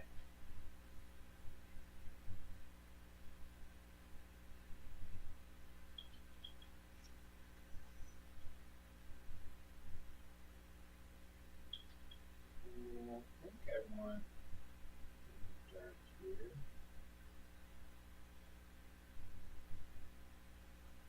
So this is what I was saying. It's like if there's paint on my palette, I'm going to think, oh, I have to use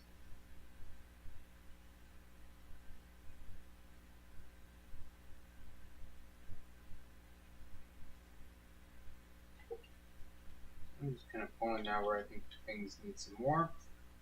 Or a little.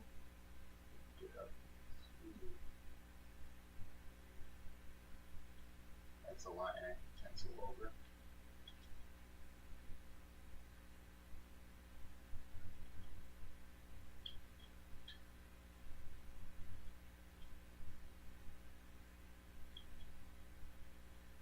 Sorry, man. Pencil line I could go over. It doesn't mean one. I don't like it. Let's get rid of it.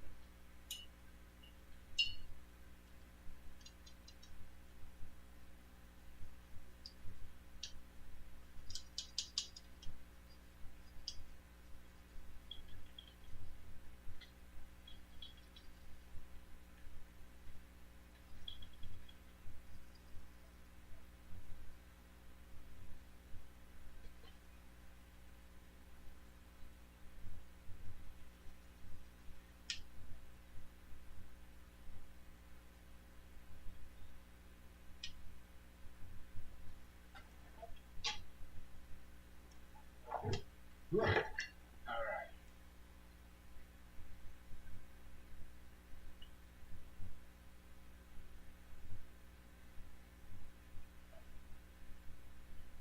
There we go.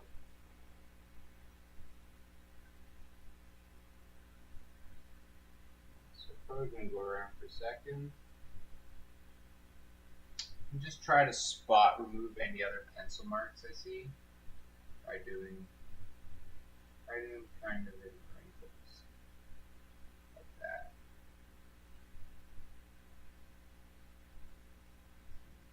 Yeah.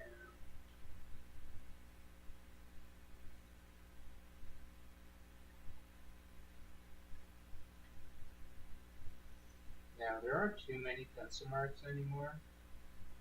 Like I've gone through and over with enough layers that it kind of hides them. And they kind of blend in. But there are a few that are actually pretty heavy-handed, I'll say.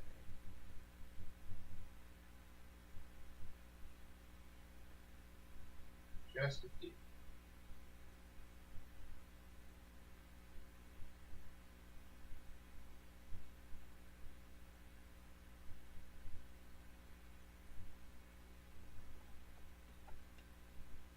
Okay. Let's see more, I don't think. Let me know in the comment section. Can you see any pencil lines from there? Just trying to make sure it's nice and clean.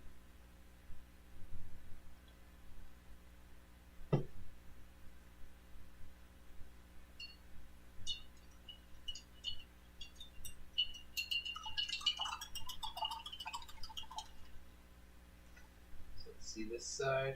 Okay.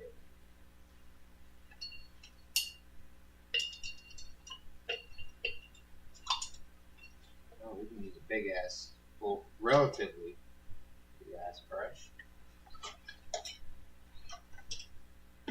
Oh yeah, harpoon that Vienna right into the ground again.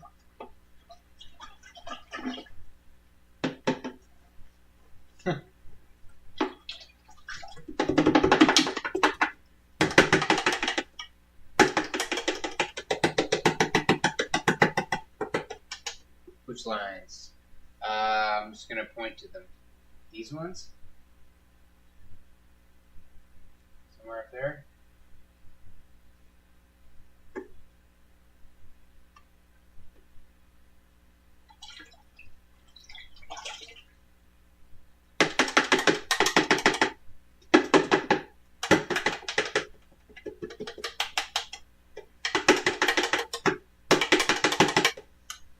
So these couple little lines there are paint lines. I can kind of see, I guess there's a bit of a mess up there. It'll be hard to kind of dig through. I'm just hoping they'll be lost in the mess. I don't really want to blend out those brow lines. Well, you know what? Oh God, wish me luck here.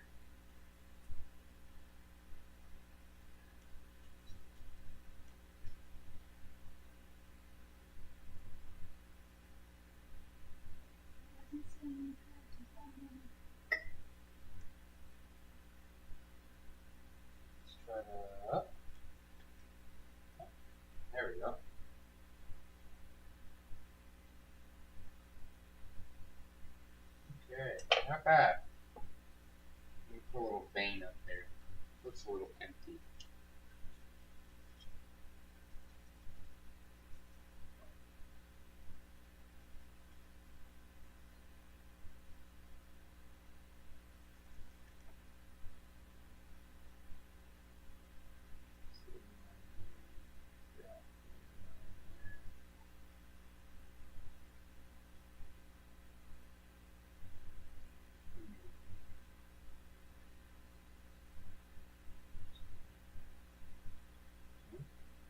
There. Oh, that's good. A little frustration wrinkle. Put this one down a bit.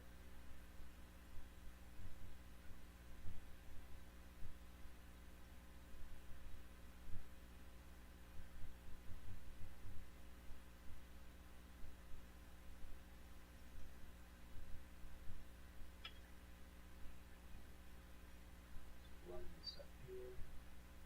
There. Beautiful.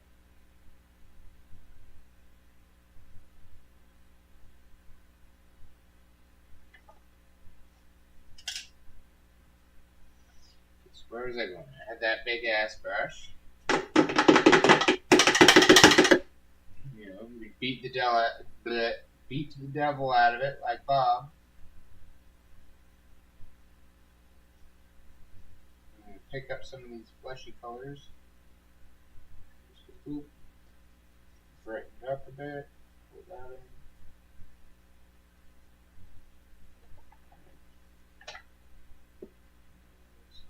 Oh, that's a little dark. I want more porcelain.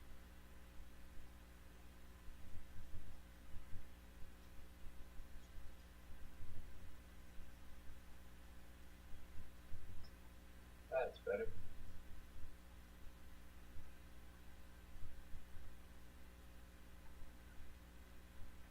That's still not great.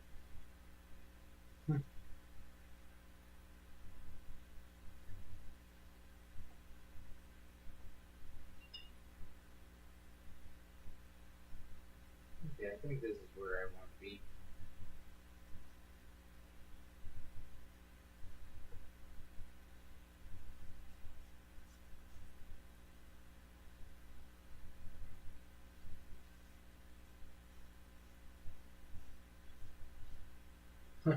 Paint the canvas, Daniel-san. Up and down.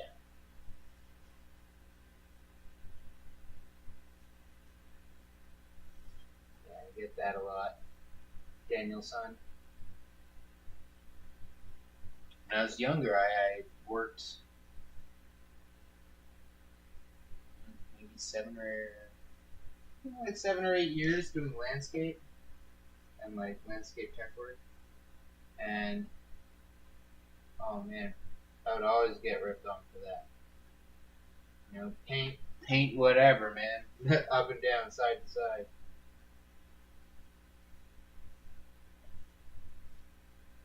It wasn't even like paint cool stuff like miniatures, it was like paint fences and stuff like that.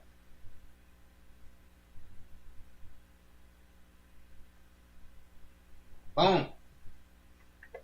So that side looks pretty good.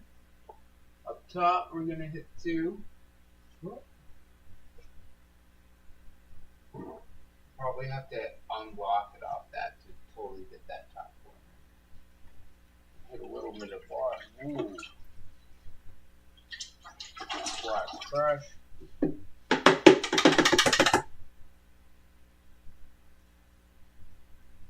it kind of dry.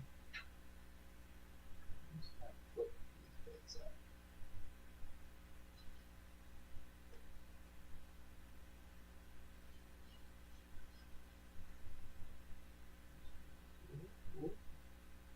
There we go.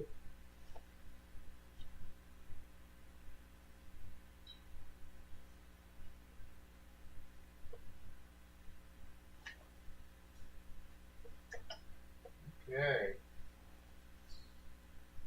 Alright, there's a little bit of pink there I actually really like on this chin. I feel like that's a level of highlight that I'm not getting, or I didn't think to get, that I'm seeing in the after effect. Just that one little smudge on the left side of his chin down there. Just a little pink spot. Between those little bright pink spots actually look phenomenal.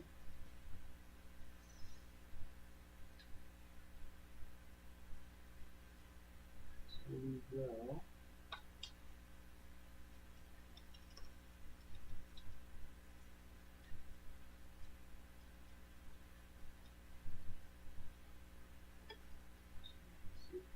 No, it's way too big of a brush. What am I doing?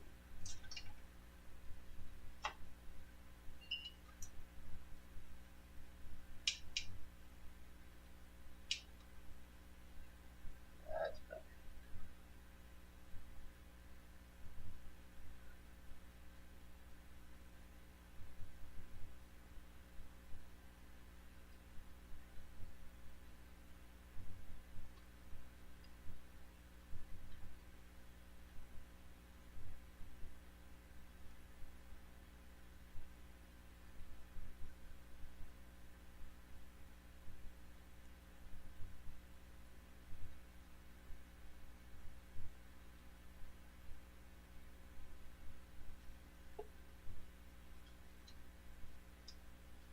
Why do I have to get good ideas at the end?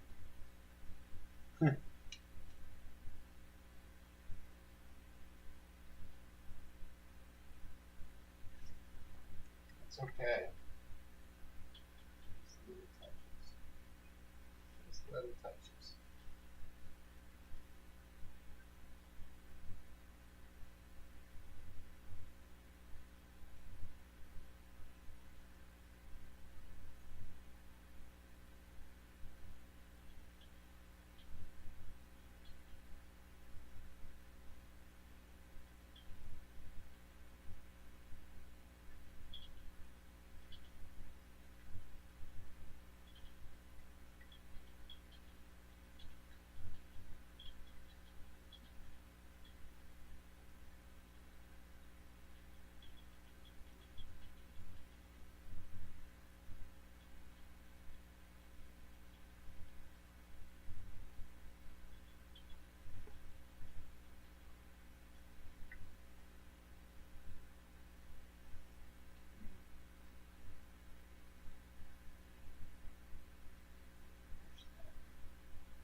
Push that around.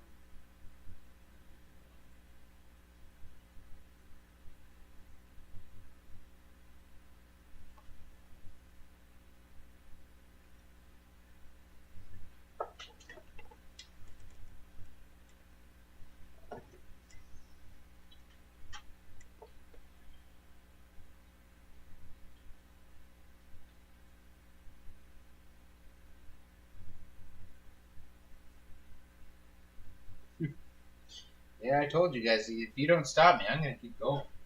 So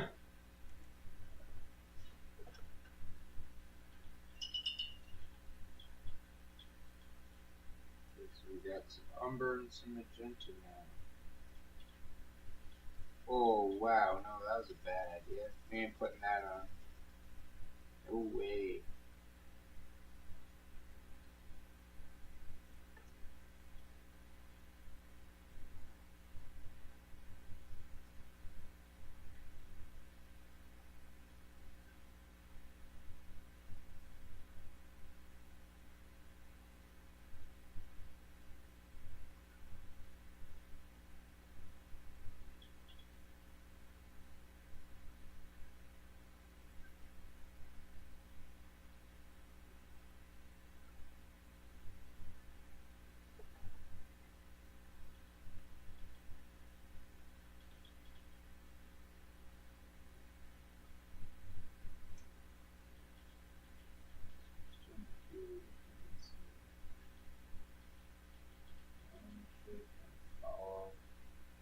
Follow like the scoop of the eye, so they don't go straight. They kind of like curve around it, and they don't go all the way to the front of the eyeball. They just kind of hold in the back.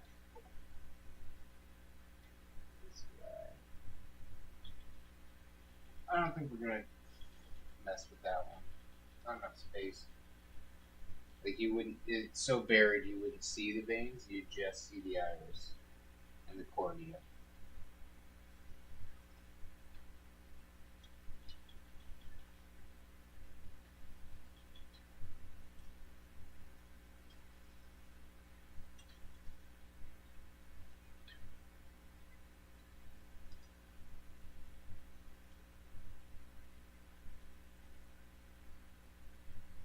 So this purple mixture here that I'm making is magenta, purple, and umber.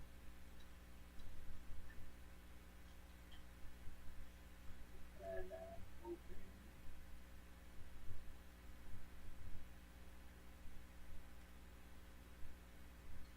very much so that it stays nice and dark. Well, that's a little magenta-y. So we'll just add touches of magenta to it.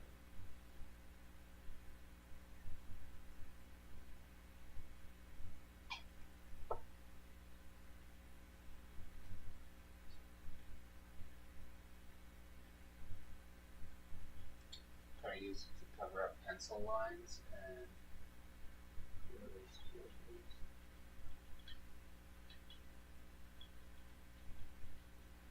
a little worried it might be a little strong in the pink. I'm trying to really dirty it up with the umber. And I think I'm getting there. I have what I need here.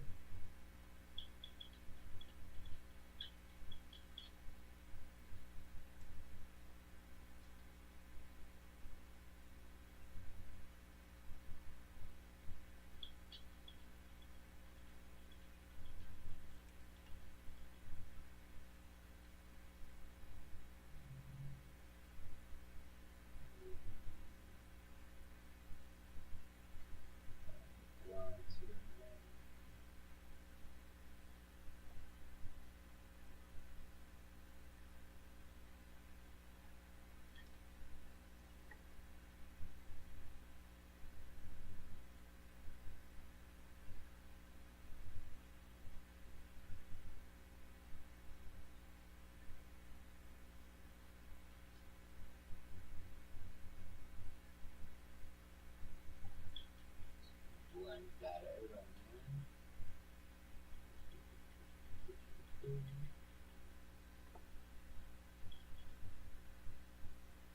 I could probably blend this top piece a little better too.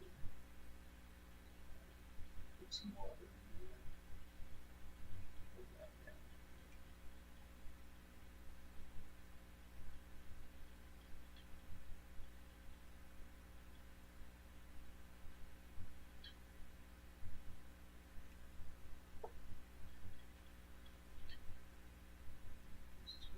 Let's fix that.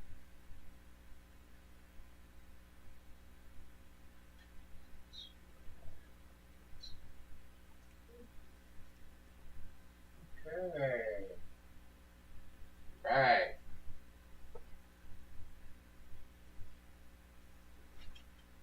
So now what I'm going to do is I'm just going to get one of these workhorses here.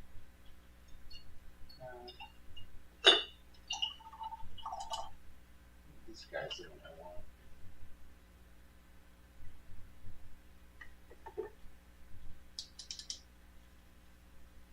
Half mix. Put some magenta in there. Put some purple and some umber in there.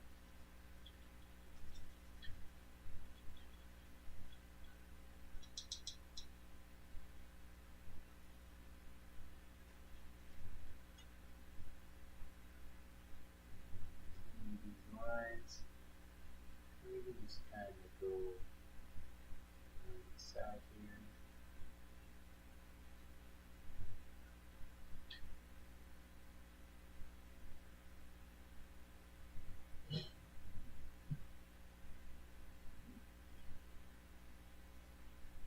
Just doing a nice, easy little bit of details. Nothing fancy. just little wrinkles and stuff on the side. So if you look around the side of the painting, it kind of continues.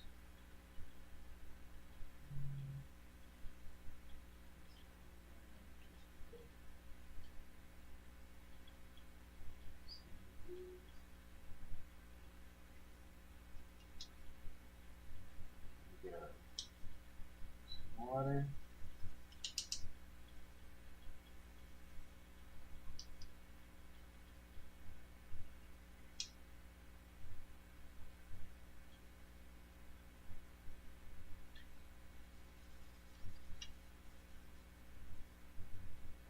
Okay, so now we're just going to take this and go to it. And tie in all these lines kind of.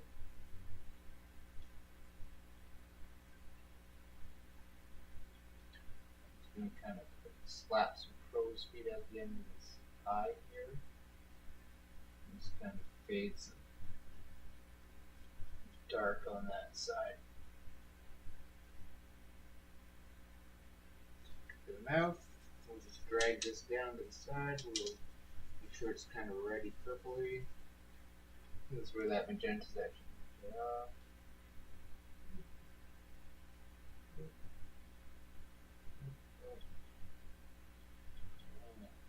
Bang.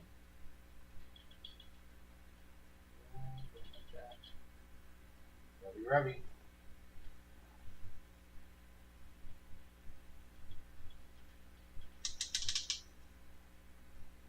Real dilute.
Okay. I'm kind of just looking at things to work on now, but I think I'm pretty much hitting that point where this just might be done.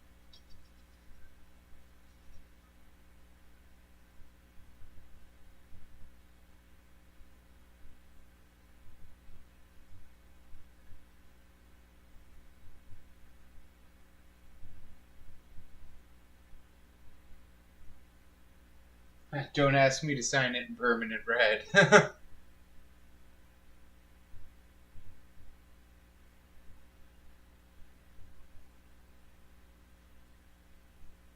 this is one of those, you gotta learn to stop touching it, bud. Freezing.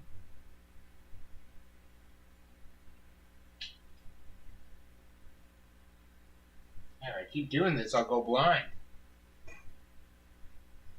Alright, that's the saying.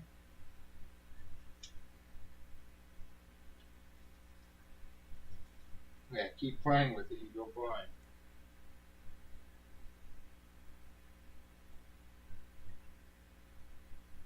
Oh, I don't like that. I'm in trouble.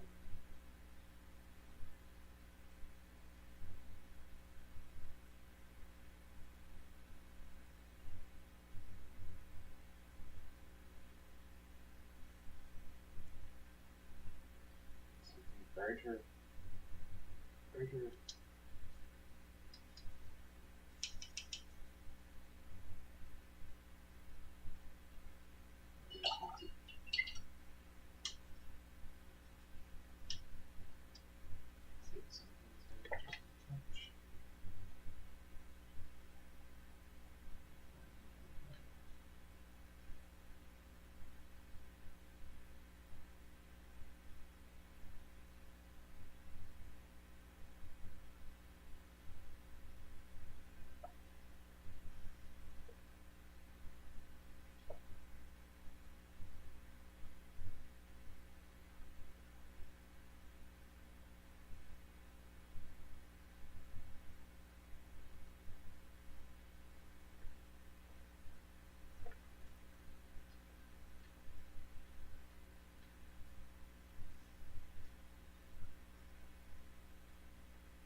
Okay.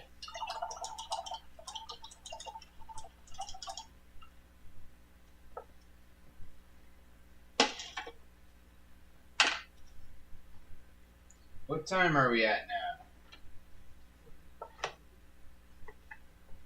Well, ooh, I think we're done.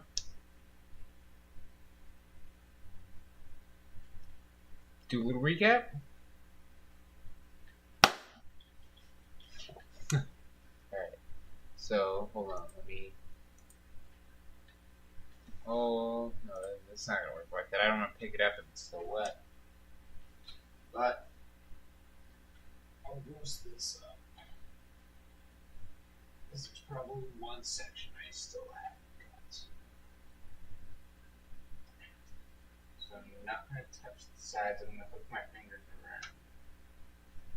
So you can see on the side. Yikes! Alright. So you can see on the side there, the top still has a hole in it. Yeah, I'll do this because I am all over the frickin' place. Let's go side view.